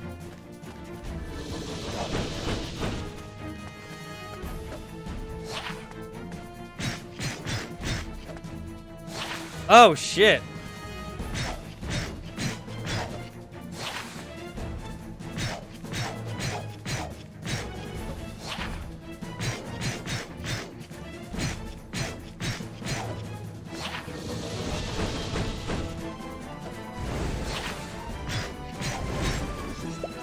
Well, that was easy.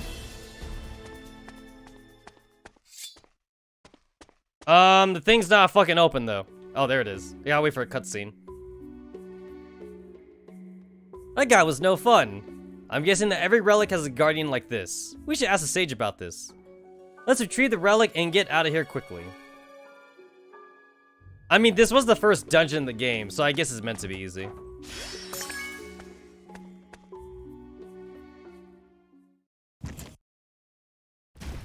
I need a silver key, so that copper key is not doing me any good.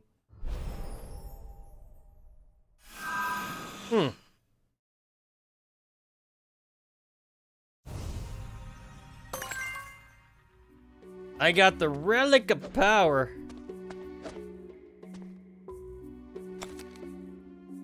Really? This takes up like a fucking... God damn it. I was hoping that the keys wouldn't take up any,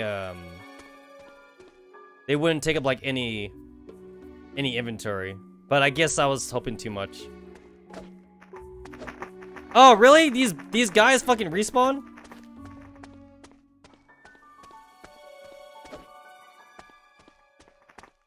Yeah, I need a silver key. Yep.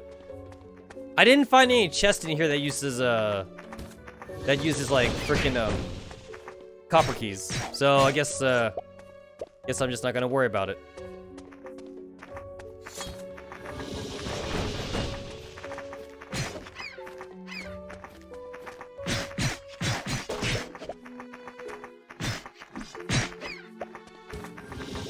That is the wrong way.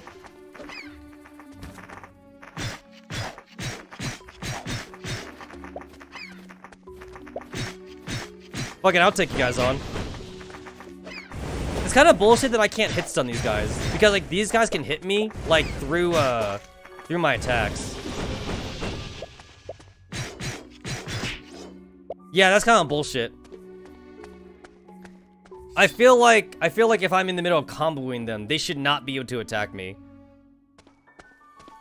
Whatever.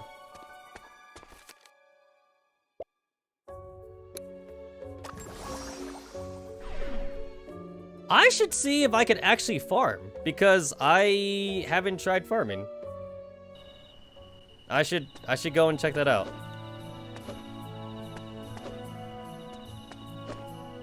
Also, I haven't seen a way to level up my freaking stats.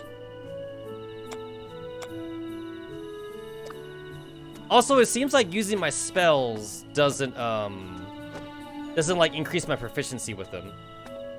So just because I use something doesn't mean I get better at it. So I guess I just need to level up. I've killed a lot of shit. If this was a normal game, I would have leveled up by now.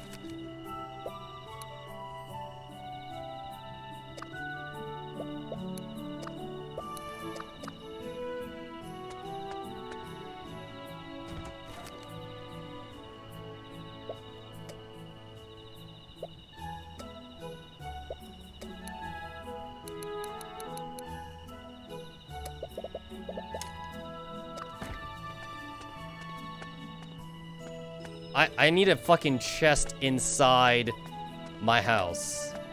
This is so annoying. I don't have enough fucking storage, and there should be a chest in this house.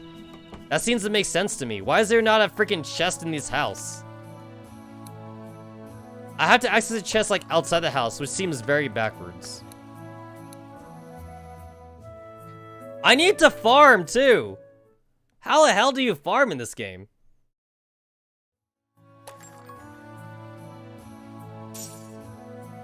I sold 8 mucus for 40 paw pennies. Huh, that wasn't worth it.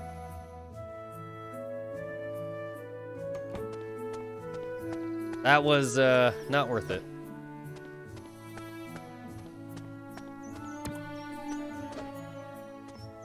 Alright, fucking pick this up. Do I not have the farm unlocked? Do I gotta unlock that later? It seems weird to start off with the dungeon part first. In Rune Factory, you always start off on farming. You do the dungeon part later. I mean, I already beat the first boss, though.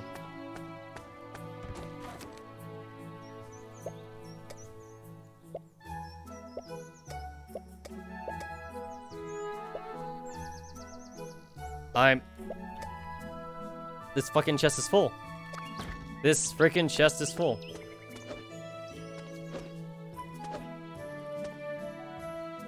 Arian lost her parents when she was only 5 years old. Now she only has this old Billy. Okay, I'm going to assume they're actually not blood related. Yeah, you know what? That actually makes more sense. They're not blood related. He adopted the fucking bunny girl. That makes more sense. Yep, that totally makes sense.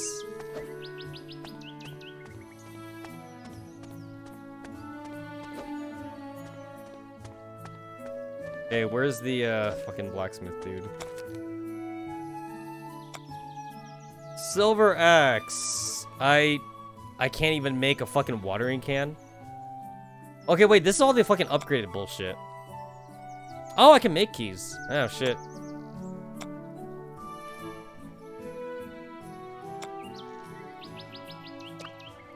So, like, that means I must have, like, the basic oh, I get it. You know what? There's a fucking locked chest on the, on the farm. That's gotta have, like, all my basic shit in there. That makes sense now. So I guess I gotta do this questing shit first before I could farm then. Cause like so far I haven't seen like any NPCs that give me access to that. And if there's not like a level up system in this game, then I guess it's just like raw stats. You just gain raw stats. I mean, so far I haven't needed to be stronger to defeat the first boss. I'm not strong enough to fight the king Porin dude, but I guess he's optional. How was it? Was the relic in the river cave? I must say, I'm quite impressed to see you return safely with a relic. For someone relatively new to magic, you're doing a good job. It really runs in the family, huh? You can rest for now. I will let you know when I have some new information about the relics. If you wish to learn some new spells, you can use my magic cauldron. It functions the same as a spellbook. For now, if you excuse me, I have to gather some more information regarding the relics. Okay. I'm glad the sage finally recognized our abilities. Now he knows you're just not an ordinary soldier. Are you curious about what happened between the magic wielders and the Empire? They don't seem to be on good terms. It would be great if we can meet a real magic wielder. Of course, Uncle Payne doesn't count, since he never said anything about it and never practiced it in front of us either. Maybe we should ask the sage about it next time. Aren't you tired? I'm exhausted. Taking a break won't hurt, right? Let's head home and rest up. I can sense a whole heap of tasks coming our way. We should be ready. Alright.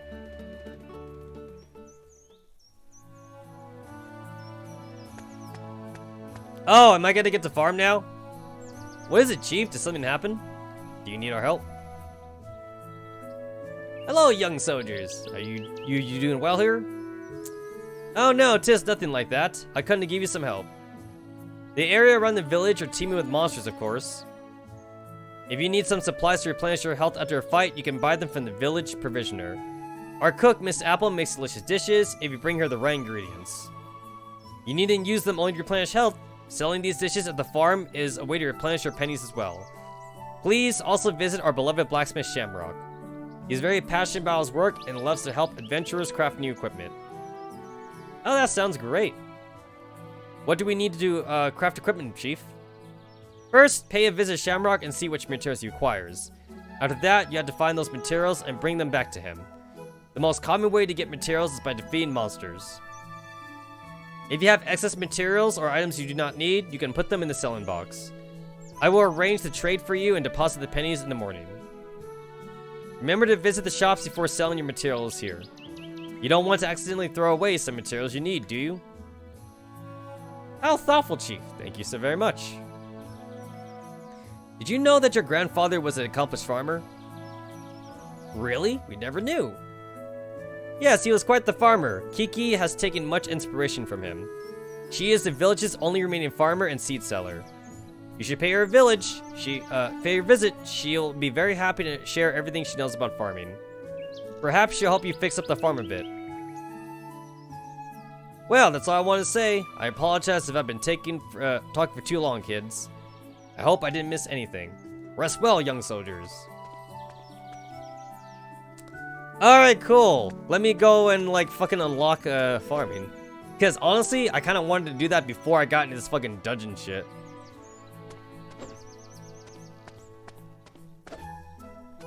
It looks like all she does is grow wheat. Hello there, you look like you might be a good farmer. You never tried it? I've heard that your Uncle Payne's relative. He was the best farmer around. Why don't you give it a go? I can provide you with the best seeds. Sure. Good answer! I bet you'd be doing great in no time.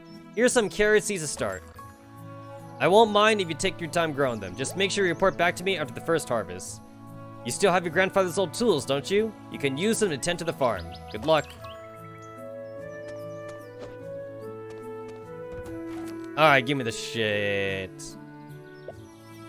Wheat seeds. Cabbage seeds. Oh, I bought a carrot seed. Well, now I have more. Potato seeds.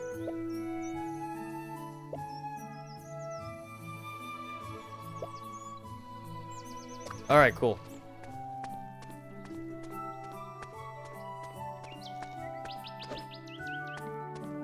Wait, does my fucking...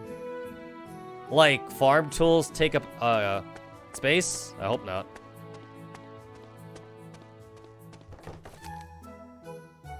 Motherfucker. It does. It fucking does.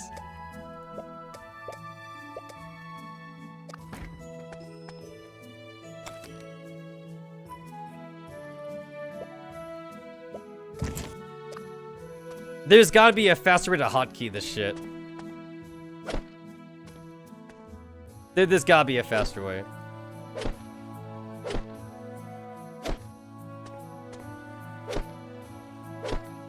Oh shit! This may be like the first goddamn like Harvest Moon crap that like where like I didn't where like I don't like use up fucking stamina.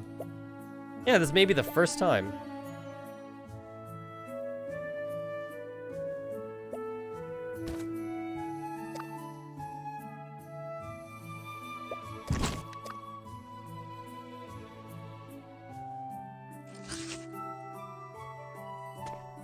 Alright, cool.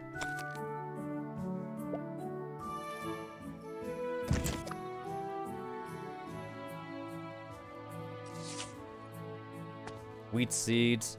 I mean, this is totally okay if like... This is totally fine if like it doesn't, if they all like are not the same. Totally okay.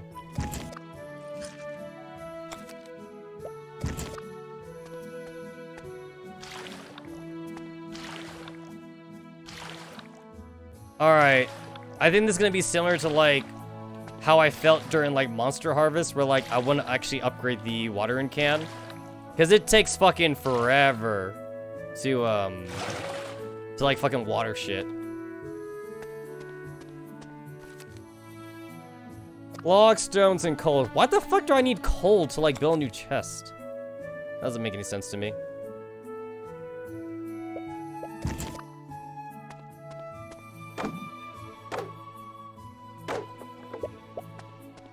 Oh my god, you gotta be kidding me. How do I fucking upgrade my freaking backpack?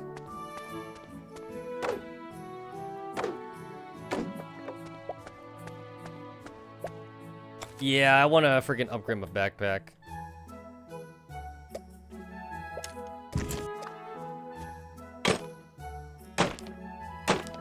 Oh, thank god, I could just hold down the button.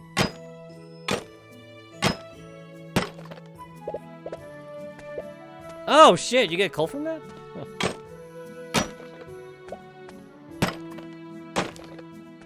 Also, like, I get it now when it's shining. There's some shine shit before. So, like, if it's shining, then, that means, like, I can, like, farm for it.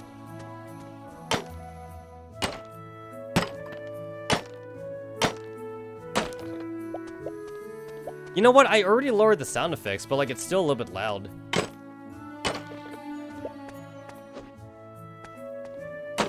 It feels weird not to have a stamina system, but I guess to be fair, if they're focusing more on the RPG aspects, I guess you don't need a stamina system.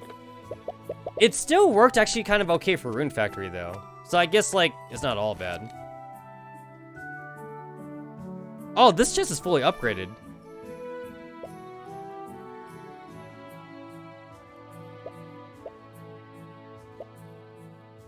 Yeah, this chest is fully upgraded.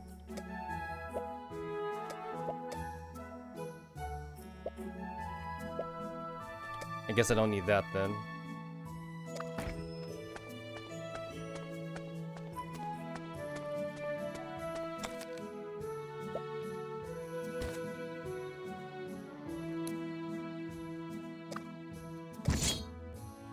Alright. So 1 through 4 is my skills, and then like 5 through 8 is my items. I guess to be fair, I don't need all those healing items on the bottom. You can you can use magic. I should keep quiet or the others might find out. But really, I can't believe it. That's cool, my friend. So what I said earlier about the village knowing your grandfather was a magic user. Because of him, we learned that not all magic wielders are evil, or probably not evil at all. It's a misconception about how magic should be used. It's a means to protect, not oppress. Mr. Thunderbun once told me that being a person with power means that Mother Nature has trusted you to protect people, the world, and maintain peace wherever you go. He was indeed a great scholar. You have followed a different path in the military, but I believe you too will seek the truth in everything. Don't worry, your secret's safe with me. It would be fine to tell the others in the village, but considering that the Empire has re-established Rivera Fortress, the village would be under their supervision, so it would be better to let as few people possible know, for everyone's safety. Since I know you're a magic wielder, can you help me with the experiment? I'm about to make a new solution that requires a lot of bee stingers. After my previous orc attack, I can't bring myself to go foraging in the forest or river. Who knows, they'll probably still hold a grudge against me. I'm terrified. Now that I could collect the bee stingers myself, if we weren't facing the calamity. So, can you help me collect some? Sure. Why would I even decline it? It's a quest. Thank you, my friend. Be careful out there collecting. There's absolutely no reason for me to decline that shit.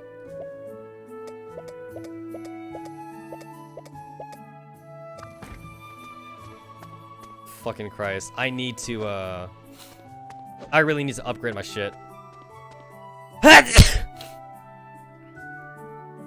I really need to upgrade it.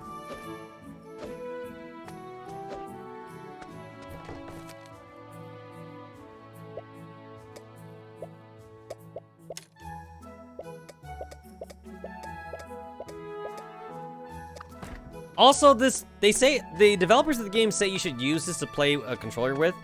The only reason why I'm using the keyboard and mouse is because my controller was not working. It says it's more useful for a PS4 or PS5 controller, but my PS4 controller is in storage and I have no idea where it is. Because I tried my Nintendo Switch controller and that shit didn't work. Unfortunately.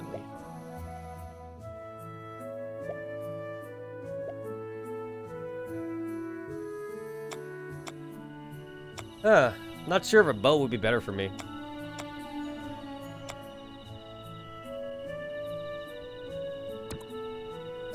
Oh, now he's closed.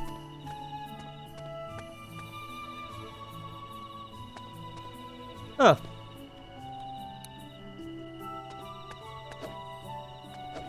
It's funny that the NPCs are still out here.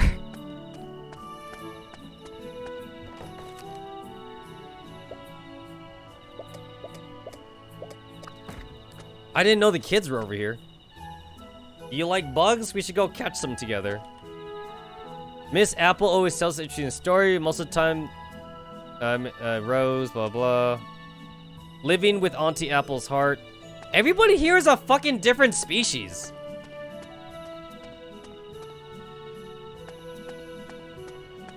I don't see any families that, like, they're the same.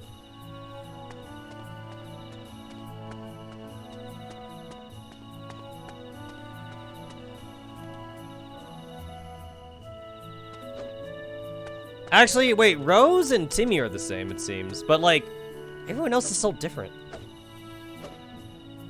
So I guess Aaron and Kiki are not family, because they didn't say that they were family. Okay, wait. So, can I... There we go. It really does feel weird that, like, I don't gotta worry about stamina. This feels really awkward. I guess I don't really. Yeah, this is fine.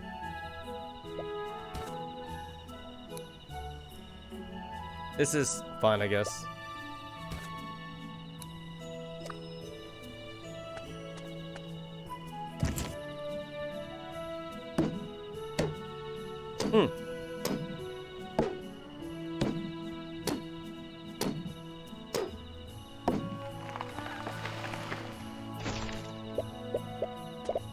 Honestly, if stamina isn't really a thing in this game for the farming aspect, that means the developers don't intend for you to spend too much time grinding. So you could say like I'm almost like getting a free pass here to cheat for materials if I want. But I guess I kind of want to see like how long it'll take me to actually get those things.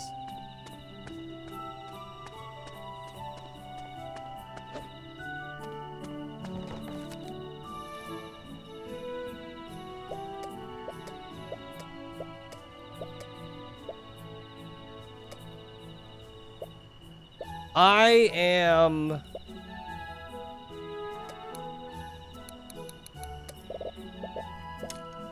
am actually hesitant to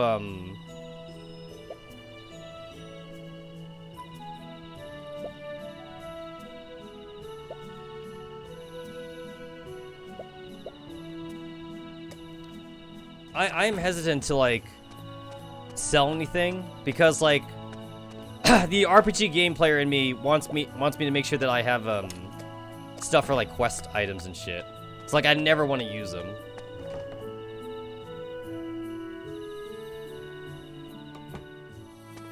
Also, you buy one fucking seed at a time, so this is one of those kind of farming games. You don't buy a pack of seeds.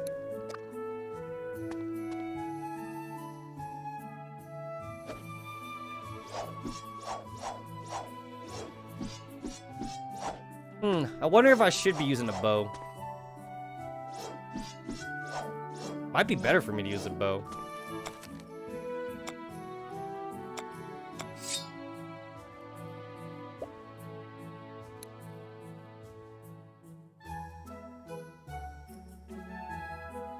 Still trying to figure out how to raise my stats here.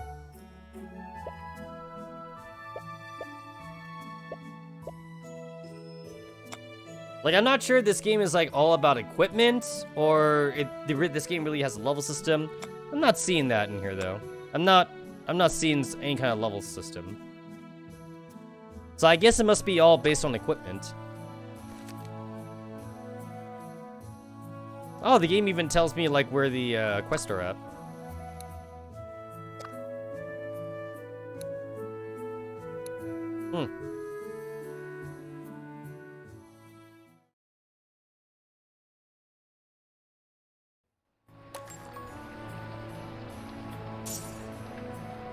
So, okay, so bat wings sell for 10 apiece. Oh shit, it's raining, that's good.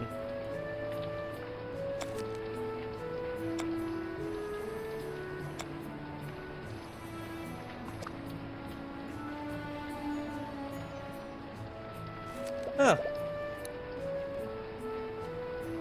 Alright then.